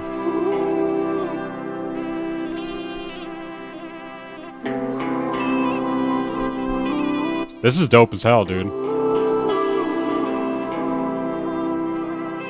So that's pretty crispy sounding. That part is nailed.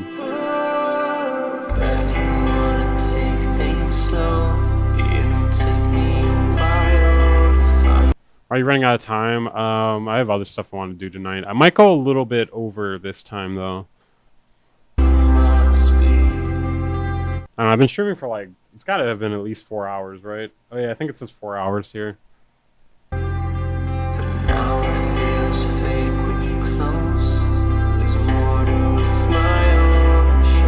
Large father track coming. I'll try to get through most of these if I can.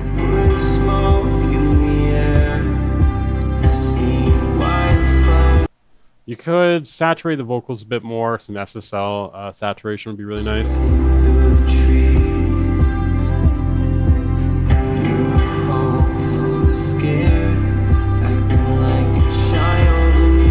I feel like there's like a large buildup of like mid-range frequencies in this. The bass is dope.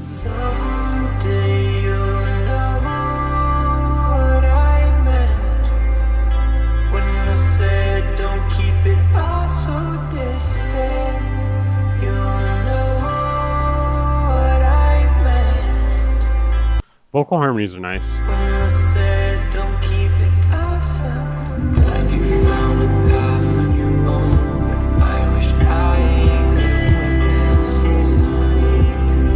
I just feel like there's a lot of like mid-range frequencies or something. That's like the main thing I hear with the mixing that could be improved.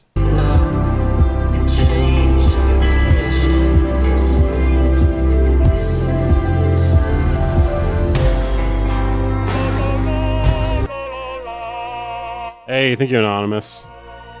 Just for being awesome. Thank you, man. I really appreciate that. Goated. You guys are very generous today. I appreciate that.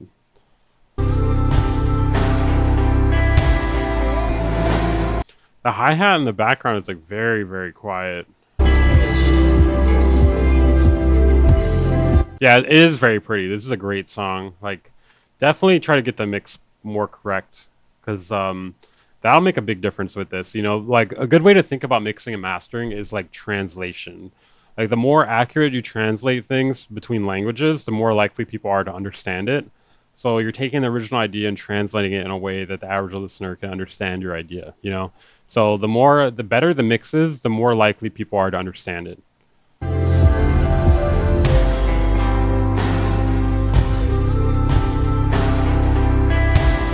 Like that hi-hat there, like people might not even know that's there if they're not listening with headphones with like an amp or something.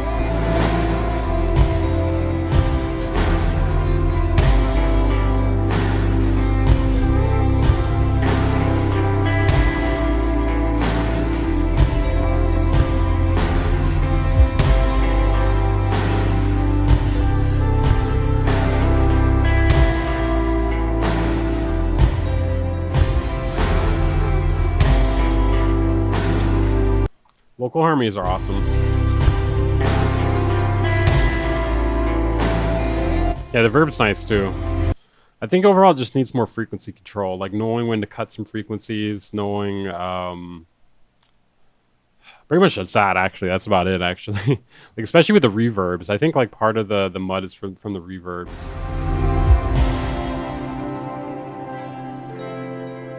What made you get rid of your push 3? I think I bought it kind of on an impulse decision, and I didn't really need it. I mean, that's not really even... push 3 is not even something I ever actually need. I just thought it was cool, but I just didn't think it was really worth it for me. Yeah. Alright, let's see... Needs more happy? No, I don't think it needs more happy. Big mixing pointer, even though you can't see the spectrum on Weaver screen, I promise you the fundamental tone isn't the loudest in that region. Cut second and third harmonic.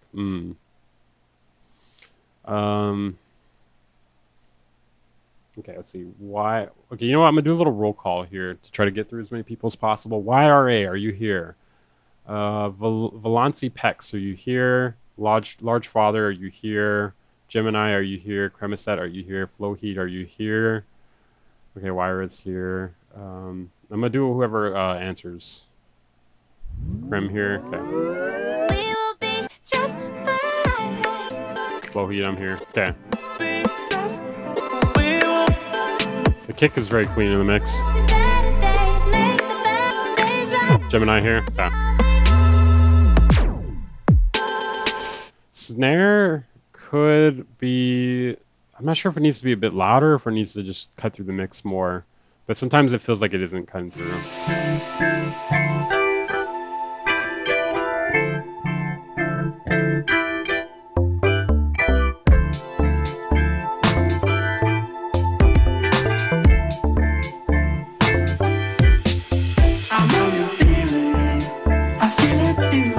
I'd say that snare could be a little bit brighter, like maybe bring up some of the frequencies in the mid to high range, more so high.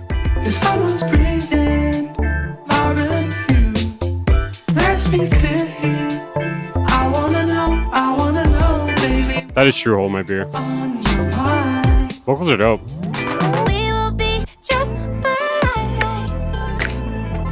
A lot of change ups. So, like, I think you should be a little more conscious with your drum sound choices, because some of these sound choices I'm not as into as the others.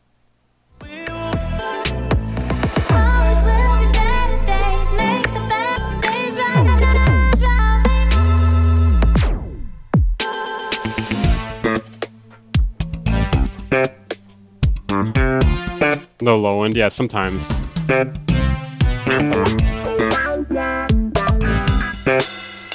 I feel like there's almost too much change ups. It's like we're trying to do an album in 3 minutes or something. This bass is sick.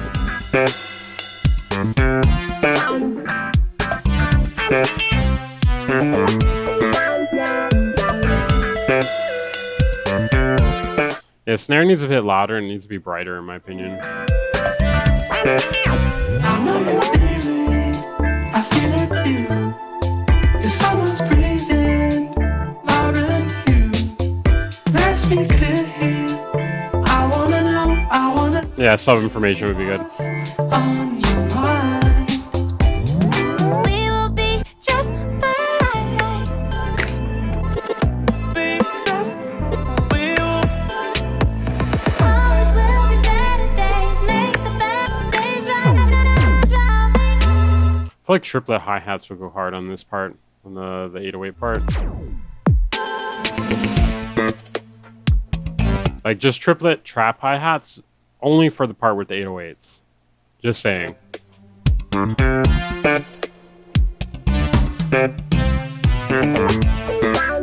I think I did that. I'm gonna try to get through these last ones quickly. Okay, Valance didn't say they were here. Okay, Large Father. Little remix of Deemzo Shagur for his comp he's got going on. Maybe 3 hours of work. Is there enough variation? Levels? Should I scrap C minor transpose everything? Okay.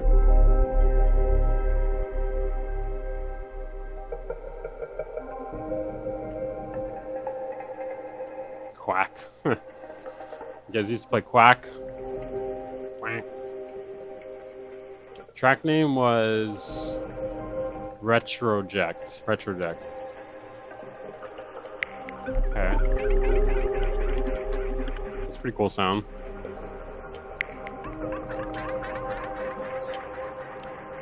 I want to say a hi-hat can have a little more highs. Maybe it'll have more as the track builds up.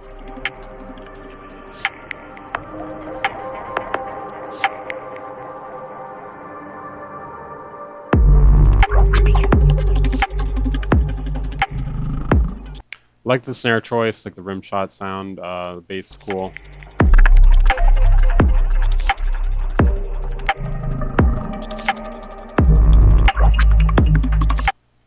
The combination of basses here feels a little sketchy. Is this considered IDM?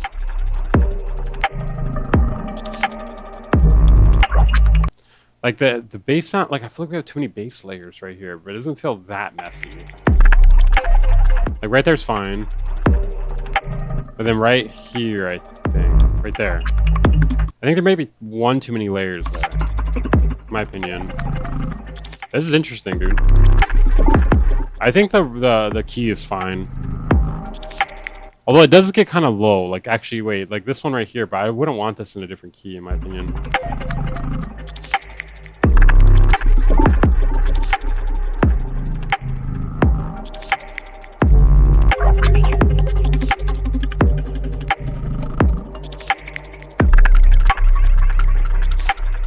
Pretty dope. Pretty dope.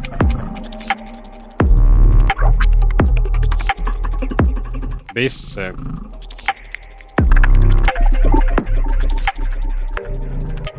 Kind of reminds me of like Rum Pistol a bit. Respace, Auto W.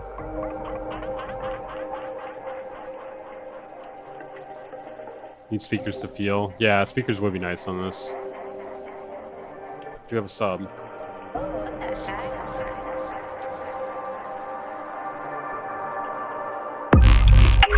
Ooh. Okay, now we definitely need more highs in the hi-hats, now that we got more highs on everything here.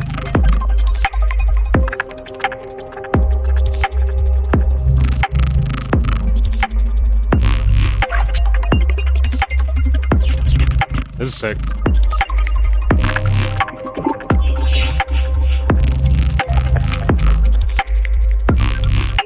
Sometimes it does feel like the waveform's getting a little too stretched. I could see why you're curious about the key, like if C minor's too low.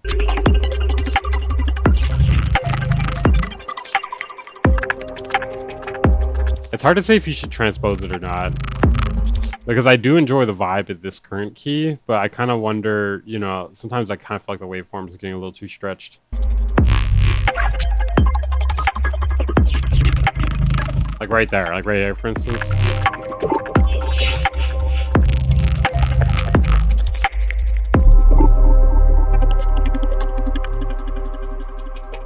semis up, you think? I don't know, man. It's hard to say because I think like C sounds so good, but I don't know. I don't know. You got to make that decision yourself. I can't. I would have to hear it. It might sound, the waveforms might sound more cleaner at that key, but C sounds really nice at the same time. Okay, I'm gonna get through these last three here.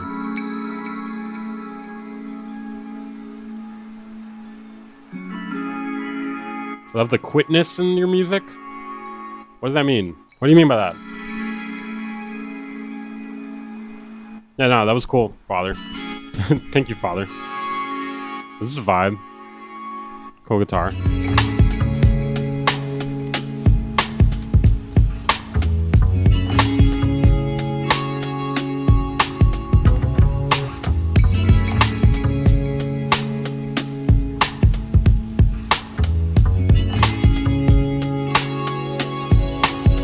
This is cool. It's interesting. It's interesting how we have such an atmospheric guitar loop, but then like, we have like kind of cliche boom bap drums. Not sure how to feel about that. It's dope regardless. So I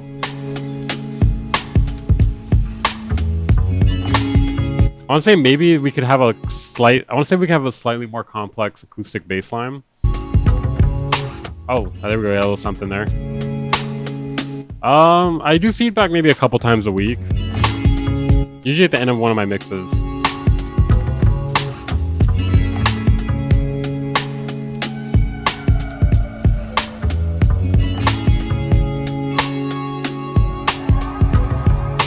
Listen to my consumer products.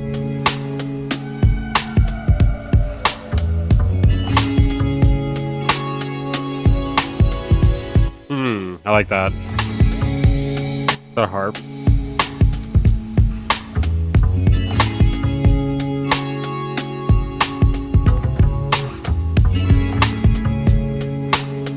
Pretty dope, pretty dope.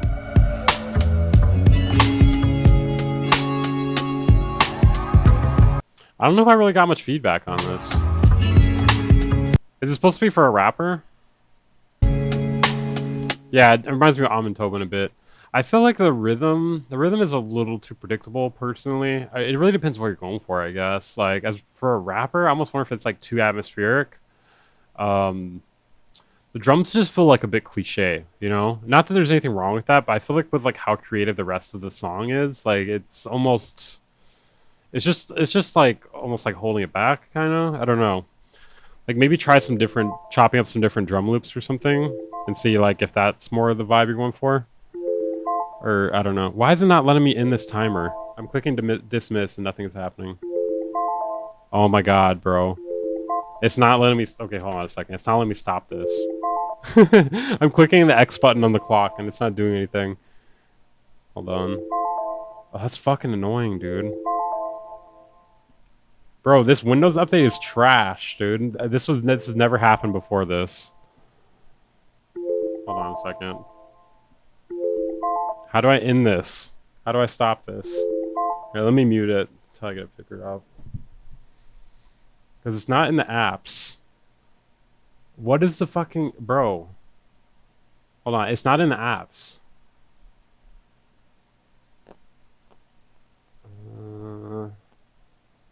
Hold on a second, guys. Oh, that's fucking annoying, bro. I'm using Task Manager. I can't find it, though, because there's so many goddamn tasks.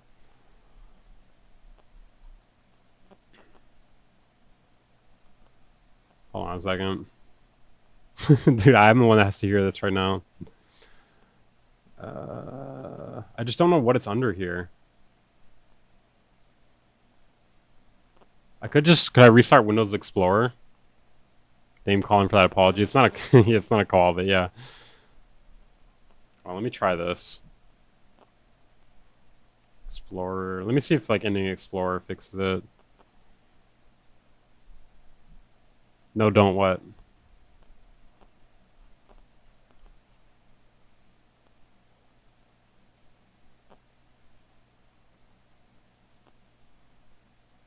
Oh my god, this is fucking annoying. I don't see how Windows Explorer is gonna fuck anything up. Oh, it did fix it, bro. When are you gonna do another interview? Oh my god, now it's doing it again. But it's letting me end it now. Oh, thank God. All right. Okay, next up we got Krimiset.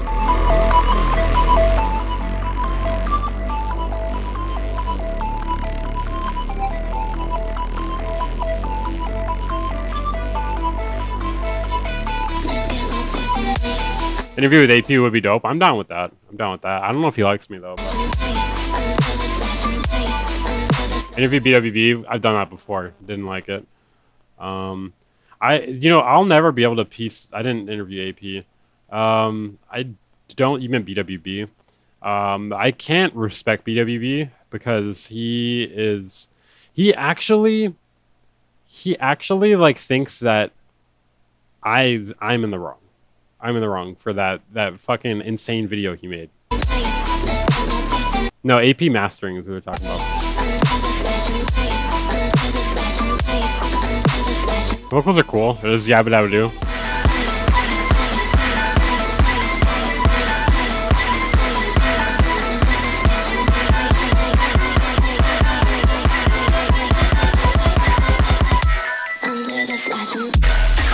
Whoa. That's hard. Kid from Audio University? Who's that? Oh, I don't think In The Mix likes me. I'm pretty sure everybody does not like me for the most part. So it's pretty hard to get an interview.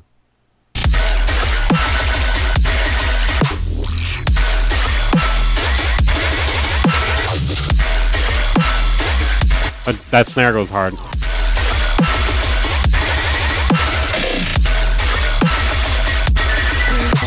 I don't think Busy ever goes to NAMM. He's too busy on that 5 video day schedule. So like the crash or the cymbals are not really coming through the mix as well as they could. Oh, I can interview Virtual Riot. I'm not super familiar with his music though, so I don't really know what to ask him. Like I know, like I've heard it like here and there. He would be down though, probably.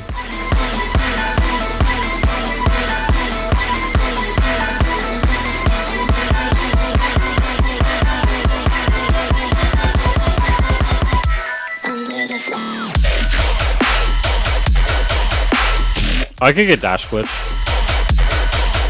I don't know what to interview him about though.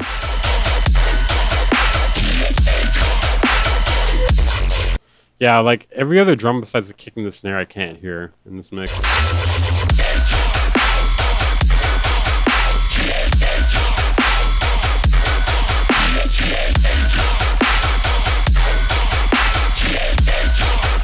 Pretty aggressive, bro.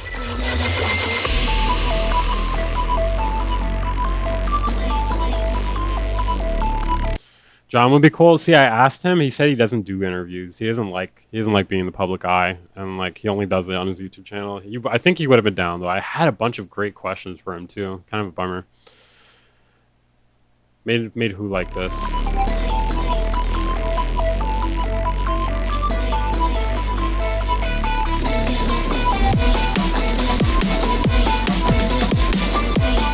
Talk about genres of industry audio. Yeah, maybe I could come up with some stuff with Dash.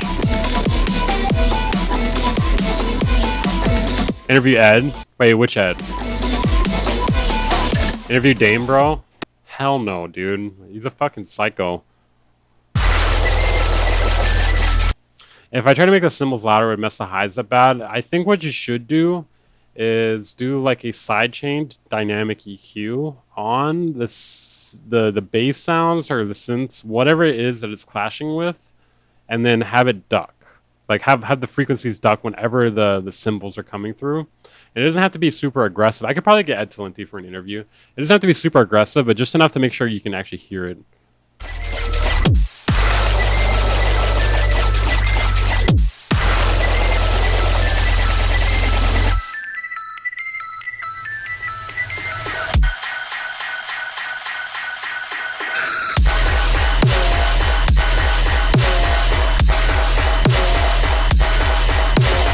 Snare's crazy. Alright, Flowheat, are you still here? Here we go. Last song here. Ed Talenti would be interesting. I could get him. I could probably get him. That'd be a good one.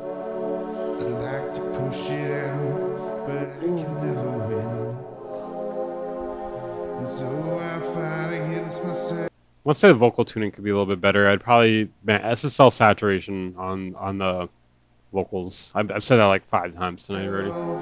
In this never-ending hell, but the story's mine to tell. I just can't figure out what is wrong with me. Why can't I just go on and live life happily? I always sabotage myself, try as though I may, but I will never quit.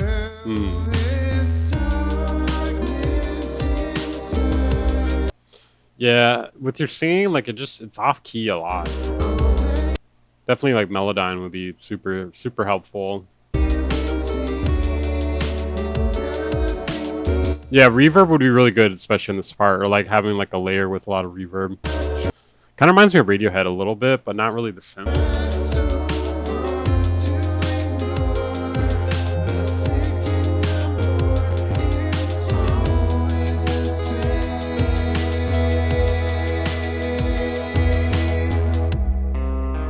I don't really know Jade Wee at all.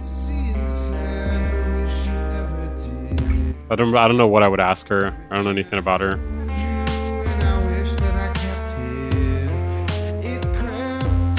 It'd be good to hear about the community in a way that's not glazed and soy.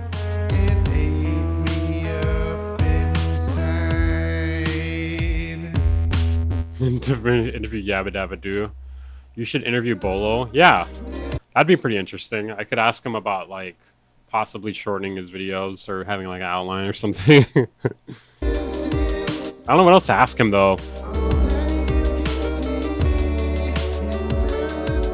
You know what? If I could interview Beabadoobee, I would ask her what it's like to not sing as well as Young Boy. I could actually possibly interview Emily Harpist. I don't know what I would ask her though. I would have to sit down and think about this. I do have a lot of people I could interview. EA Ski. I don't know if I really want to.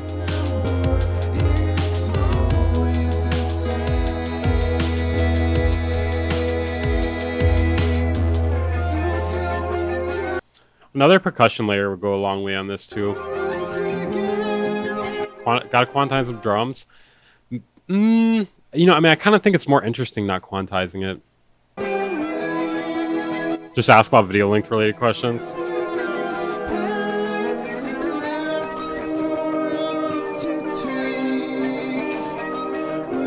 Interview format, player haters roast where you critique their videos. Actually, that's actually something I'm planning to do, but it's not an interview. It's I'm gonna do like a member stream once a month. I think I'm gonna do it at the end of this month. I'm gonna do one on Busy.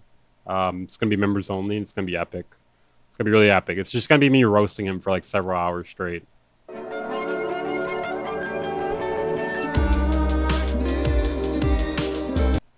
Yeah, I think the biggest thing with this is just the tuning on the vocals. Maybe, like, it's not that the drums need to be quantized, but sometimes I feel like they do maybe speed up a little too much, but having a natural groove is also really good.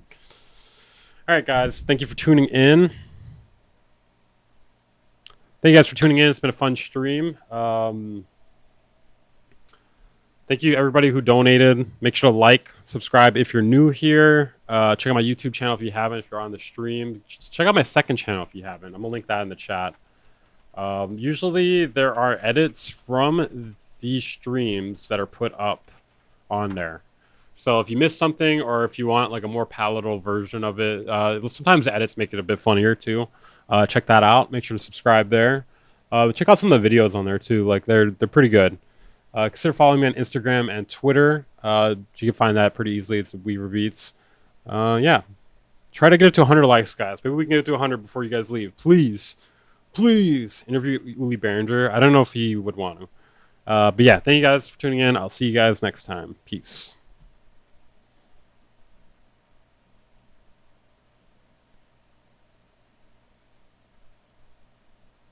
Is the song playing? I can't tell if the song's playing. Is the song playing, guys? Yeah, hail Satan. What's your Spotify? Weaver Beats. No song? Alright, whatever. Fuck it. I'll see you guys next time. Peace. I don't know why it's not playing.